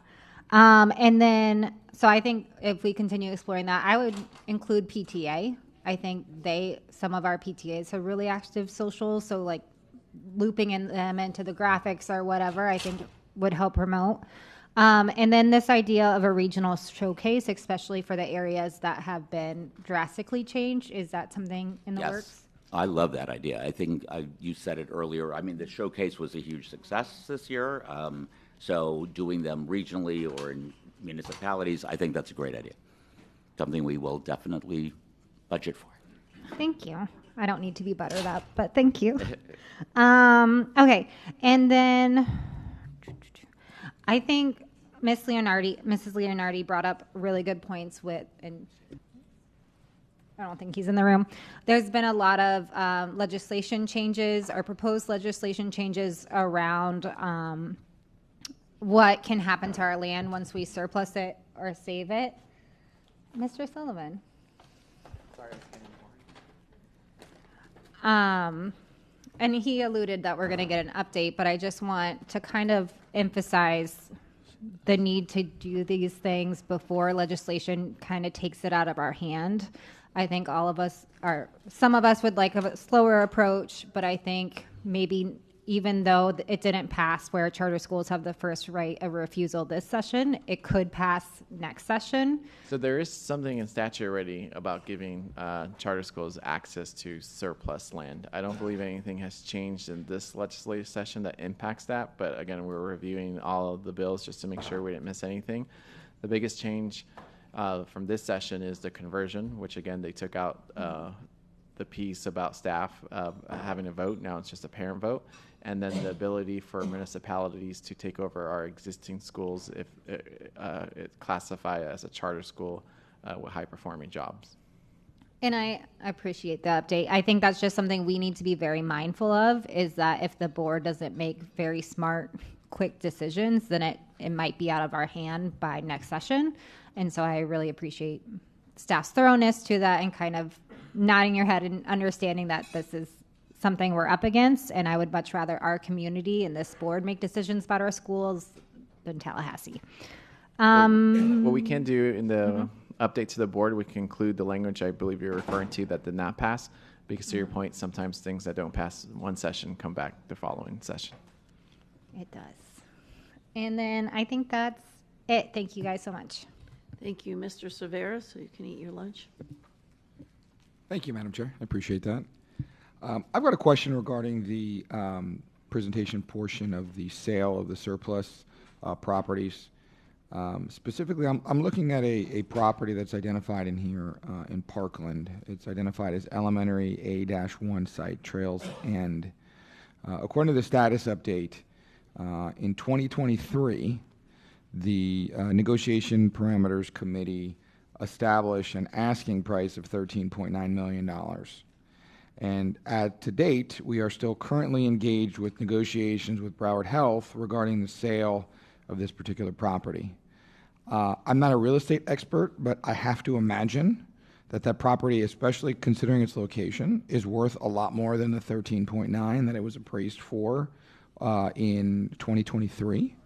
I want to know what is being done with that particular parcel. Are we locked in at that price? Are we currently under contract? What is the status? Dr. Hepburn. Yeah, so the board voted to direct negotiate with Broward Health probably about three months ago. So we're in direct negotiation with Broward Health currently to date. The appraisal and also the appraisals performed by Broward Health are right along the same similar numbers. There's some mitigation that needs to be done to the land, where if I want to say the amount, Ms. Paul probably knows the specific language, but the cubic feet of field that needs to be added to raise the land up to a certain level so that they can actually build on it. So I think that has something to do with the actual appraisal price too. If you want to add anything, Ms. Paul. I think you're correct. That 13.9, I believe, is the minimum asking price for that property. That was their appraisal.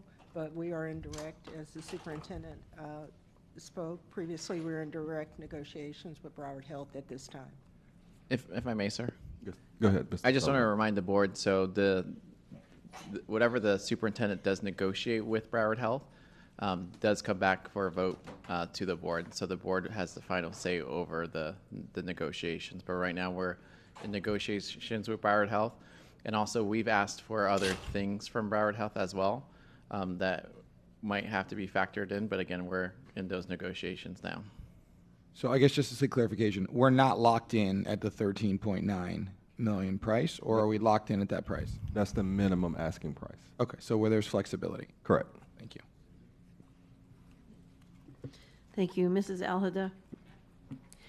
Thank you. I'll start on page 20. The Coral Springs High acreage site. It says that we're currently under an agreement of sale and purchase through the General Counsel. I thought that was stopped. That's no longer happening for our last board meeting. And we're going to be suing this company. I'm going to have to give you a follow-up on that. Okay. Go ahead, Dr. Wanza. So I wasn't here, but that is what happened at the board meeting. I did watch the board meeting. When I see Ms. Paul nodding also. This was loaded, and we did not do a revision. However, what was explained to me was the reason why, and I'm speaking from what was explained to me from one of the staff members in facility real estate, was because technically the board voted to enter into, but that we have not officially entered into litigation. I'm just telling you what your staff member said. So that's why this still says that we have to leave this like this for now until the litigation actually commences, because technically there is still a contract even though it's being litigated. I did ask for a revision, but I was told to leave the language this way. Yes. Thanks for the update. Okay, thank you. And then in one of my just branching overall thoughts was I would love to see how we go ahead to try to get a student back into one of our schools. Like, what does that timeline look like from A to Z? Because I have my thoughts, but I have no idea if that's actually happening. Like, what are the checkpoints? What does the follow-through look like? You know, you can give it to me in a follow-up, but I'm just thinking, like, is it one and done, or is there a 5-step push to eventually try to, and I would think like a site visit is one of those thresholds. Is it a personal phone call to the parent? I would like to see that. Dr. Hepburn. Yes, I'm noting the follow-up, but a site visit is involved with offering the opportunity for families to tour the school that they're interested in, and the academic team working with their principals have specific follow-up strategies with those families. So we'll follow up in detail about those steps. But we would love to hear your ideas also, since you're here in the workshop. Well, let me come back to that. Let me just go through my pieces. We're also engaging with some companies that might be able to assist us in this endeavor. The SUP has connected us with some folks, so we're trying to see how that would work as well. Oh, so that's interesting. So I did see something in the news. I think one of our other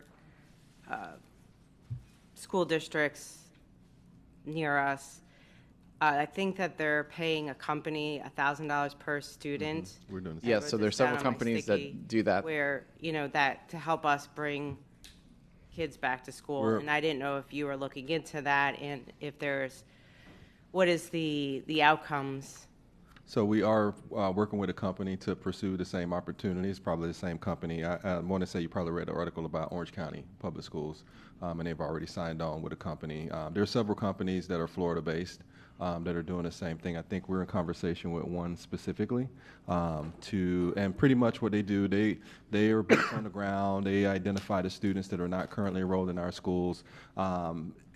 It's zero cost for us up front. If the student stays past the first FTE window, that's when they get their share of the FTE. Okay.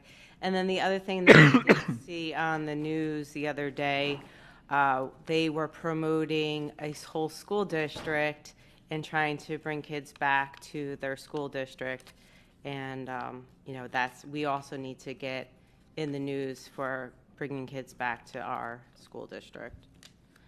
And we've been doing that through the Choose the Best, Choose BCPS campaign. So those commercials did go out universally, and now we're trying to take a more targeted approach. Yeah, it wasn't a commercial. It was actually a news report regarding one of the area school districts, not ours, trying to get kids back to that school district because I was working out, saw it on the news, and I would take a picture of it, and it's going to send it to you. Through that campaign, we did some news segments. I know the superintendent did one, and our deputy also did.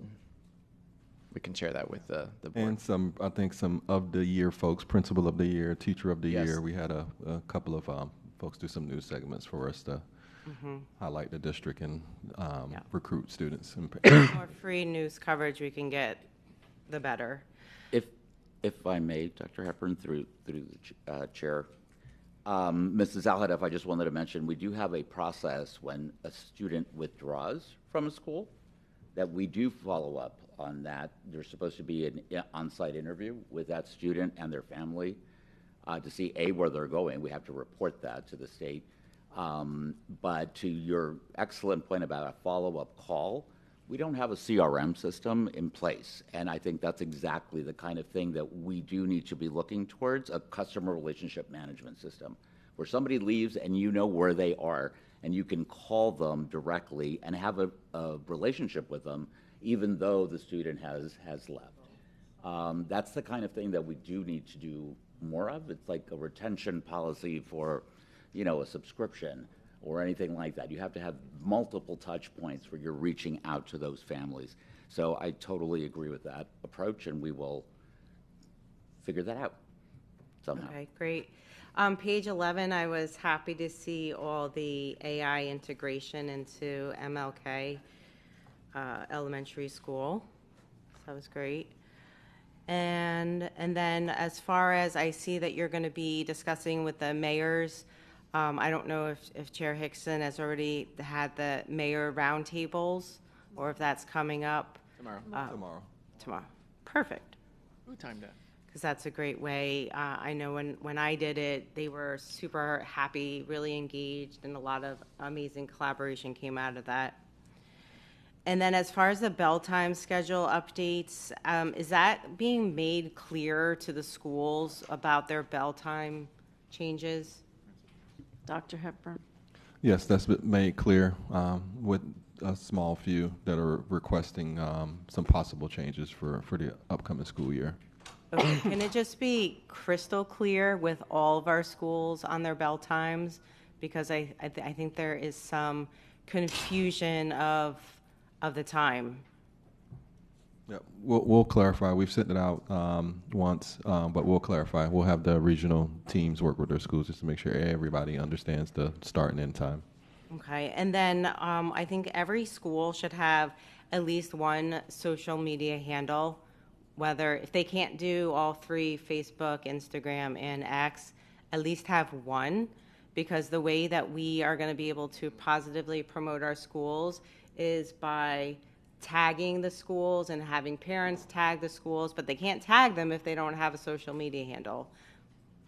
That is a work in progress that we're working on as we speak. Okay, and then as far as district managed charter schools working directly, have we, I was thinking that we should have the conversation with the Broward Education Foundation as their nonprofit organization, and I think that they could be a strategic partner of ours to have a district managed charter school. Yes, actually met with James Knapp yesterday, and that was part of our discussion. We do have intent for our first district managed charter school to focus on our autistic students, to have a school of autism. For the first one that we're concentrating on, the ESC team and also Ms. Hollingsworth have been already engaged with our partners in different districts to really learn about the nuances of how they started, what lessons that we can learn, that any mistakes that they've made that we can learn from and not repeat in our journey in establishing that for the for the 26-27 school year. Okay. And lastly, I think the board, we need to be very, very careful and mindful on how we speak as far as closing schools.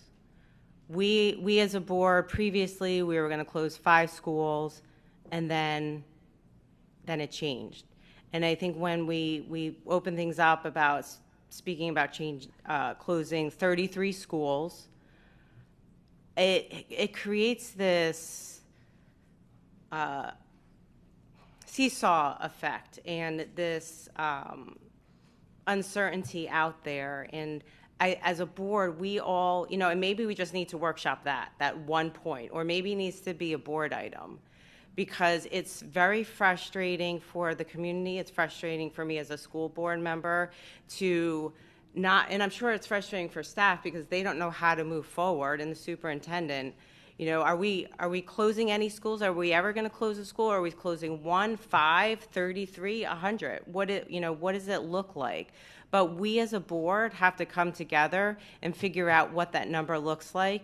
And so we should workshop just that point, because we have to all be on the same page. Because at the end of the day, if we tell staff to close 5 schools and they go and do that work, and then it comes to a board vote and hundreds of people come here and say, no, don't close my school, and then it fails, well, we just wasted all their time, and we don't move forward, and we lose the trust from the community. So my suggestion would be that whether we workshop it, or it's a board item, or the superintendent brings a recommendation as far as what it looks like to close schools. But we're tiptoeing on this. We have to do it because we cannot continue the same footprint that we always have done, and we have to change. And I want to do that, but I think we have to be very mindful and tactful on how we do it, so we continue to have the trust of the community moving forward. Thank you. Thank you. Dr. Holness. Thank you, Madam Chair. So I wanted to make comments on 2 different areas. One would be closing schools, since I believe Dr. Hepburn had mentioned getting some sort of feedback on that. And secondly, on the Broward Estates Plantation Elementary MLK ecosystem and how we approach that. So regarding closing schools, for me it appears that we have 2 major problems here in Broward County. We have aging facilities. Some of our schools are very old, and we also have declining enrollment. So when we're looking at closing schools, I am guessing there's a way to address both, Dr. Hepburn. So are there schools in the district that you would consider aging schools or too old? Dr. Hepburn? Dr. Hepburn. Yes, I will tread lightly on my answer, because we are waiting on that facilities conditions assessment to really inform us as a staff, and also the board, about next steps, because there's going to be dollar amounts associated with the needs of many buildings, and so that's going to drive decision making, as well as also the enrollment of that particular school. So those are 2 key variables that we're going to have to pay attention to figure out what the next step is for a school. If we're going to spend $20 million on renovating the school, and it only has at 30-40% capacity, or so those are some key decisions that we have to make based on some good data that we'll have from the FCA. Understand. So should the facilities assessment indicate that we do have some schools that are possibly too old or they're aging. What problems are created as a result of that? The school is you will be dealing with a school that's literally falling apart, and spending tens of millions of dollars on the school for a low population of students, then that capital dollars could be used better to upgrade facilities that are not in disrepair. Okay, so I guess my next question then would be, would building brand new state-of-the-art schools, replacement schools, Yep. that absorbs 2 or 3 nearby schools be a solution? Because I would guess that if we have state-of-the-art facilities, brand new school that would absorb 2 or 3 others, that it would also attract students from private charter and so on, because we are building state-of-the-art facilities and we are dealing with the enrollment problem. So is that a solution? And if it is, can you expound on that? Yes, that based on the information we received, that will be one of my recommendations. We have in many areas we have clusters of old schools, and speaking of adjacent capacity, you may not have enough adjacent capacity to close one school, and then for me, thinking of as a parent, a family, to consolidate and send my kid to another school of the same age really doesn't make that much sense. Correct. I think a strategy that we can definitely implement is identifying out of that cluster of old schools that are under-enrolled, and the FCA may says, hey, we need to spend 10, 5, 20, whatever the amount per school. We could easily identify one of those schools and build a replacement school on that site and consolidate the kids out of the old school into a brand new state-of-the-art facility to meet their needs, to provide innovative learning opportunities and the like that you would get with a brand new modern facility if we build one replacement school to absorb multiple old, outdated schools that will cost way too much. Your money would be spent wisely on building a replacement school versus spending a bunch of money on renovating old facilities that you will constantly have to update over the years. Right, so it appears to me then, Dr. Hepburn, that would potentially resolve a couple of our problems, right? Because Correct. it would take care of the declining enrollment issue, and it would also, having state-of-the-art facilities, would then, over a time period, result in increasing enrollment possibilities, correct? You will have a school with a higher capacity, and you will have a brand new facility that's not going through the aches and pains of some of our older facilities that we constantly hear from many of our advisory committees. Wonderful. So I also want to mention too, I remember board member Leonardi mentioned that we ought to look at what private schools offer that we're not offering, but I'll take it a step further, right? I think we need to do a better job of promoting what we're offering that they're not offering. So it goes both ways, right? Maybe they're doing a great job promoting what they're offering, but we need to do the same in promoting what we offer that they're not. And I think we're offering many things that they're not. But how are we promoting that? Yep, wholeheartedly agree. We're revamping our marketing strategy and campaign. May even ask some outside sources to assist us with their expertise also.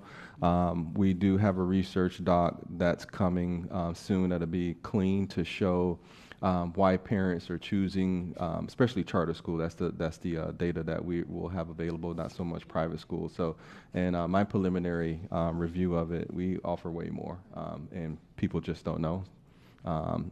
Correct. The full breadth of what we offer. We've done some things early on with just some short clips and commercials to let people know we're here, we're in your backyard, and now it's going to be doubling down to get way more detailed about what we actually offer, what do our student outcomes look like, scholarship dollars, post-secondary opportunities, magnets, academies, and all the other myriad of services that we provide to students and also families. So that'll be coming soon. And I can't imagine that is not a difficult thing to do, right? Nope. And I also believe, as Board Member Leonardi mentioned, we also need to look at what they're offering that we don't have, and try to incorporate that within our school district. So we're approaching that from both fronts, and I think that would yield significant results. Absolutely. So I have a couple other comments on the Broward Estates issue. On slide 6, was community input a major driving force among many driving forces in programs being offered at Broward Estates for the upcoming year? Dr. Hepburn. That is a yes. I'll let Dr. Wanza and also Dr. Fulton, and I got Dr. Cannon here too, who were part of many of these meetings where we garnered a lot of feedback about what do we want to see or what the community wants to see as far as services that will be provided to families in that community. So. Thank you, everybody. Dr. Lori Canning, Executive Director for Family and Community Engagement. Dr. Holness, thank you so much. Yes, community input was invited and involved to be a part of making the decisions on these beehive focus areas. As you can see on the right-hand side, we held 2 community meetings. You also know that we had a large group community meeting that happened at Broward Estates.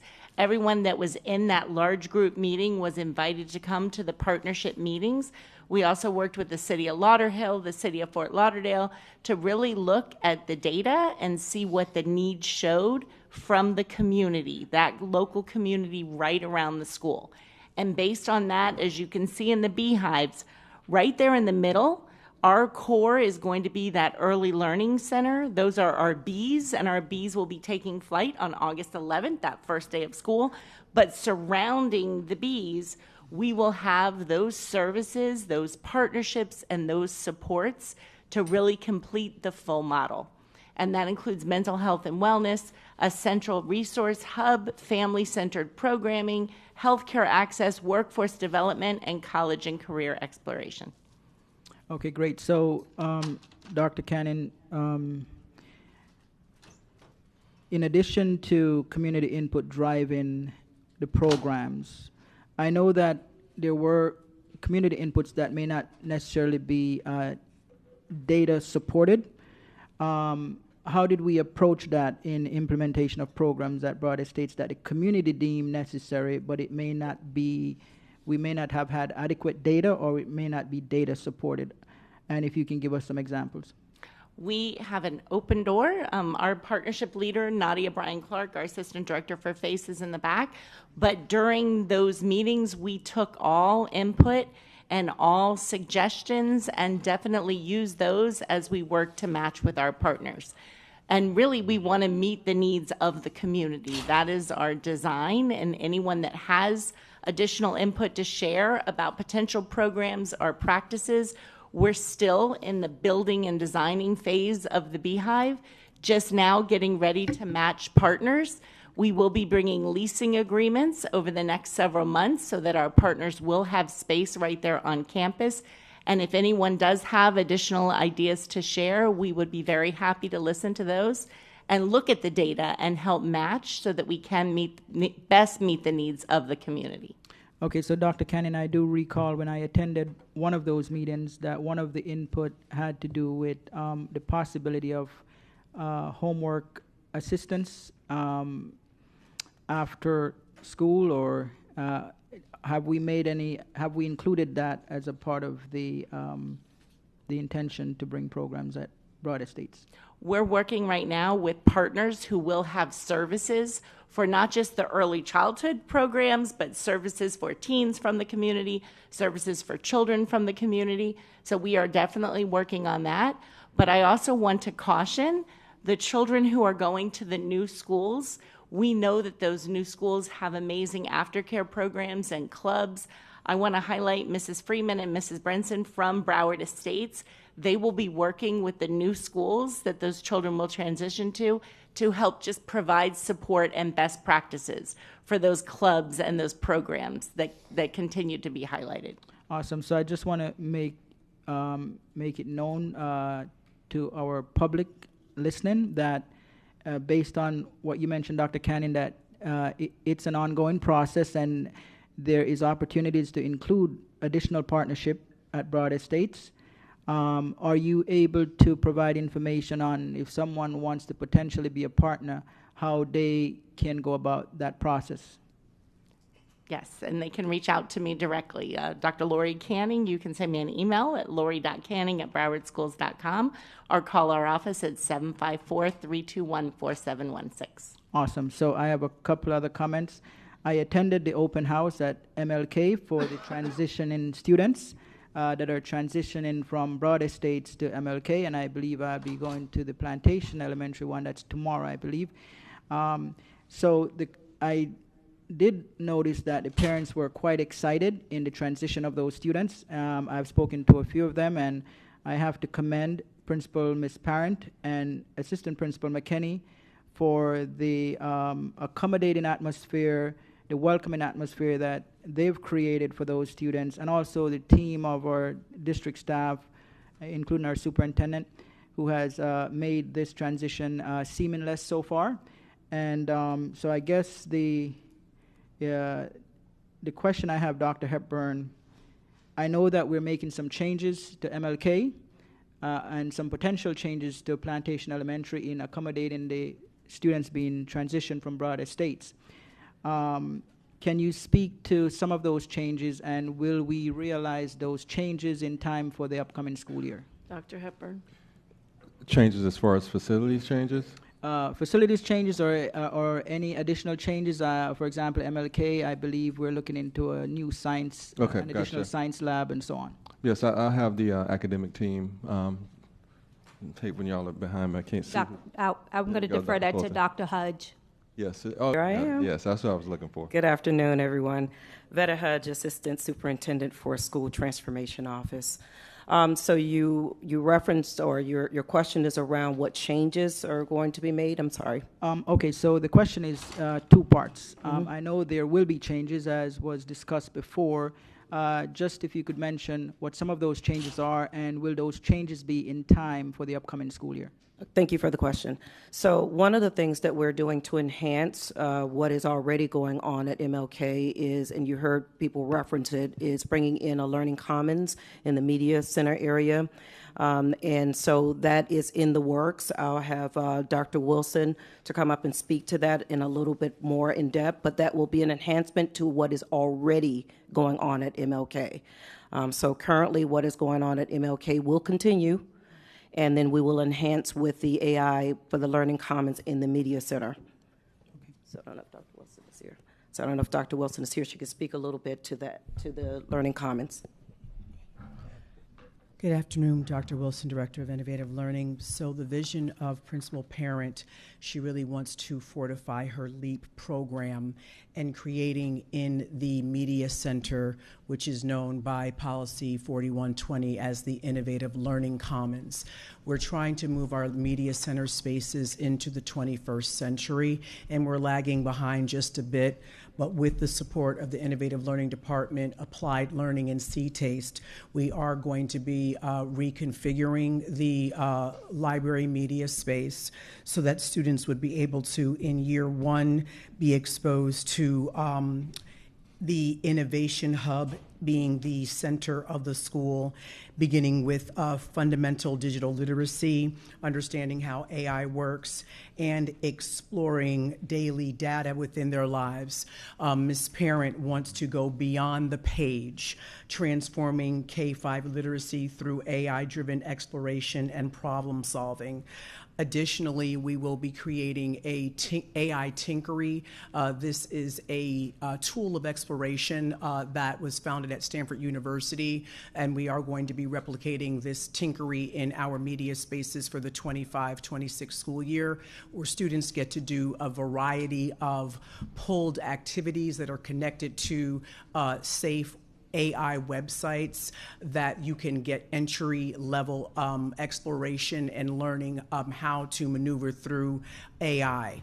Additionally, we will be working with Applied Learning so that we can bring in other hands-on experiences with our students so that we're really triaging the project-based learning and actually using artificial intelligence to solve everyday problems dealing with scarcity and other issues within their community so that they're plugged in that process. So we are going to start off from a standpoint of digital citizenship, digital literacy, also infusing a lot of our Apple products. We're currently working with Apple, and we will be training the teachers to become Apple teachers and to create a cohort, because this principal is also interested in becoming an Apple Distinguished School. So we will be shepherding that process with Ms. Parent and the MLK staff, but the nucleus of innovation will be in the Media Center.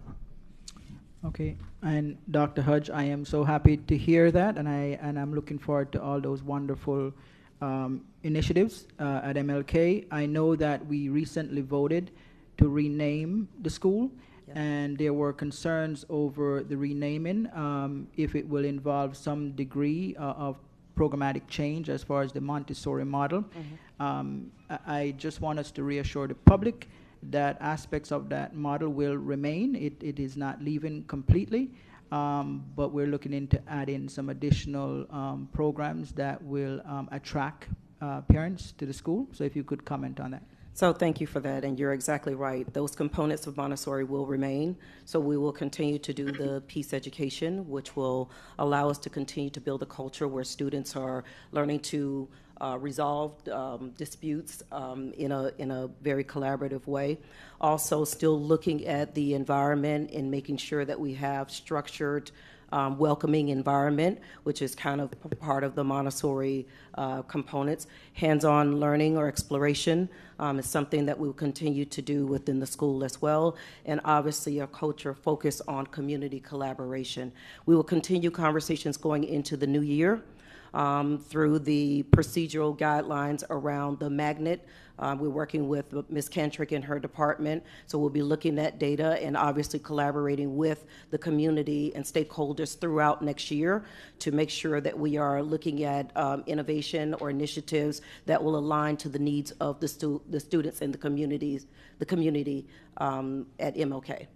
Wonderful. And Madam Chair, I have one more concern. So Dr. Hepburn, I know that there were concerns, and we've spoken about it before, regarding the smart bond allocation that was initially allocated for Broward Estates.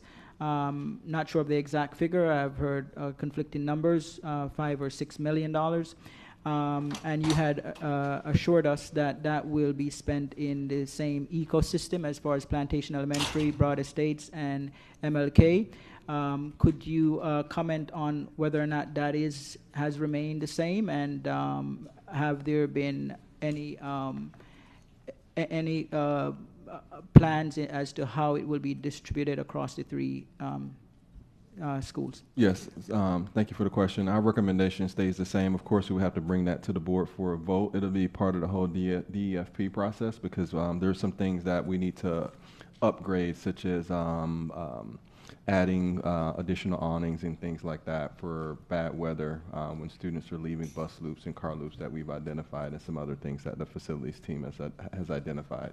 Understand. So have your department start looking at the needs of the three schools and to determine? Yes, they have. Okay. While I have the team here, just want to publicly thank them. It's been a large effort by many people across the entire district. Dr. Cohn has been fielding the K-8 task force that's been including directors and regionals at different departments in different regions of the district. There's the SIM team, especially Willie Wood over there has been doing a yeoman's job in guiding the whole entire process through project managing the whole thing and getting everybody on board and bringing tasks and bringing information. So it's been we've been on a journey for 2-3 months now, and it's coming to fruition. We're almost at that finish line in the next couple of months, but they've been doing an excellent job in making sure that all of our schools are transitioning appropriately, and it's going to be excellent learning opportunities and learning environments for our kids that are going to those schools. Wonderful. And the kids going to Plantation Elementary, they will not have to walk across 441, right? They'll have transportation? Correct. So I know the transportation team is working on all of those accommodations. We wouldn't do that on a normal basis anyway, but just for the busyness of the road. Awesome. Thank you, Madam Chair. Appreciate it. Thank you. Mrs. Bowman? Thanks, Madam Chair.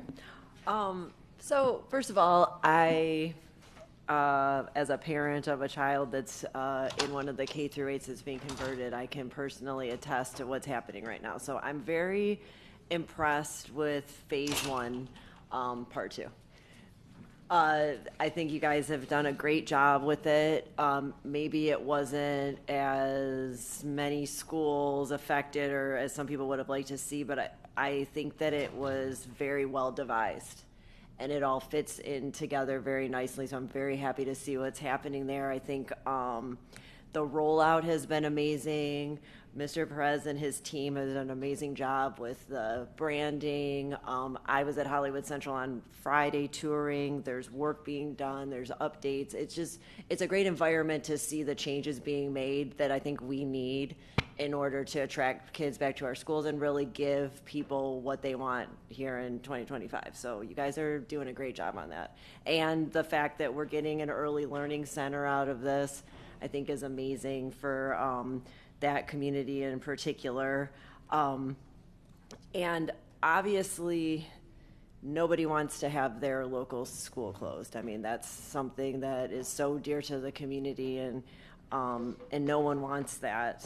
But I do think, given the environment that we're in right now, and really having to be realistic about serious decisions we're going to have to make, I think we can look at this as an opportunity.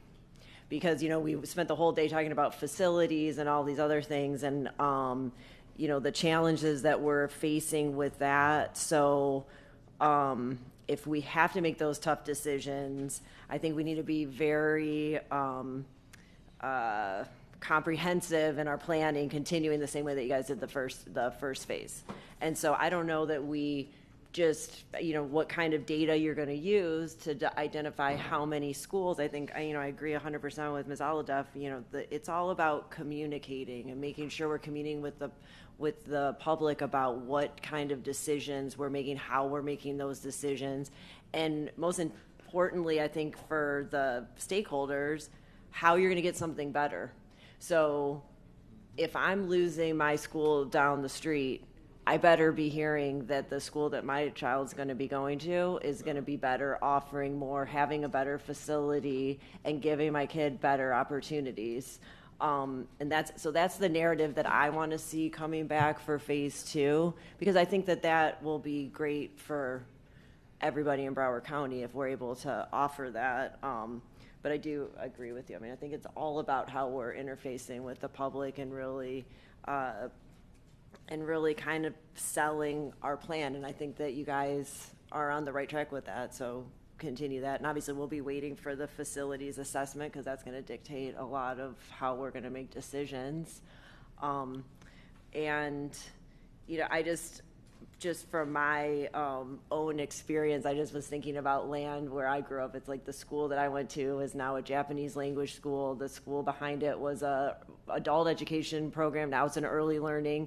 So when we're thinking of an early learning center, so it's had to kind of change with the times. And so when we're thinking about surplus and how we're using our resources and our land, I think we first of all have to be one step ahead of whatever statutes are coming out for land grabs. We need to be planning ahead of that. And then we have to be thinking about the needs of the community. I love the idea of having childcare. If we're taking people out of and putting them into surplus buildings for offices, that's like a great benefit to give to our employees. I mean, there's nothing more expensive right now than having to pay for childcare in Broward County, as far as I can tell. It's like sometimes you're paying to work.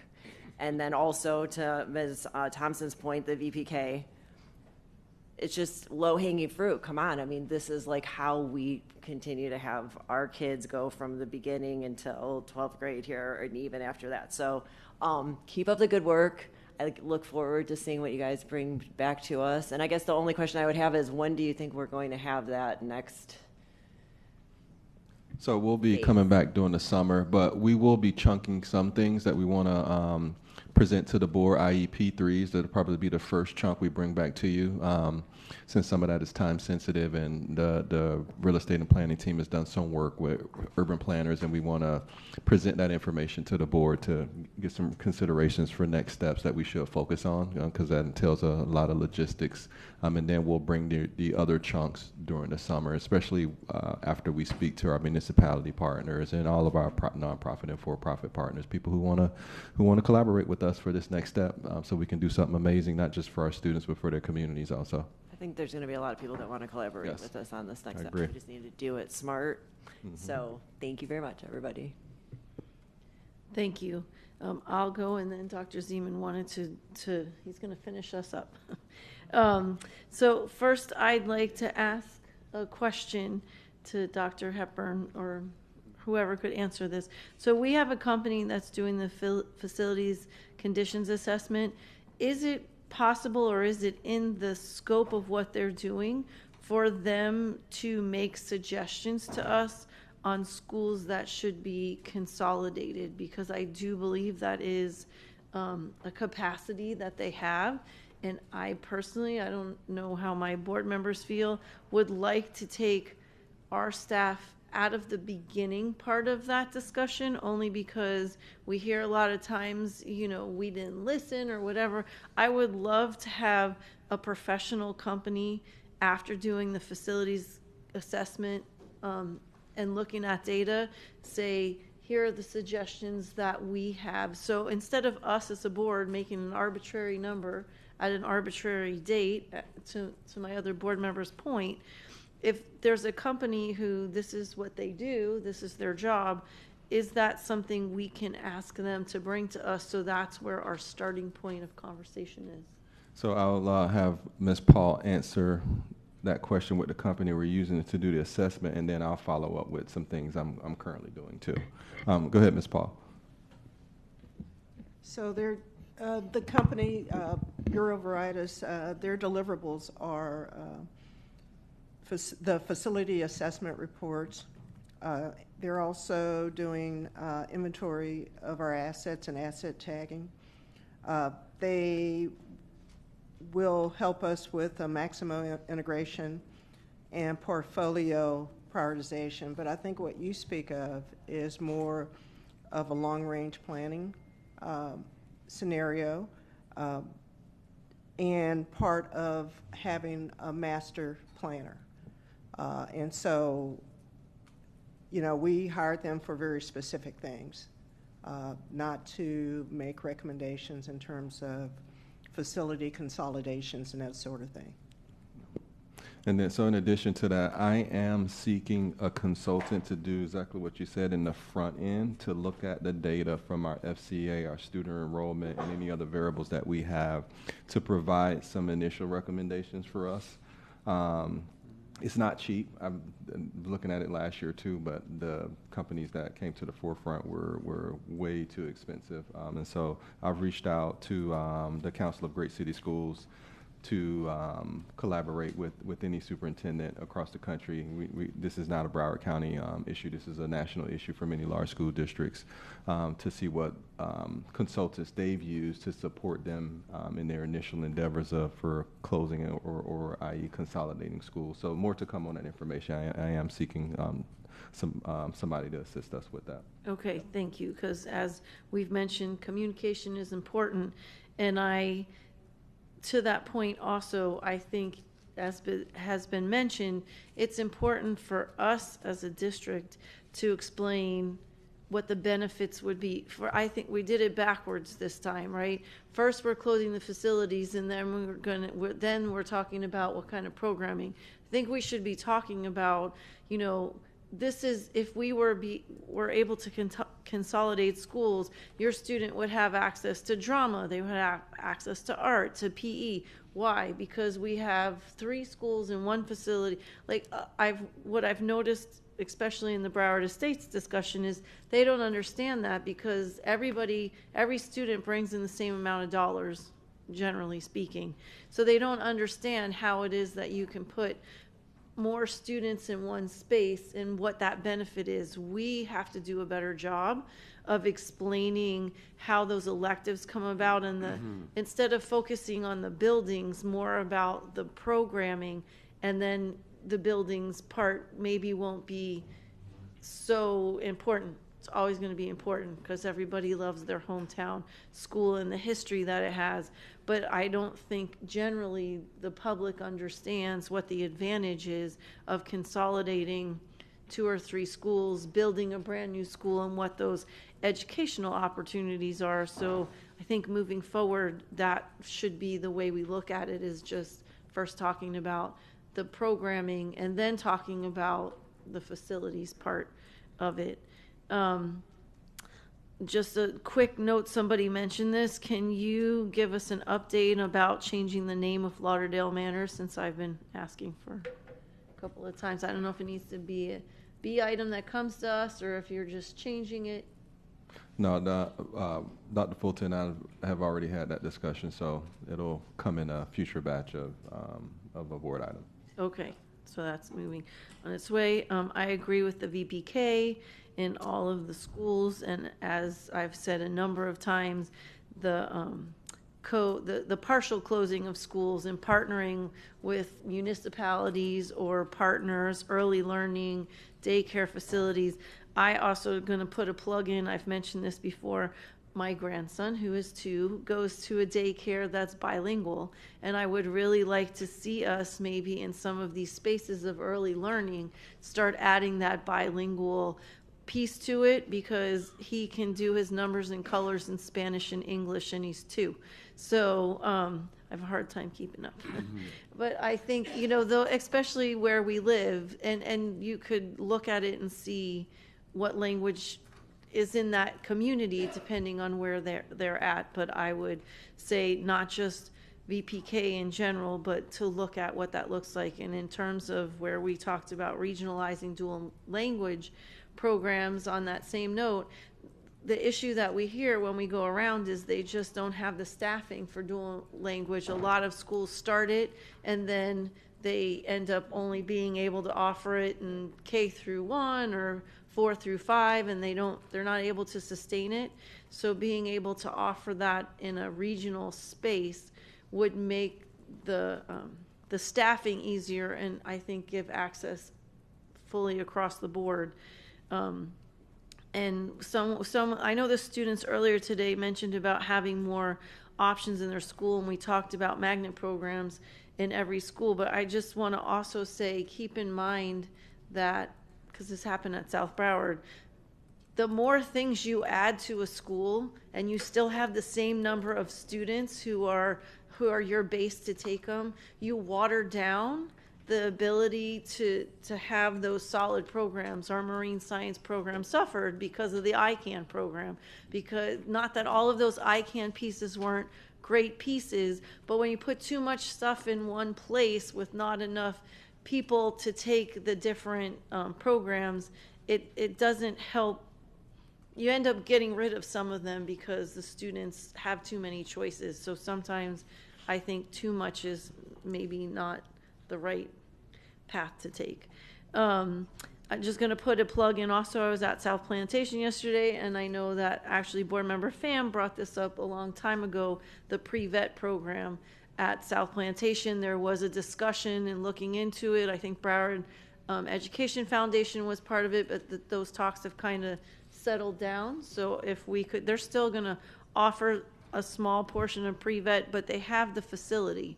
So if we could add that to our phase 2 of programming, would be awesome. I know that we don't like to use paper, but I would also throw out for marketing postcards, right?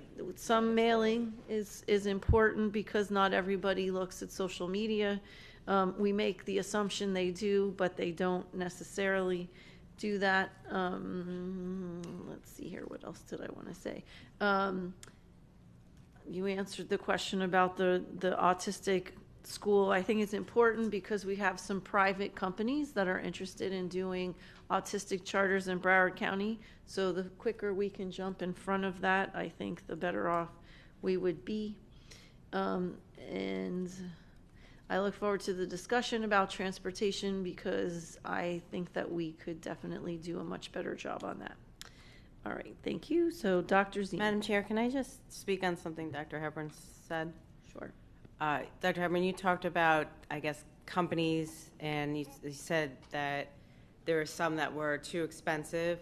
I would really like you to bring all of it to the board because we were faulted in the grand jury report. The board was for picking the lowest option when it came with the smart bond. So I would just like to know what the choices are.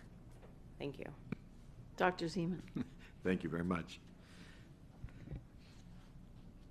On page 22, we talk about rooms for staff to go to schools, Mr. Superintendent. We also talk about leasing out entire floors, if that's possible. Do those two things compete with the board's interest in early childhood education, daycare, ESE pod expansion, and the like? No, they don't.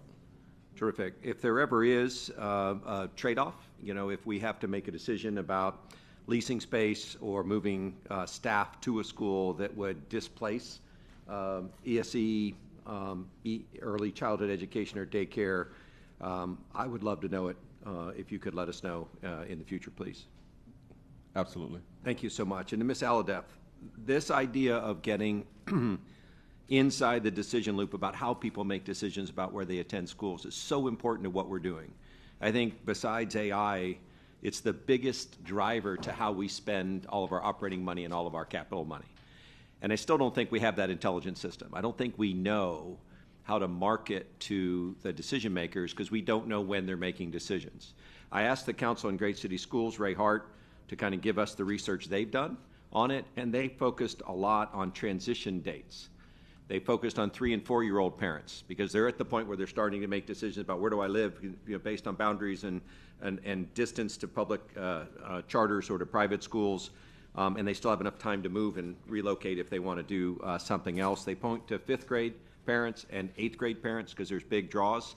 And their research says that what you decide as a parent of a 3- and 4-year-old, parent of a 5th grader, and parent of 8th grader is different. And so to the extent that we need to know that so we can market better and make decisions about how we spend our money, I really look forward to learning more about that because I still think right now we're flying blind. And as a member of the board, you know, those are things we want to expose to the leadership. The debate about closing schools has to happen. I think it has to happen here. I think we're going to have to talk about it. I hope we close quickly. I love the idea of bringing an item back that suggests how many schools over how many years so the issue is settled. I would suggest there's a third issue there too, which is who picks the schools. So it's number of schools over how many years and who's the decider. I put my idea out there because I've been studying this for a long time. I love going to 90% capacity because if we went back 20,000 students, we still have space for them.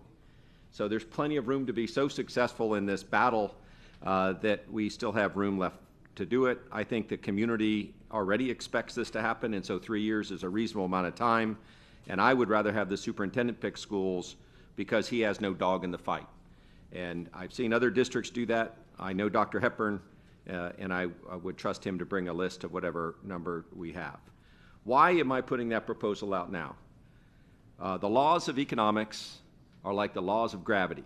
You cannot fight against them. And right now, if we do nothing, the bad guys are going to win. The risk is to become Duval County, who kicked the can for 8 years of declining enrollment, severely underutilizing their schools, and this year they're considering 20 closures, emergency closures. I don't want to get there. I don't want to kick the can. I want to do smart, intentional things so that we have time to adapt, move students, send kids to schools that are better than the schools that are in now, newer capacity, newer buildings, higher levels of academic proficiency, and thoughtful transitions to better programs. There's many people here and other places that compared us to Kodak when digital cameras came out. It doesn't really work, except that our digital camera is school choice. And the real question is, can we stop acting like a monopoly provider? Broward County Schools, for a long time, was the only choice in Broward County. And we did the best we could with the money we had to deliver great education. We're in a new world with school choice between public charters and private schools and homeschool and moving or going to Palm Beach schools or to Miami-Dade schools. And we have to figure out how to get to that point. I do want to make one big point, though. Some people think private charters are 10 feet tall. They are not. They grew from 0 to 50,000 students over the past 25 years. That's a lot. But I like school choice, and I love competing. But I like to compete like an athlete, not like a passive victim of the legislative dictate. Mr. Superintendent, who has the higher graduation rate, Broward County Public Schools or Broward County Public Charter Schools? Broward County Public Schools. Correct me if I'm wrong. Richie's not in the room, but I want to say, what is it, 90 what percent? 96, 90, 96.2, and the charter schools were 80-something percent, which brought our average down. Mr. Superintendent, who pays for transportation to public schools or public charter schools? Public schools. And just so you guys know, public charter charges up to $8,000 per student for busing, $200 a week. Who has the most certified teachers, Mr. Superintendent?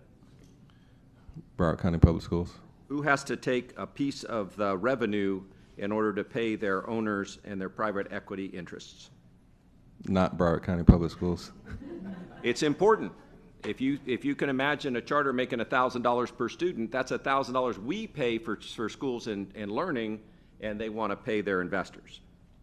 They're not 10 feet tall. They're our competitors in a sense that people get to make these choices, and the debate is, do we continue to act like a monopoly, or do we compete? And if we want to compete, we have to make smart decisions based on the laws of economics, which are just as strong as the law of gravity.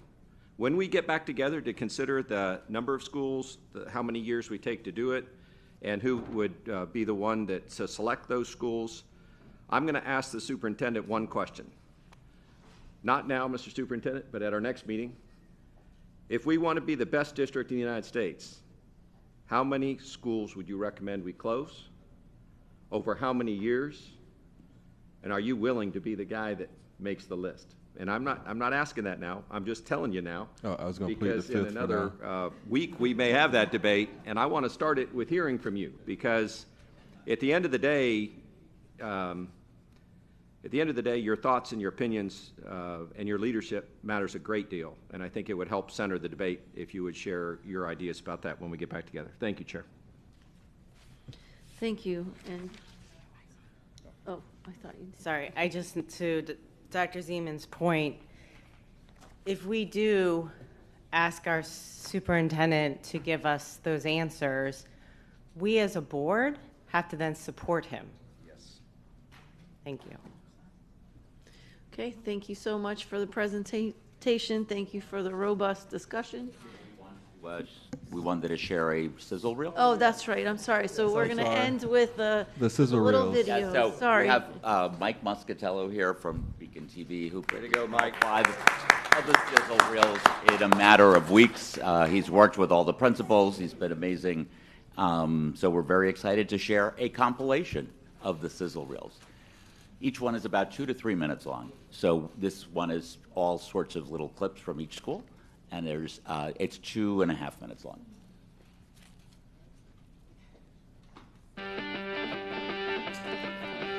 Pines Collegiate Academy 6 through 12 has many programs and many things to offer its community. We have Cambridge, we have culinary, we have robotics, we have aeronautics. The teachers here are great, and there's extracurriculars and clubs that we're all a part of. Silver Shore STEAM Academy K-8, STEAM being science, technology, engineering, aviation, and math, will be offering coding fundamentals, we'll be offering robotics. As we build out 7th and 8th grade, we'll be introducing aviation and aviation mechanics. Before we turned into a middle school, I was pretty nervous about going to a new school, but since it turned to a middle school, I'm excited. I'm going to be with my friends. We are Coconut Creek K-8 Academy of Excellence, and currently we are the only school in the North Broward area to have a K through 8 school. We are excited to become a Cambridge school. It's going to provide us with the academic rigor that we need to continue to provide our students with excellent academic instruction. I am very excited. It takes a lot of anxiety away from me thinking about what middle school she's going to have to go to, so we're all set for the next 5 years. So at Coral Cove Academy of the Arts, we do many, many amazing things. One of the things we're really known for is our extensive arts program. I'm one of the main hyenas, and I'm a funny hyena, so I'm kind of a main character mixed with a normal character. Coral Cove is becoming a Cambridge school, and we are very excited about that. Hollywood Central Preparatory K-8 provides such a family, close-knit environment. This is the place that you want your child to go. This campus was built to be a performing arts school. I have a 500-seat performing arts auditorium. That is our auditorium. I've been, my brothers, they've all went here, and everyone here pretty much know me ever since before I was born. Cambridge is a higher level of learning that will be provided for all students, kindergarten through 8th grade.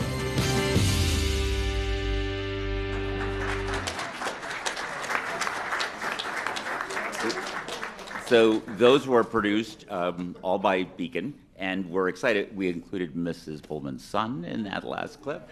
Everyone has known him since before he was born, which I thought was great. And the hyena was great.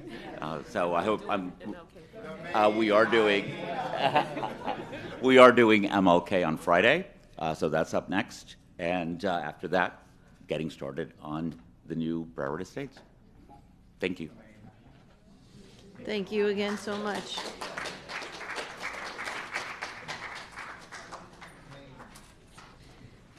Okay, I don't know if we'll have just a minute or two for transition. We're moving on to the Office of the Chief Auditor Audit Plan forecast.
Welcome back to the school board workshop. The next item is the Office of the Chief Auditor Audit Plan Forecast for the fiscal year 2025-26. I will turn it over to staff for, well, actually, we're going to not do the presentation, so let me go to public comment. There's no registered speakers, so we are going to go straight to board discussion. Unless, Mr. Rhodes, did you want to do a brief introduction, like a minute or two? I think that'd be a good idea because we have 3 new board members from last year. Okay, perfect. Why don't we do that? Let's make sure they're all here.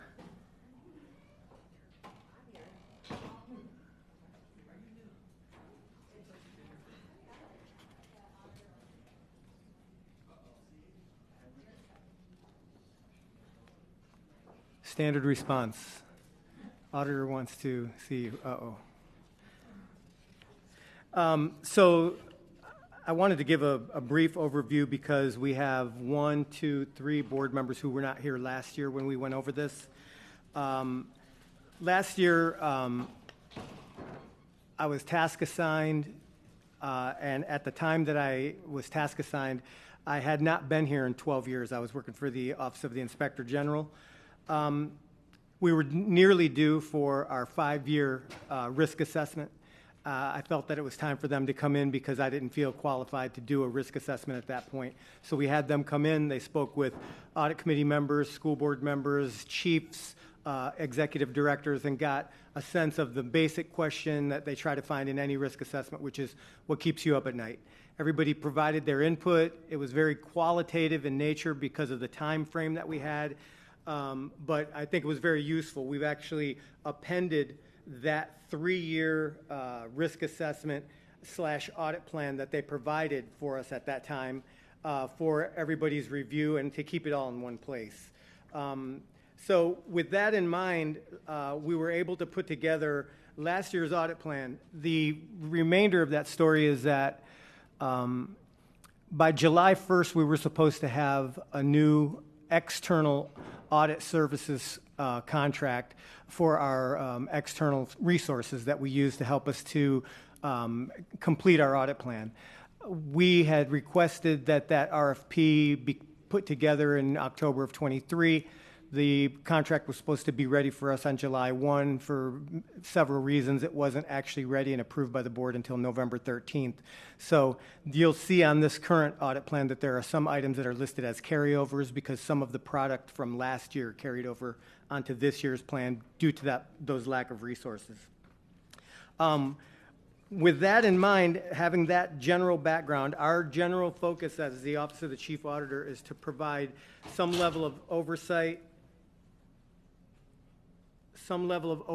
to assist the board, to assist management, and to provide some assistance to and reports for review by the audit committee, and then also to take information from the audit committee as they represent several of you on the board, well, all of you on the board, and then there are 3 others that are appointed by PTA, DAC, and the superintendent. So at the end of the day, most of the people that are on the audit committee are representatives of people that are sitting at this table. So we do that, and the way that we provide any value at all through this process to the district and to management and to the board is to go out and find these things that staff either was not aware of. So let me back up for 1 second and tell you, for purposes of going through whether it's a statute, a policy, a Florida Administrative Code, a contract term, I'm just going to call those things guidance for today. So there may be situations where staff who are managing a project or a process, they're not aware of the appropriate guidance, and they may not be doing this in accordance with the requirements that are set forth for them to follow. We go through and we put together an audit program that is set to test those guidance pieces and to identify if there are any reportable conditions. If there are, we write those in an audit report with an audit recommendation that will bring what we found in the field back into harmony with those conditions or with the guidance that they're supposed to be following. With that in mind, as a background of what it is we do and how we got to this place, I'd like to open it up so we can talk about this year's audit plan because I'm very interested to get any input that's going to help make this a better plan. Okay. Any board member have any questions? Mr. Sever?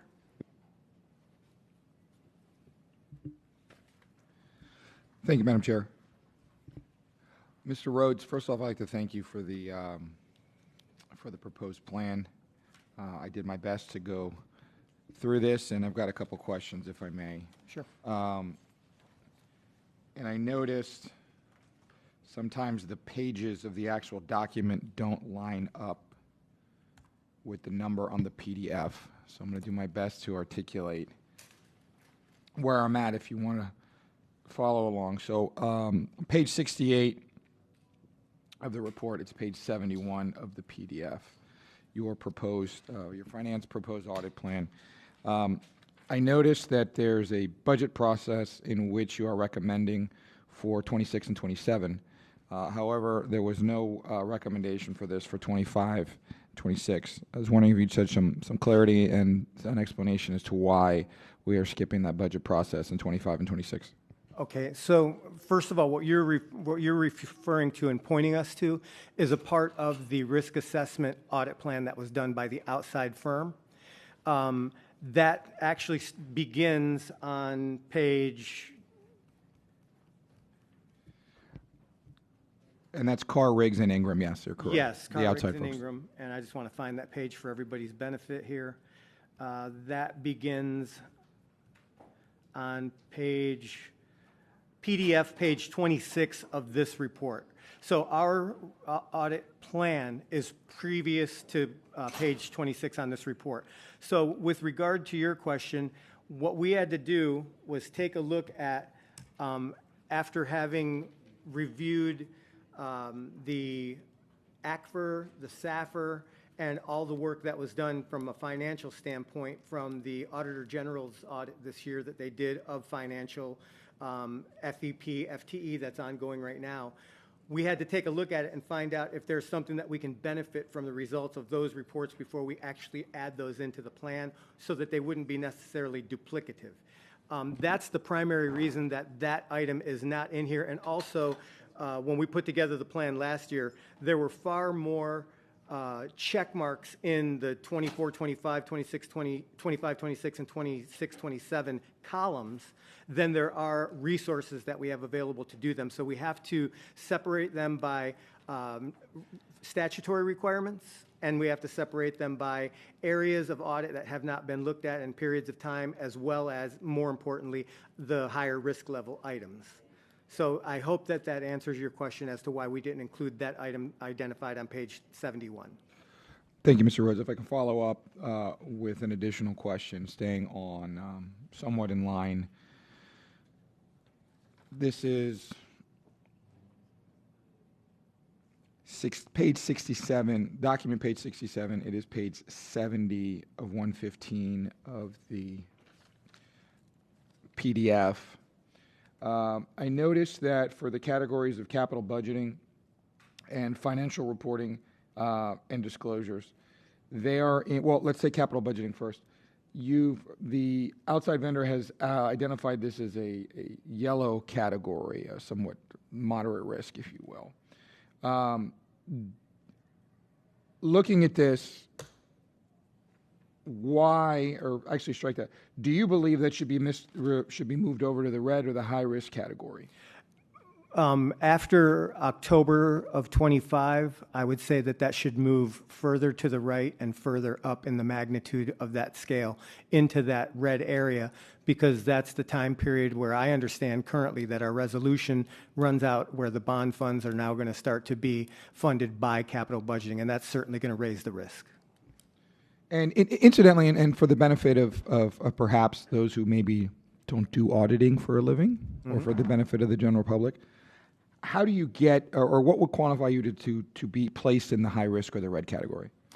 Again, when you take a look at the arrows that are to the left and to the bottom, it shows you either the likelihood of that risk occurring or the magnitude at which that risk may occur. And depending on where that point in the graph falls, that's where those two items come together. And that's where they identify based on each level of, each type of risk, where it should end up on that heat map. And second part of my question, in regards to the financial reporting and disclosures, do you also believe that that category should be changed to the red or the high risk category, or are you satisfied with the low to moderate risk category that it's currently identified in? I'm not satisfied with it being in the green area, but I don't believe that it belongs in the red area for a couple of reasons. Because number one, we have a SAFR, it's reviewed by the audit committee, an ACFR, it's reviewed by the audit committee. We have the ACFR also reviewed by an external financial auditing company. And then we have all these other reports that have been this year, more importantly, provided to the board on a monthly basis. So I believe that we're getting more of a real-time view of these items and identifying what the balances are and what the liabilities are and if money has been spent at all. Thank you for that, Mr. Rhodes. And my final inquiry, if you'll indulge me, page 16 of the PDF, document page 13.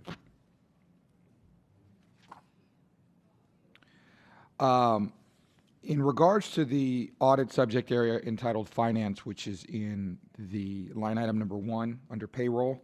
Yep. Why is this only given a risk rating of 4? We do routine payroll audits as a part of our internal audit function. We have an operational group in there, and they look at these things on a piecemeal basis. We have found that typically the risk that we've been able to identify has been low enough to justify this being in that range of a 4. Certainly in comparison to some of the other areas that are rated higher than a 4 that have to do with either discipline, BTA or BTM, whichever period of time you were looking at, behavioral threat assessment or behavioral threat management. We believe that this is a lower risk based on what we've seen so far. That could change, but based on input that we received throughout the course of the year from this board, we identified that a larger scale, macro scale payroll audit was more important and it needed to be more comprehensive. And so that's why I would say that number could go up, but we won't know that until we actually start to look at that data on a much larger sample. So as you sit here today, Mr. Rhodes, you're satisfied with the current risk rating for the payroll aspect to be a 4? I am, based on what I know. Thank you, Madam Chair. Thank you. Anybody else? Dr. Zeman? Thanks so much. Handful of questions for the Chief Auditor. On page 11 again, to follow on Mr. Sabera's questioning, on the x-axis you have likelihood and on the y you have magnitude. Yes. How do you define the combination of those two factors to equal risk? When we assess the internal controls are either sufficient for us to be able to feel that there is a control to mitigate that risk, and if not, it goes further out to the right in terms of that scale. The magnitude would be, and which we generally find a lot of times in follow-up audit findings or follow-ups to audits, is we test them against that magnitude to try to identify what is the likelihood of this particular finding happening again, and if it did happen again, would it put the district in an unacceptable level of risk? So would you say the x-axis is really the probability of a bad event happening? Yeah. And would you view the y-axis as the consequence of that bad event? And that would be a good way to put it. And you would define risk then as the likelihood of something happening times the consequence if it did? Times. Why don't you just take that? No, it's fine. It's an important question, so if you don't mind getting back to us, I'm really interested in your definition of risk. Okay. I also have questions, as Mr. Severa did, about the plot here. Who did you interview to get the data for this heat map or this definition of risk? Well, this heat map we did based on the recommendation of the audit committee, but it was also a better way for us to be able to give a very quick and visual idea of what it is that our current audit plan does. We got that information on and kept it consistent with what it was that our outside consultant used with their heat maps when they did department by department or area by area. And so by using that, we were able to identify that we were, A, not looking into the green area where the risk and the magnitude did not lie. And we were also looking at a way to identify what areas were of the lowest magnitude, even though they were at the highest level of likelihood, as well as at the highest level of magnitude if they were to occur. I appreciate how you would use a heat map. I'm curious about who was interviewed to provide the data that put dots on this map.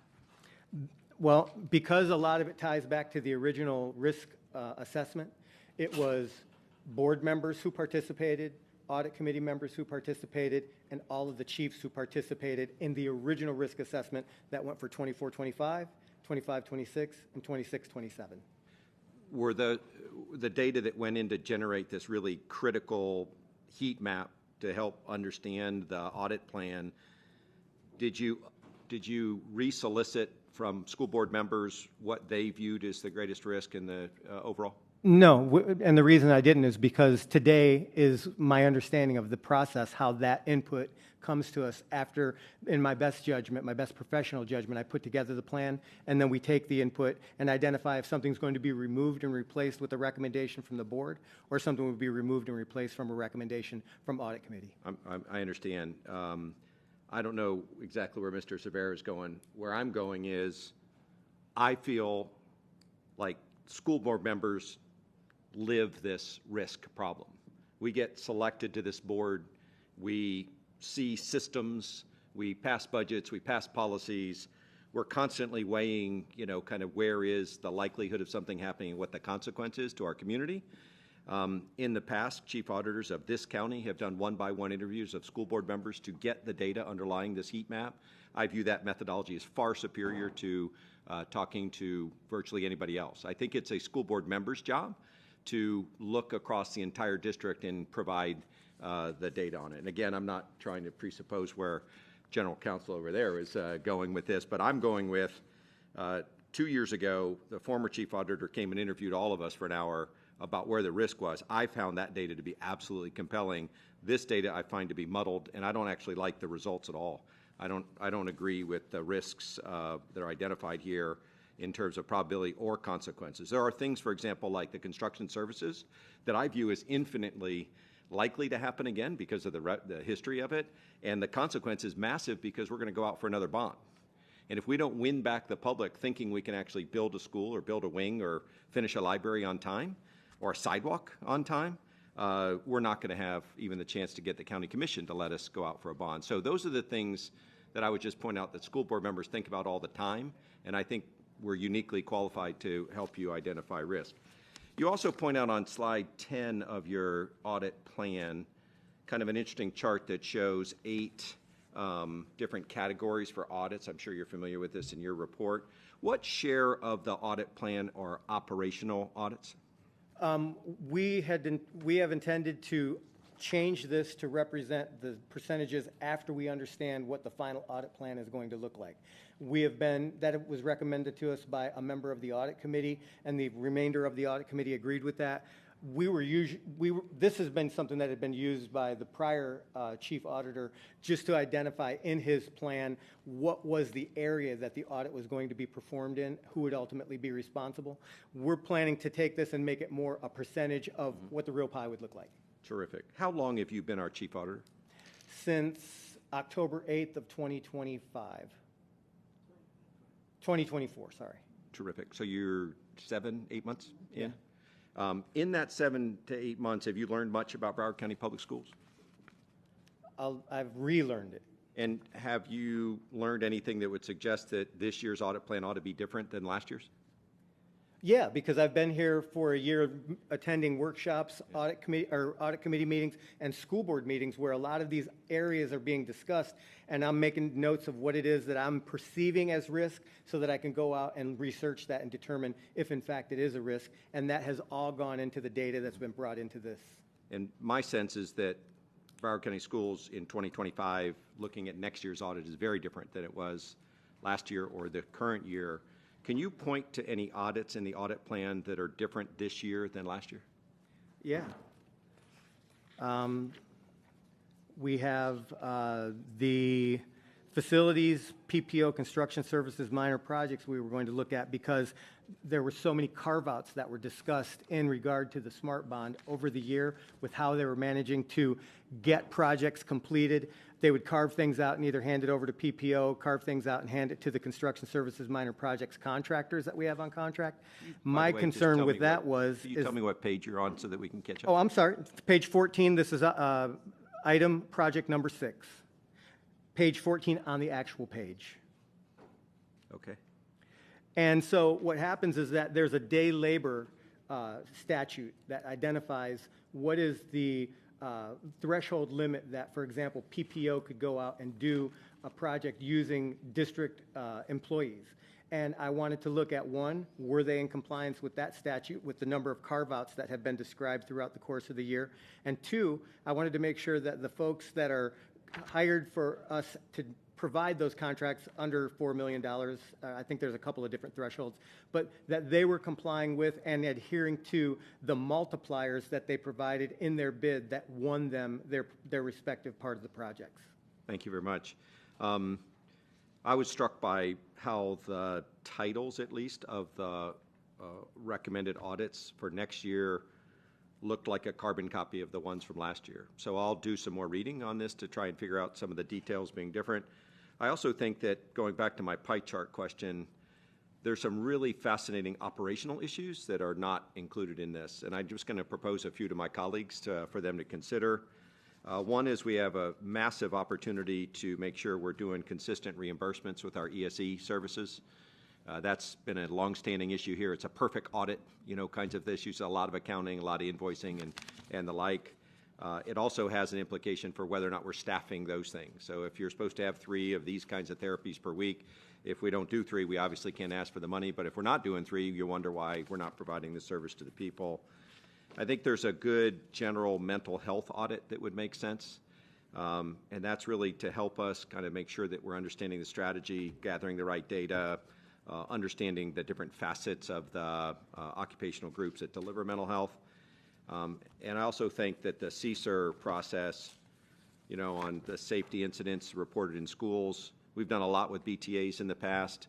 I hear a lot about CSERs, and I just think it's one of those topics where I'm curious whether or not, we're really following state law and all the Broward County school policies. Is there enough education out there and the like? And then lastly, food service. Our food service, in my view, is excellent, but I have like a really wide tent for eating food. I eat all the food that's left over 6 or 7 days because no one else in the family will eat it. But the students report that it's not that good. And there's tremendous opportunities, again, from an audit perspective, to think a little bit about how other districts deliver food and can provide maybe some new incentives for it. So to me, these operational audits are fascinating, and more internal funds audits, more property inventory audits, doing the audits we've always done are far less interesting. We should do them to remind people that these things are critically important, but to the extent that we use manpower, staff time to do those versus do some of these operational issues. And I don't know if these 4 are the best ones, but I would love for our audits to be about things that the board finds fascinating to look at. Well, if I can just follow up to that, one of the reasons that we do the property and inventory, and more specifically the internal funds audits, is because they are required per statute. Those are not optional. We have to do those, and they take a lot of our internal resources to do them. That's one of the reasons why we have, if you'll take a look, when you do take a look back at the far second to the right category, you'll see, the far right category, you'll see whether or not something was a carryover or whether or not something was a newly identified audit. I think there's 4 carryovers in here, and that's a direct result of us not getting our contract approved by the July 1st date that started this audit year. However, we have about 6 audits that are currently either started or very near completion, 1 in completion, that we're waiting to bring to the board that are all part of that population of audit work that we have assigned. Thank you, Chair. Are there any other board members that have any questions or feedback?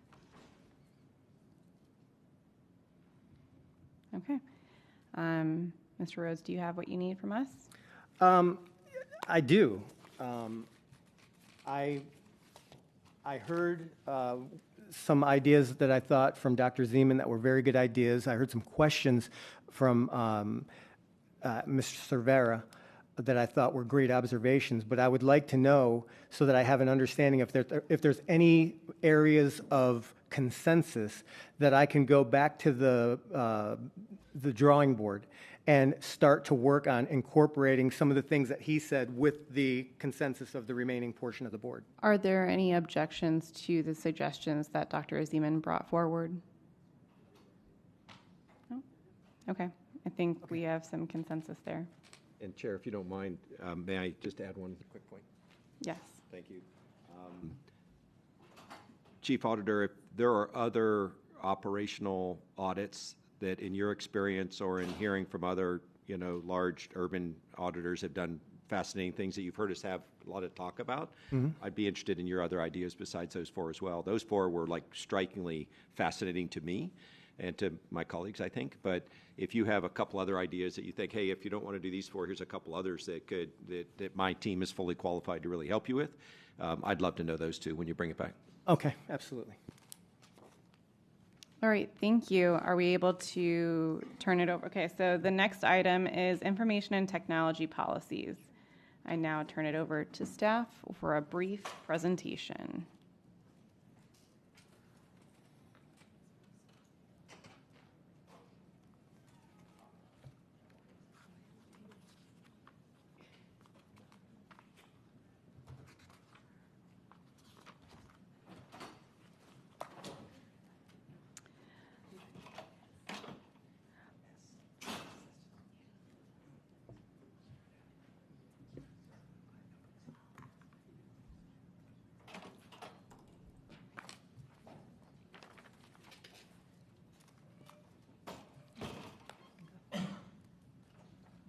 Okay, thanks, Andre.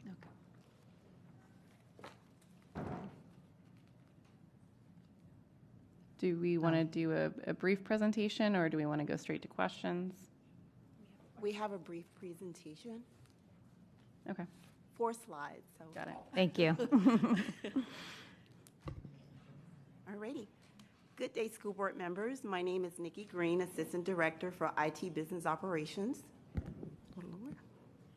We are here today to present to you 2 IT policies, 8560, which was previously 2501, entitled Forms Control Systems, and 8520, previously 5008, entitled Centralized Record Keeping. Next slide. We present these 2 policies to you as part of the practice outlined in Policy 1000, stating rules must be reviewed within 5 years of policy's last review. We request the board to review these 2 policies and provide guidance and directions to the superintendent at a subsequent board meeting. Next slide. Policy 8560, Forms Control Systems, which was previously 2501, was revised to be more concise, to increase coherence, to reduce duplication and be more consistent with records retention operations. This slide shows the changes made on page 1 with each of the 4 rules and the introduction. So I'll let you review it for like a few seconds if you need to. You're good Staff, to go? if you don't mind, they're actually ready for questions if you. Okay, Yes, awesome. thank you. Well, we're just going to skip right Thank there. you. Okay. So slide 4 is the policy 8520, centralized student records keeping. Previously, policy 5008 is being recommended to be repealed, as the information found here is already contained in policy 1480, students' records, confidentiality, and family education rights, which was brought to the last month's board meeting, I believe, on April 8th. And we're going to jump right to the questions, if there's any. So I'm going to ask my colleague to jump in where I can't fill in. Are there any questions that the board has for us? Anybody have questions? Doesn't look like there are any questions, so thank you. Thank you. Very No, but Thank you so much. don't walk away missing the point then. What you guys did was just terrific. We used to have 287 policies. Now we only have 286, so thank you. Thank you, Board Member Thank you very Zeman. much. I was looking for from questions for you, so we were geared up, right? Means you guys did a great job. Thank you so much. Thank you. Thank you. Okay, the last item on the agenda for today is student transportation and fleet services. Transportation information request. I will now turn it over. Well, actually, we're again not going to necessarily do a presentation. We're going to go straight to questions. Is there any public comment? Yes, Madam Chair, there's one public speaker, Jackie Lusk. Okay.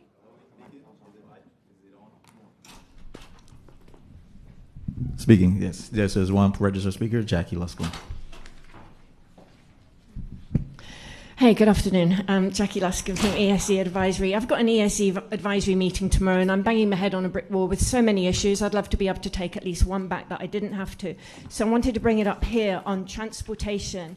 I asked 6 weeks ago to the HR chief whether he could assist with a question about the job description for ESE bus attendants, because the job description does contain some vagueness that is concerning. And I wanted to be able to make constructive input into a possible redrafting of that if it could help tighten up procedures on buses and the people who are on there caring for students with disabilities. And I want to read you 4 clauses that come from the ESE bus attendant job description. 1, possess sensitivity to the needs and feelings of individuals requiring special care. I asked, how is this evaluated or measured and by who? Another one, ability to control student behavior to the extent necessary for the driver to safely perform the driving assignment required. Again, I asked, how is this evaluated or measured and by who? Successful completion of 40 hours of pre-service training consisting of at least 20 hours of classroom construction and 8 hours of hands-on training based on BCPS bus attendant curriculum or equivalent training as determined by the responsible director or designee. I asked, could we please see the BCPS bus attendant curriculum plus those materials that would give some insight into what that equivalent training looks like? Also, is there data you could provide that would show what percentage of ESE bus attendants this year have done that curriculum, or how many have done the equivalent training instead? And then number 4, the job description says that candidates must demonstrate the mental capabilities required to carry out all assigned responsibilities as a bus attendant. And again, I asked, how is this evaluated or measured and by who? In 6 weeks, that I've just got nowhere. I can't get that responded to. It was sent to the Transportation Department by HR only last week. They're pretty simple questions, but they are serious ones. Who is on our buses with the special students who need somebody who's trained in knowing and understanding behaviors, what triggers can do to behavior, how de-escalation training, and I come from a point of knowing that there have been incidents of concern, and this job description might explain some of that. I would love for anybody to drill down on that today. And just one other thing to mention, there are bus cameras now on the outside of buses, but there are also cameras inside.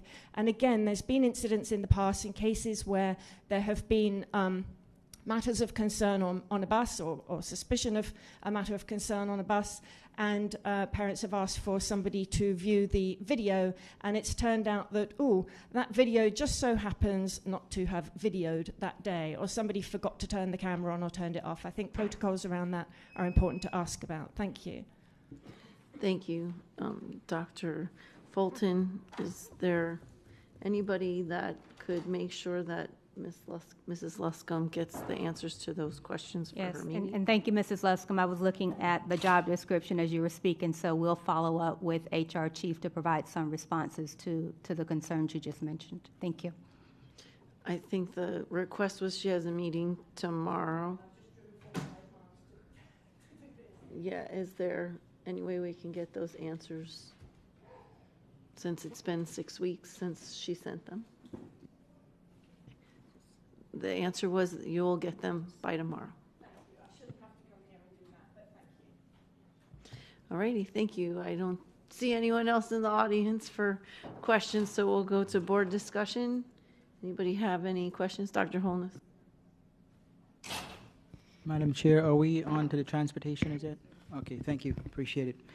All right, so a couple of questions. Dr. Fulton, maybe you can answer.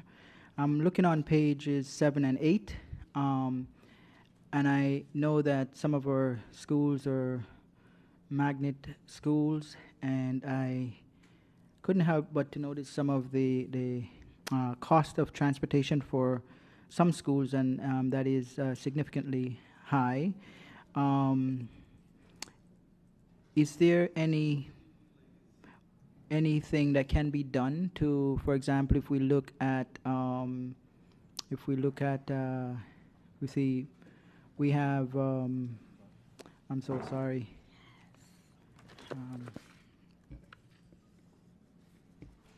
Oh, sorry about that.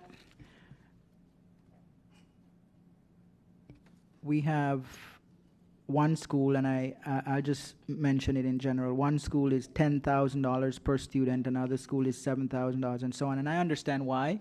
But is there anything that can be done to reduce that cost, the per student cost for the schools that are significantly high? And I understand it's because of the programs that are being offered and kids being bused in and so on. But if there's anything that can be done, or have we considered how we can reduce costs? Dr. Hepburn. Ms. Paul.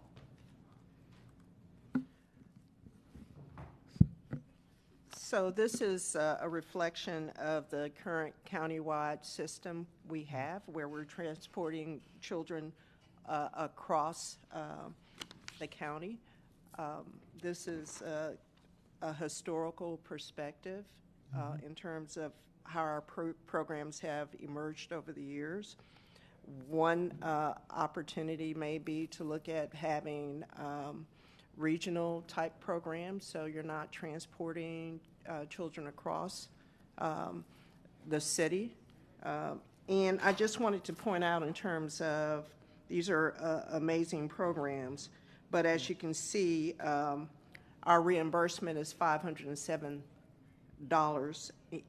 for a general education student, and you can see the cost. And it's just a question of, if we want to continue to do this or work with our educational side to determine if we can set up regional programs so we're not transporting kids across. I think that discussion was brought out earlier in conversations, so I think the superintendent wanted to weigh in. Yeah, and in addition to what Ms. Paul is talking about, so there is going to be a transition as we try to make sure transportation is more efficient, and we're, the costs are astronomical, right, for certain situations. So this wasn't a problem that was just born in a year. It's been over the years.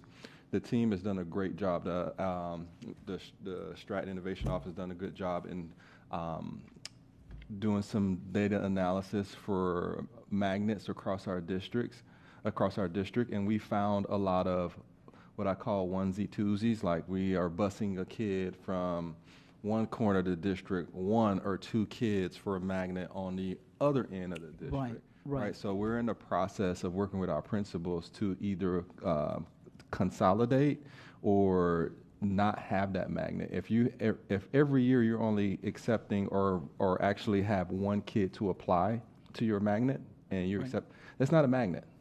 Right. That's not a magnet. So those are the things that we're going to sunset, which will help with this situation, because over the past decade, we've just been busing kids all over the place. And if Ms. Hickson is a principal at a school and she has a magnet program and only one kid applies for it, that one kid gets accepted, and she's in Miramar, but we're busing somebody from Pompano. Right. And so those are the situations that we will sunset during the school year, but we need to talk to principals, we need to talk to families, we need to figure out our grandfathering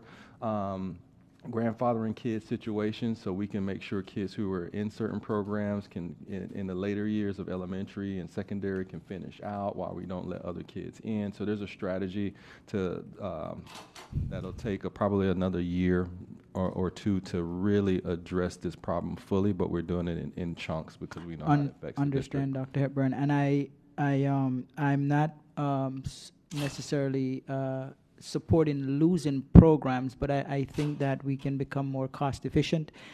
I'm looking at this chart, and I've seen here even there's a particular school, one bus, and one student is on that bus, and it's over $5,000. So, and there are many other examples that are here. I've seen schools that it's costing $10,000 for one student, and there are schools costing $200 for one student.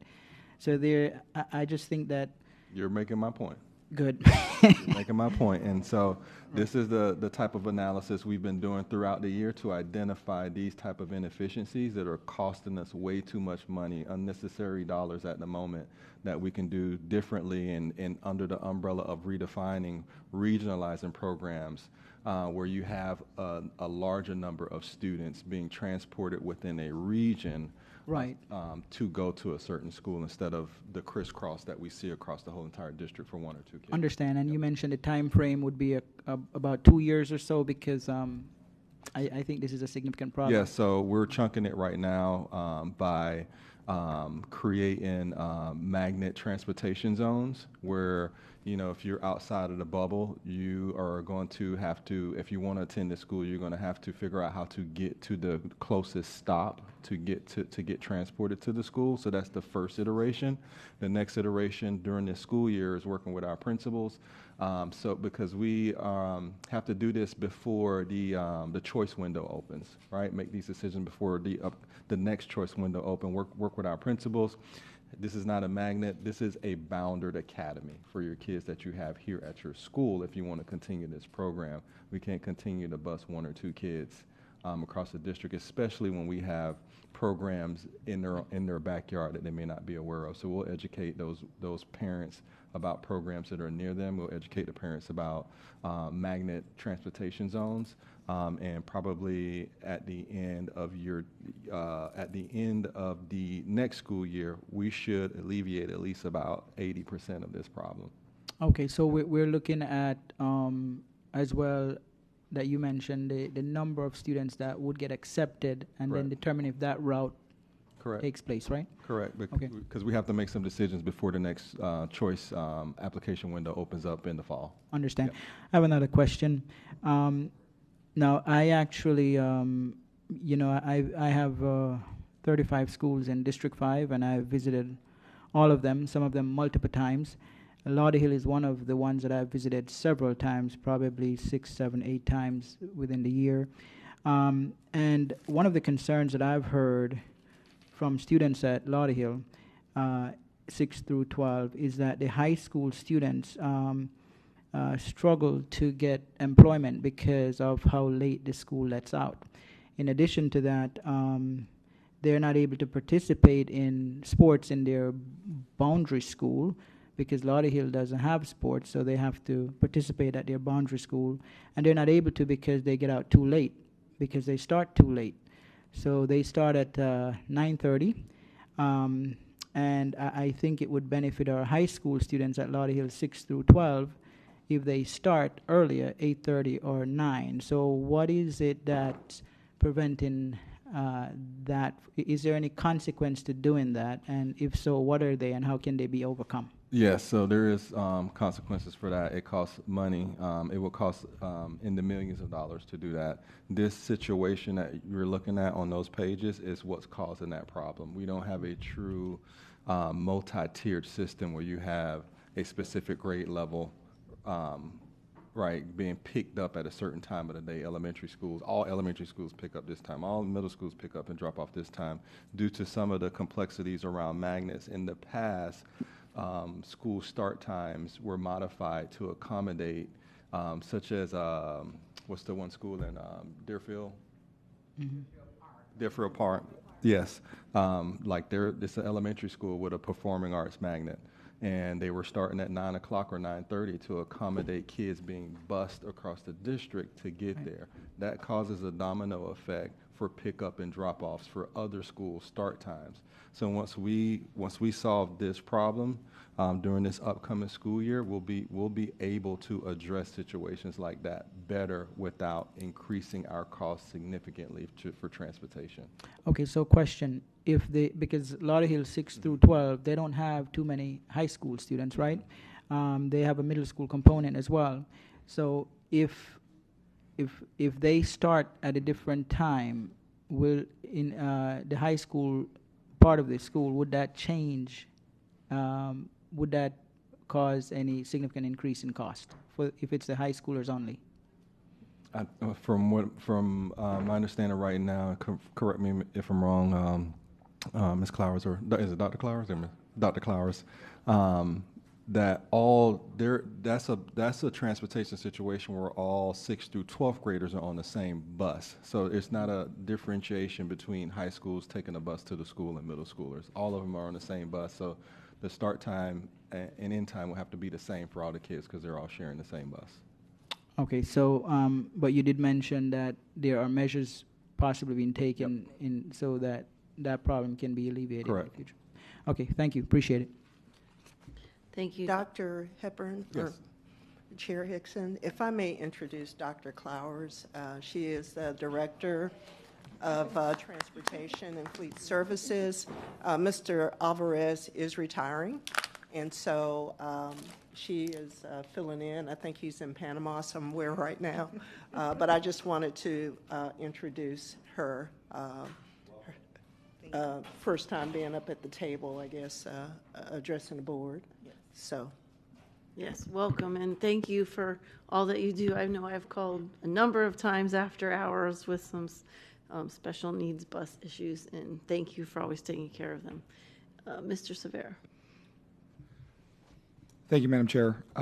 In regards to this Nova Complex Hub concept, per the report, it appears that the hub concept will result in the reduction of 21 buses or routes. Just want to confirm with this reduction, there's no chance for school overlap in the sense that the middle school students would have to ride with high school students or elementary school students would have to ride with high school students to accommodate these loss of the 21 buses. Dr. Hepburn. They actually ride the same bus now. They're all on the same bus now. Because the Nova Complex, the middle, high school, and elementary schools are right in the same vicinity. They're in the same acreage. But what you're suggesting is there are kids from elementary school A who are riding with high school students from high school X, and they're in the same bus. For Nova, yes. For Nova, okay. Thank you. Mrs. Alhadeff. I'd just like to put it on the record, please do not change the bus stops in Watercrest. Thank you.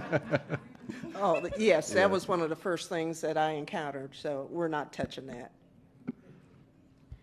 Okay, I'll end it, I guess. Got two sorry. more. I'm Okay, letting Maura go go ahead.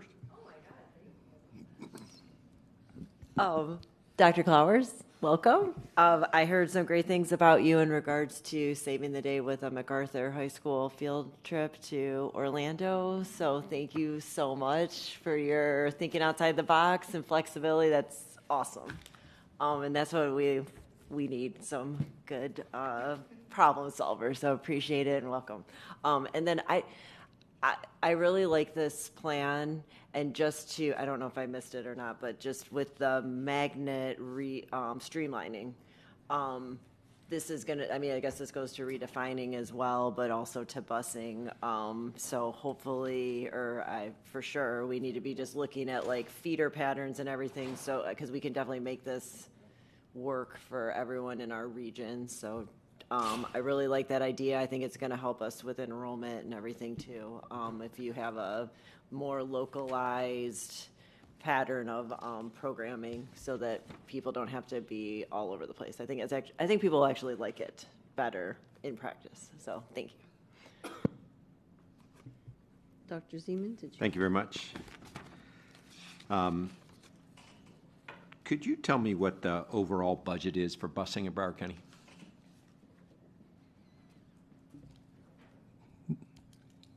Go ahead, team. I'm going from memory, but I think it's 60 million. I think when I first got here, it was $100 million.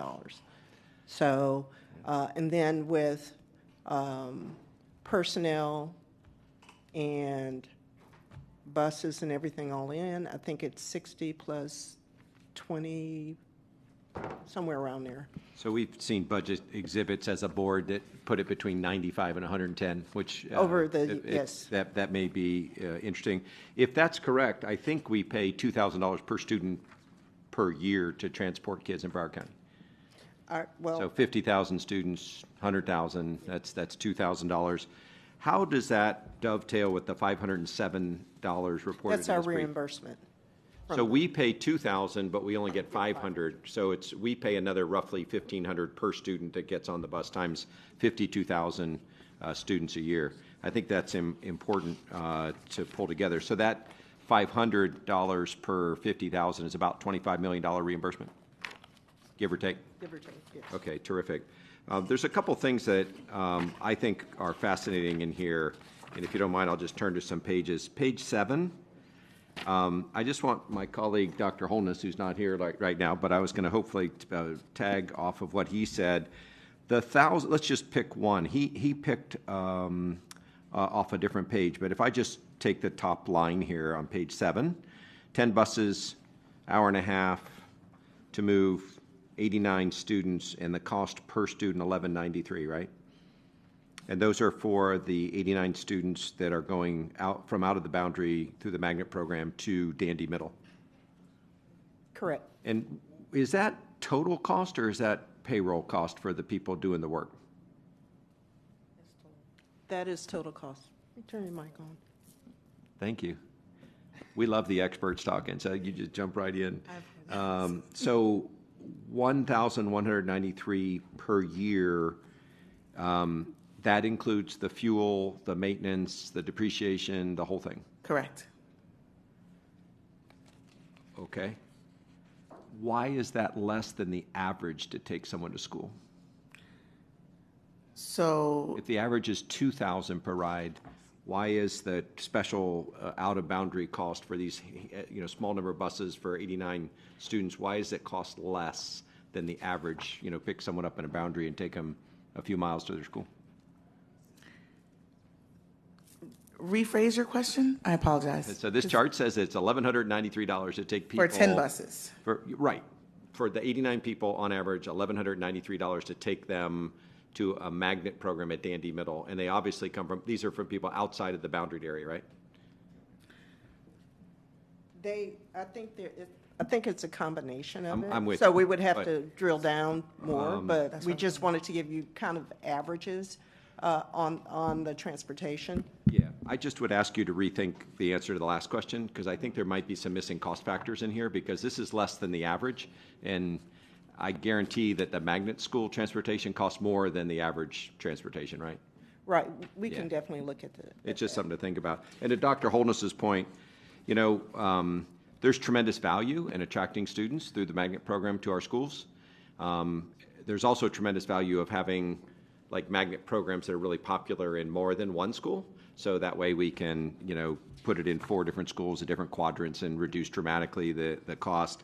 I'm fascinated with the technological opportunity that there is, not with AI, but just in terms of simulations and connecting students to instructions that are in other places. We don't do that very much in Broward County, but it gives us an opportunity for kids to stay closer to where they live, to be with more of the students that they all know are on the same soccer team and things like that, which is wonderful. And I hope that we think through the changes on these magnet school programs over the next year. I love your complex, the Nova complex. I hope that we can implement that. On page 12, I'll wait for the superintendent here. Dr. Hepburn, on slide 12, we have an option of going to this hub concept that'll reduce the need for 21 buses. Instead of using that to change the bell time for grade levels, could we just take that as a savings? Could we just reduce the cost to the transportation system of 21 buses? Dr. Hepburn. Go ahead, Ms. Paul. So we are currently looking at that. It's not just about reducing buses, it's reducing fleet size or having those carrying costs and so forth. And one slide, I think it's on page 4, if you were to look at that, we're actually traveling more miles now than we did 10 years ago. And so for me, that's part of our challenge. In that we've grown a system. Originally, I think the system was built on a 3-tier system, and that means you can take one bus and run elementary, middle school, and high school, and that is the most efficient way to run a school transportation system. But because we have so many outliers and because we're transporting kids countywide and so forth, we can't take advantage of that. So it's almost like we need to look at doing a reset of our transportation. Terrific. Will part of that reset also be buying smaller buses? No worries. We can go back to the finance question. Awesome. If you want to answer that. May I? We actually have Vincent Harold here. He is our finance operations manager, and he created this chart. So if you would love, please, to re-ask the question, and Mr. Harold can answer it. Vince, the question they're asking is right here on page 7. You want this? Okay. And it's more of a question about the breakdown and the composition and how you came up with those numbers. As far as the very first one, William Dandy, 10 buses. Why is that cost lower to transport that magnet, those 89 magnet students versus regular transportation? Did I say it right, Dr. Zeman? Vincent Harrigan, Manager of Transportation Operations. Looking at the example, the comparison of versus regular. So I think the question I had earlier, you were trying to find out the average cost of students versus our budget. The response that Ms. Paul submitted was accurate. Our average budget is at 95 to about 100 million. The average cost per student, to your point, if you just took the general number, it's 2,000 you added, is correct. Just to go a little more detail, the average cost for our regular students is about $1,200. We segment our budget to our ESC costs. Our average cost per ESC student is about $9,311. But as it relates to this particular item, this would be a comparison between that 1,200 figure, but 46% of the transportation budget is used about 10% of the students as our ESC population. So our regular transportation hovers around about $57 million. Our ESC footprint is about 47 million. Terrific. So, and is that ESC transportation reimbursed? The reimbursement for ESC transportation, it's called weighted transportation. So Ms. Paul referred to earlier accurately is $507 from the state. For weighted students, it's an additional $1,611. When we put those two together, it's $2,000 per student. So that's what we receive from the state for our ESC transportation. We get 2,000, but it costs 9,000 to transport them. Yes, sir. And that's 5,200 students. Yep. And a $47 million footprint. Terrific. And I know we've had this discussion otherwise, but is there a chance we could buy smaller, more efficient buses to move the small, because many of the ESCs are 2, 5, 7 special needs kids to get somewhere down the road, but we still use the big buses because that's what we got. But eventually, I think part of the plan was to move to something smaller. Yes, absolutely. Yeah. I've done this shift in 3 other districts. So yes, absolutely. What kind of hindered us in the past was the state law here.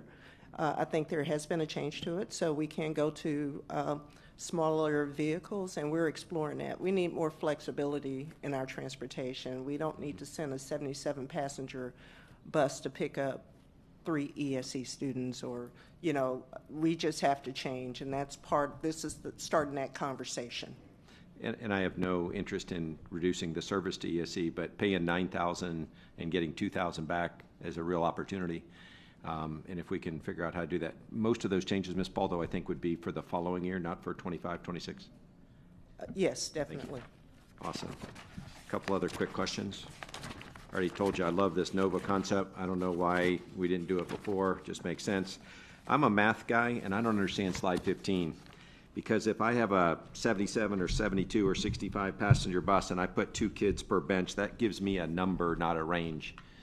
So if I have 77 seats and I put 2 kids per seat, how many kids fit on that bus? If I may. So it's a 77 seating capacity. That's how many students could possibly go on a bus. But that's not what actually fits. So if I would love to provide an example, but everyone's not here, but just imagine 3 kids sitting side by side on a bus. A 77 passengers meant for 3 kids per seat. In the interest of time, I don't want my colleagues to be frustrated with my questions. If we put 2 people on a seat on a 77-person bus, how many people can fit on there? Anywhere from 45 to 50 for high school, and 50 to 55 for middle, and 50 to 60 for elementary. So all our kids are not the same size. That's the challenge. So I think earlier in the slides we have, like, if you're a high school student, then it's not fitting 77 high school students on one bus. No, sir. So there is a variance. Thank you. Help me understand slide 16 then, second line. We have 37 people that show up on the bus, but we only say there's 3 available seats, even though there's a bus with 72 seats. I'm a huge advocate for using up empty seats. We have a lot of people that would just die to get a ride to the bus with their friends, but here we have 37 people on a bus and we only allow 3 people to take leftover seats.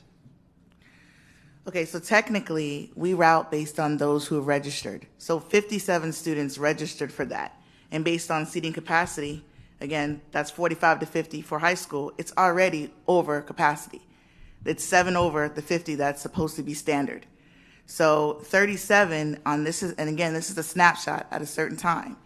At when this was produced after the FT February survey, 37 of those that registered actually rode. So we still have to, though, accommodate for those other 12, 13, 14 students that may decide, I want to ride this week, and decide that they'd like to start riding the bus. So we do allow other students on the bus per empty seat policy, but we do keep in mind that there's still 57 students that are eligible that would like to ride that bus and can, by law, utilize that bus at any moment. So it's a state law that we have to program based on the people who have said they want a seat on the bus? It's not a state law that we have to program it based on. It's a state law that we have to allow students that are eligible for transportation on a bus. Right, but this is what my constituents do not understand. I know.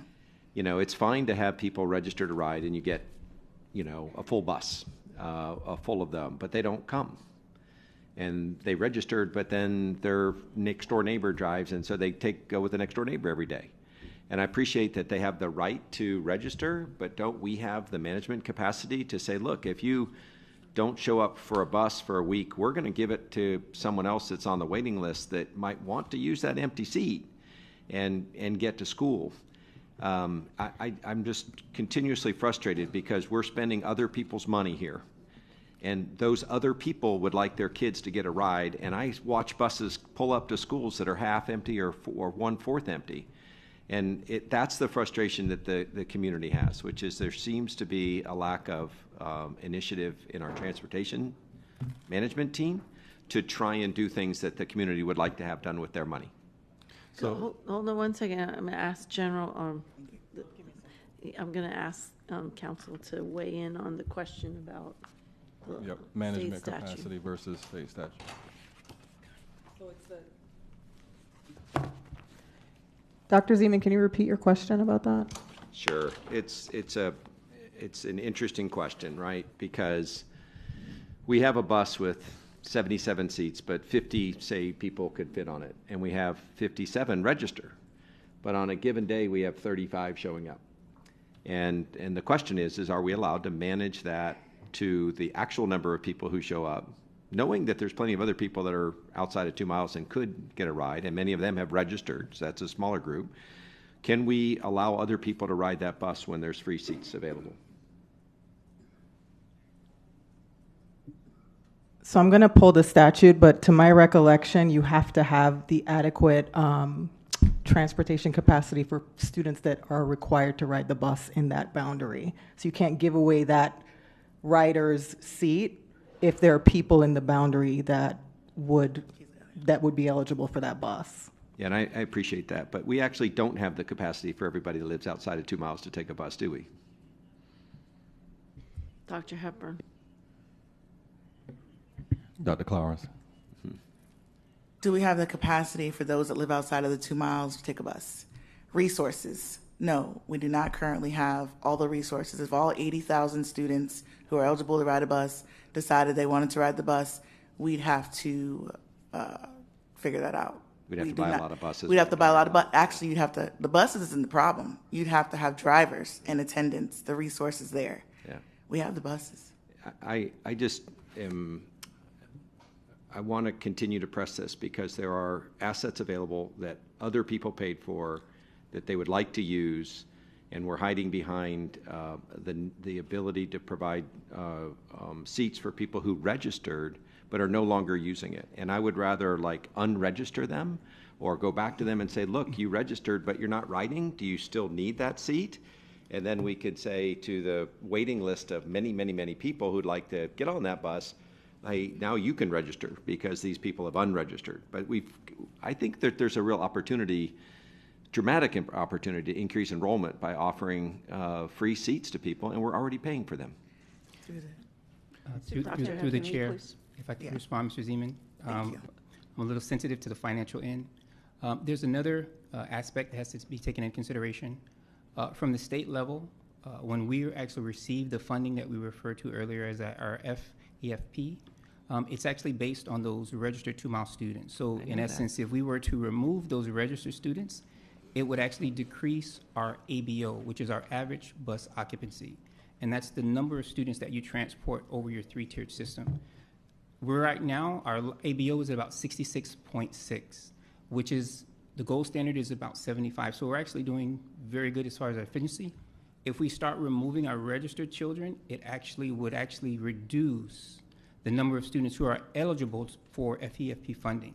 So last year we received $34 million from the state. Each student that we would lose would basically saying either I'm removing $500 from the bus because the empty seat students are not eligible to be registered, and we would lose that funding. So I just want to kind of put that out, that there's a financial footprint for removing registered students. Terrific. We'll take this into a different place. I don't want to waste more people's time, but I hope that there's an opportunity to use things that the community pays for in a way that the community benefits. And I don't want to lose state funding, but I'd love to figure out a way to manage those empty seats so that we allow people who want to get a ride to school to ride to school. I think we could attract thousands more students to Broward County Public Schools if we gave away a seat, given that charter schools charge up to $8,000 per person to get them to school. And so I'd rather deal with this separately and rather than take up so much more time today. Thank you. Thank you. Anybody else? I have a couple of questions. I have a question about the hub transportation because there's no like it tells us how many buses, but it doesn't say how much money we would save, or unless I missed that information. So can you tell us if we had 21 less buses going to Nova, what does that equate in terms of financial savings? And I'll take that.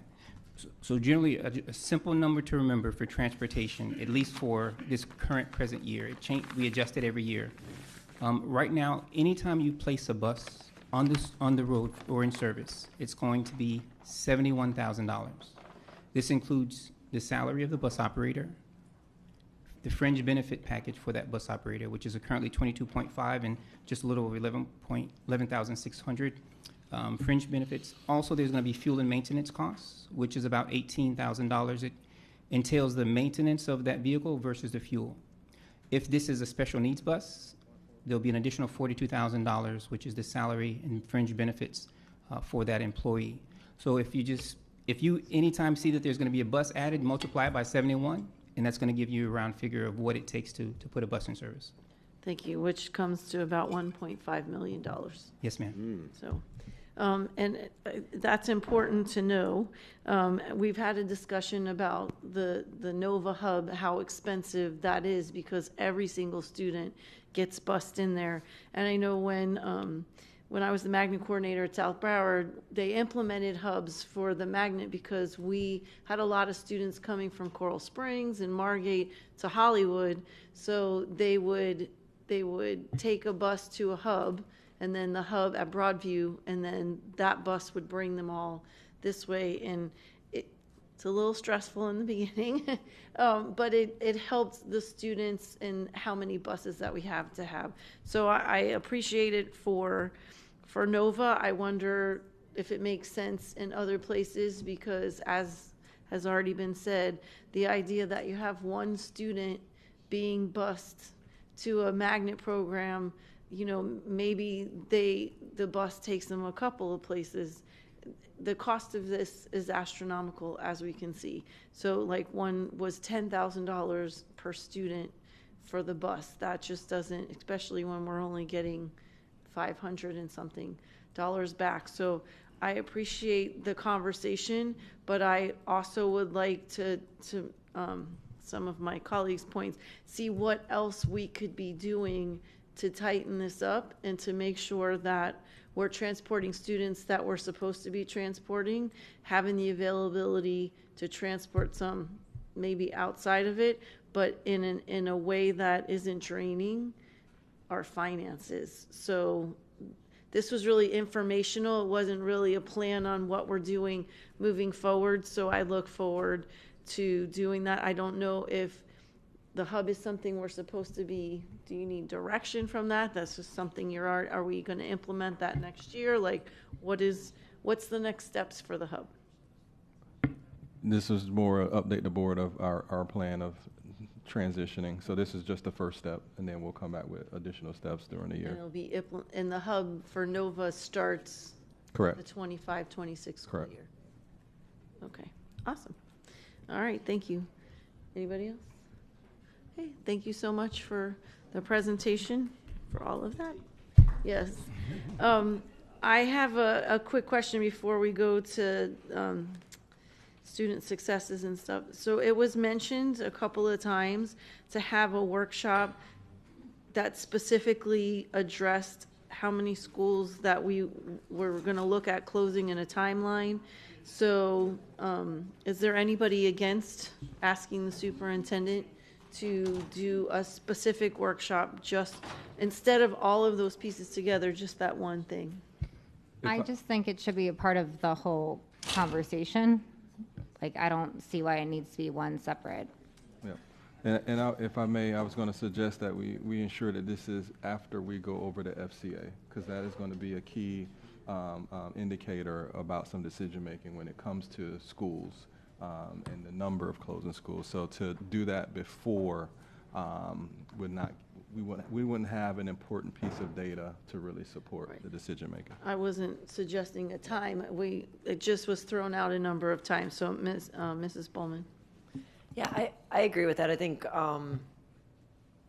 I don't know that I agree with just throwing out an arbitrary number, because it hasn't helped us in the past, and because of the way that you have to look at how you're going to consolidate and where boundaries are going to be and that kind of thing. Coming up with a number might just kind of be putting us in a difficult position that we've already been in before. But I do think that hopefully once we get the facilities assessment, that this will be happening very quickly, because I think that it's very pressing that we address this as soon as possible so that we're planning for next year. So I would like to see this coming up as soon as possible after we get that. Thank you, Mrs. Leonardi. Yeah, I agree with Mrs. Thompson that it should be a part of the larger conversation. I don't, we've thrown out numbers before, then we, like Mrs. Alhadeff said, then we went back on it. So I don't think like choosing, like Mrs. Boldman said, an arbitrary number makes sense. I think it should be a part of a larger conversation. Okay, Dr. Holness. Thank you, Madam Chair. So I believe from my prior questioning, the superintendent indicated that after the facilities assessment that he'll be coming back to us with some sort of a plan of action that could possibly involve replacement schools as well, in terms of consolidating older schools and schools that are under-enrolled. So I prefer to go that route, and I'm sure he'll have something substantive to bring back to the board.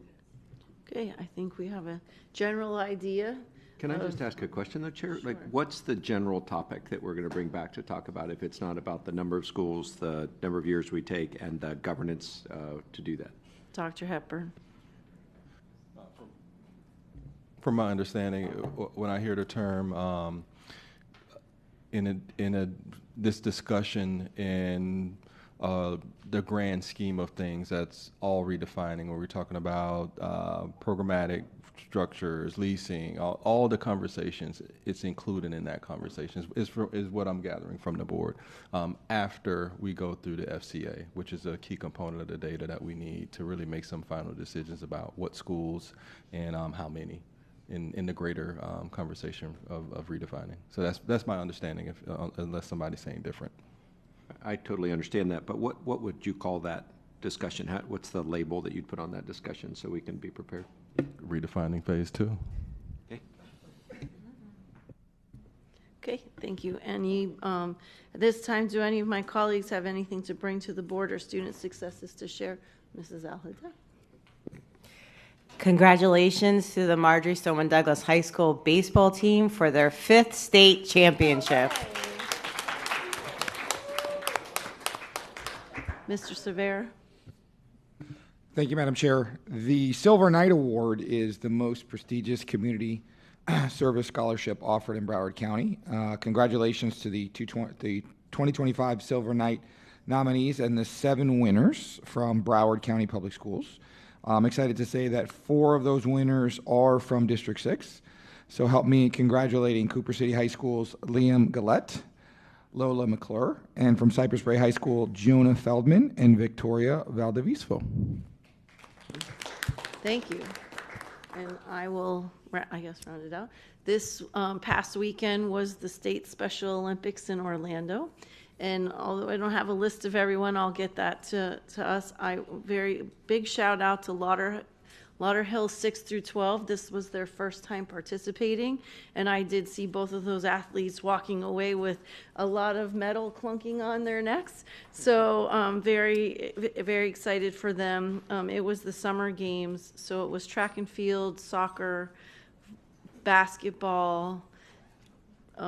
There was something else, but so anyway, congratulations to all of those athletes that made it to the state competition and that were able to win awards. Thank you. The scheduled order of business for this school board workshop of the School Board of Broward County, Florida has been completed. Seeing no obligation, I now adjourn the meeting. Have a great night, and remember there's no meeting next week, so we'll reconvene again June 10th.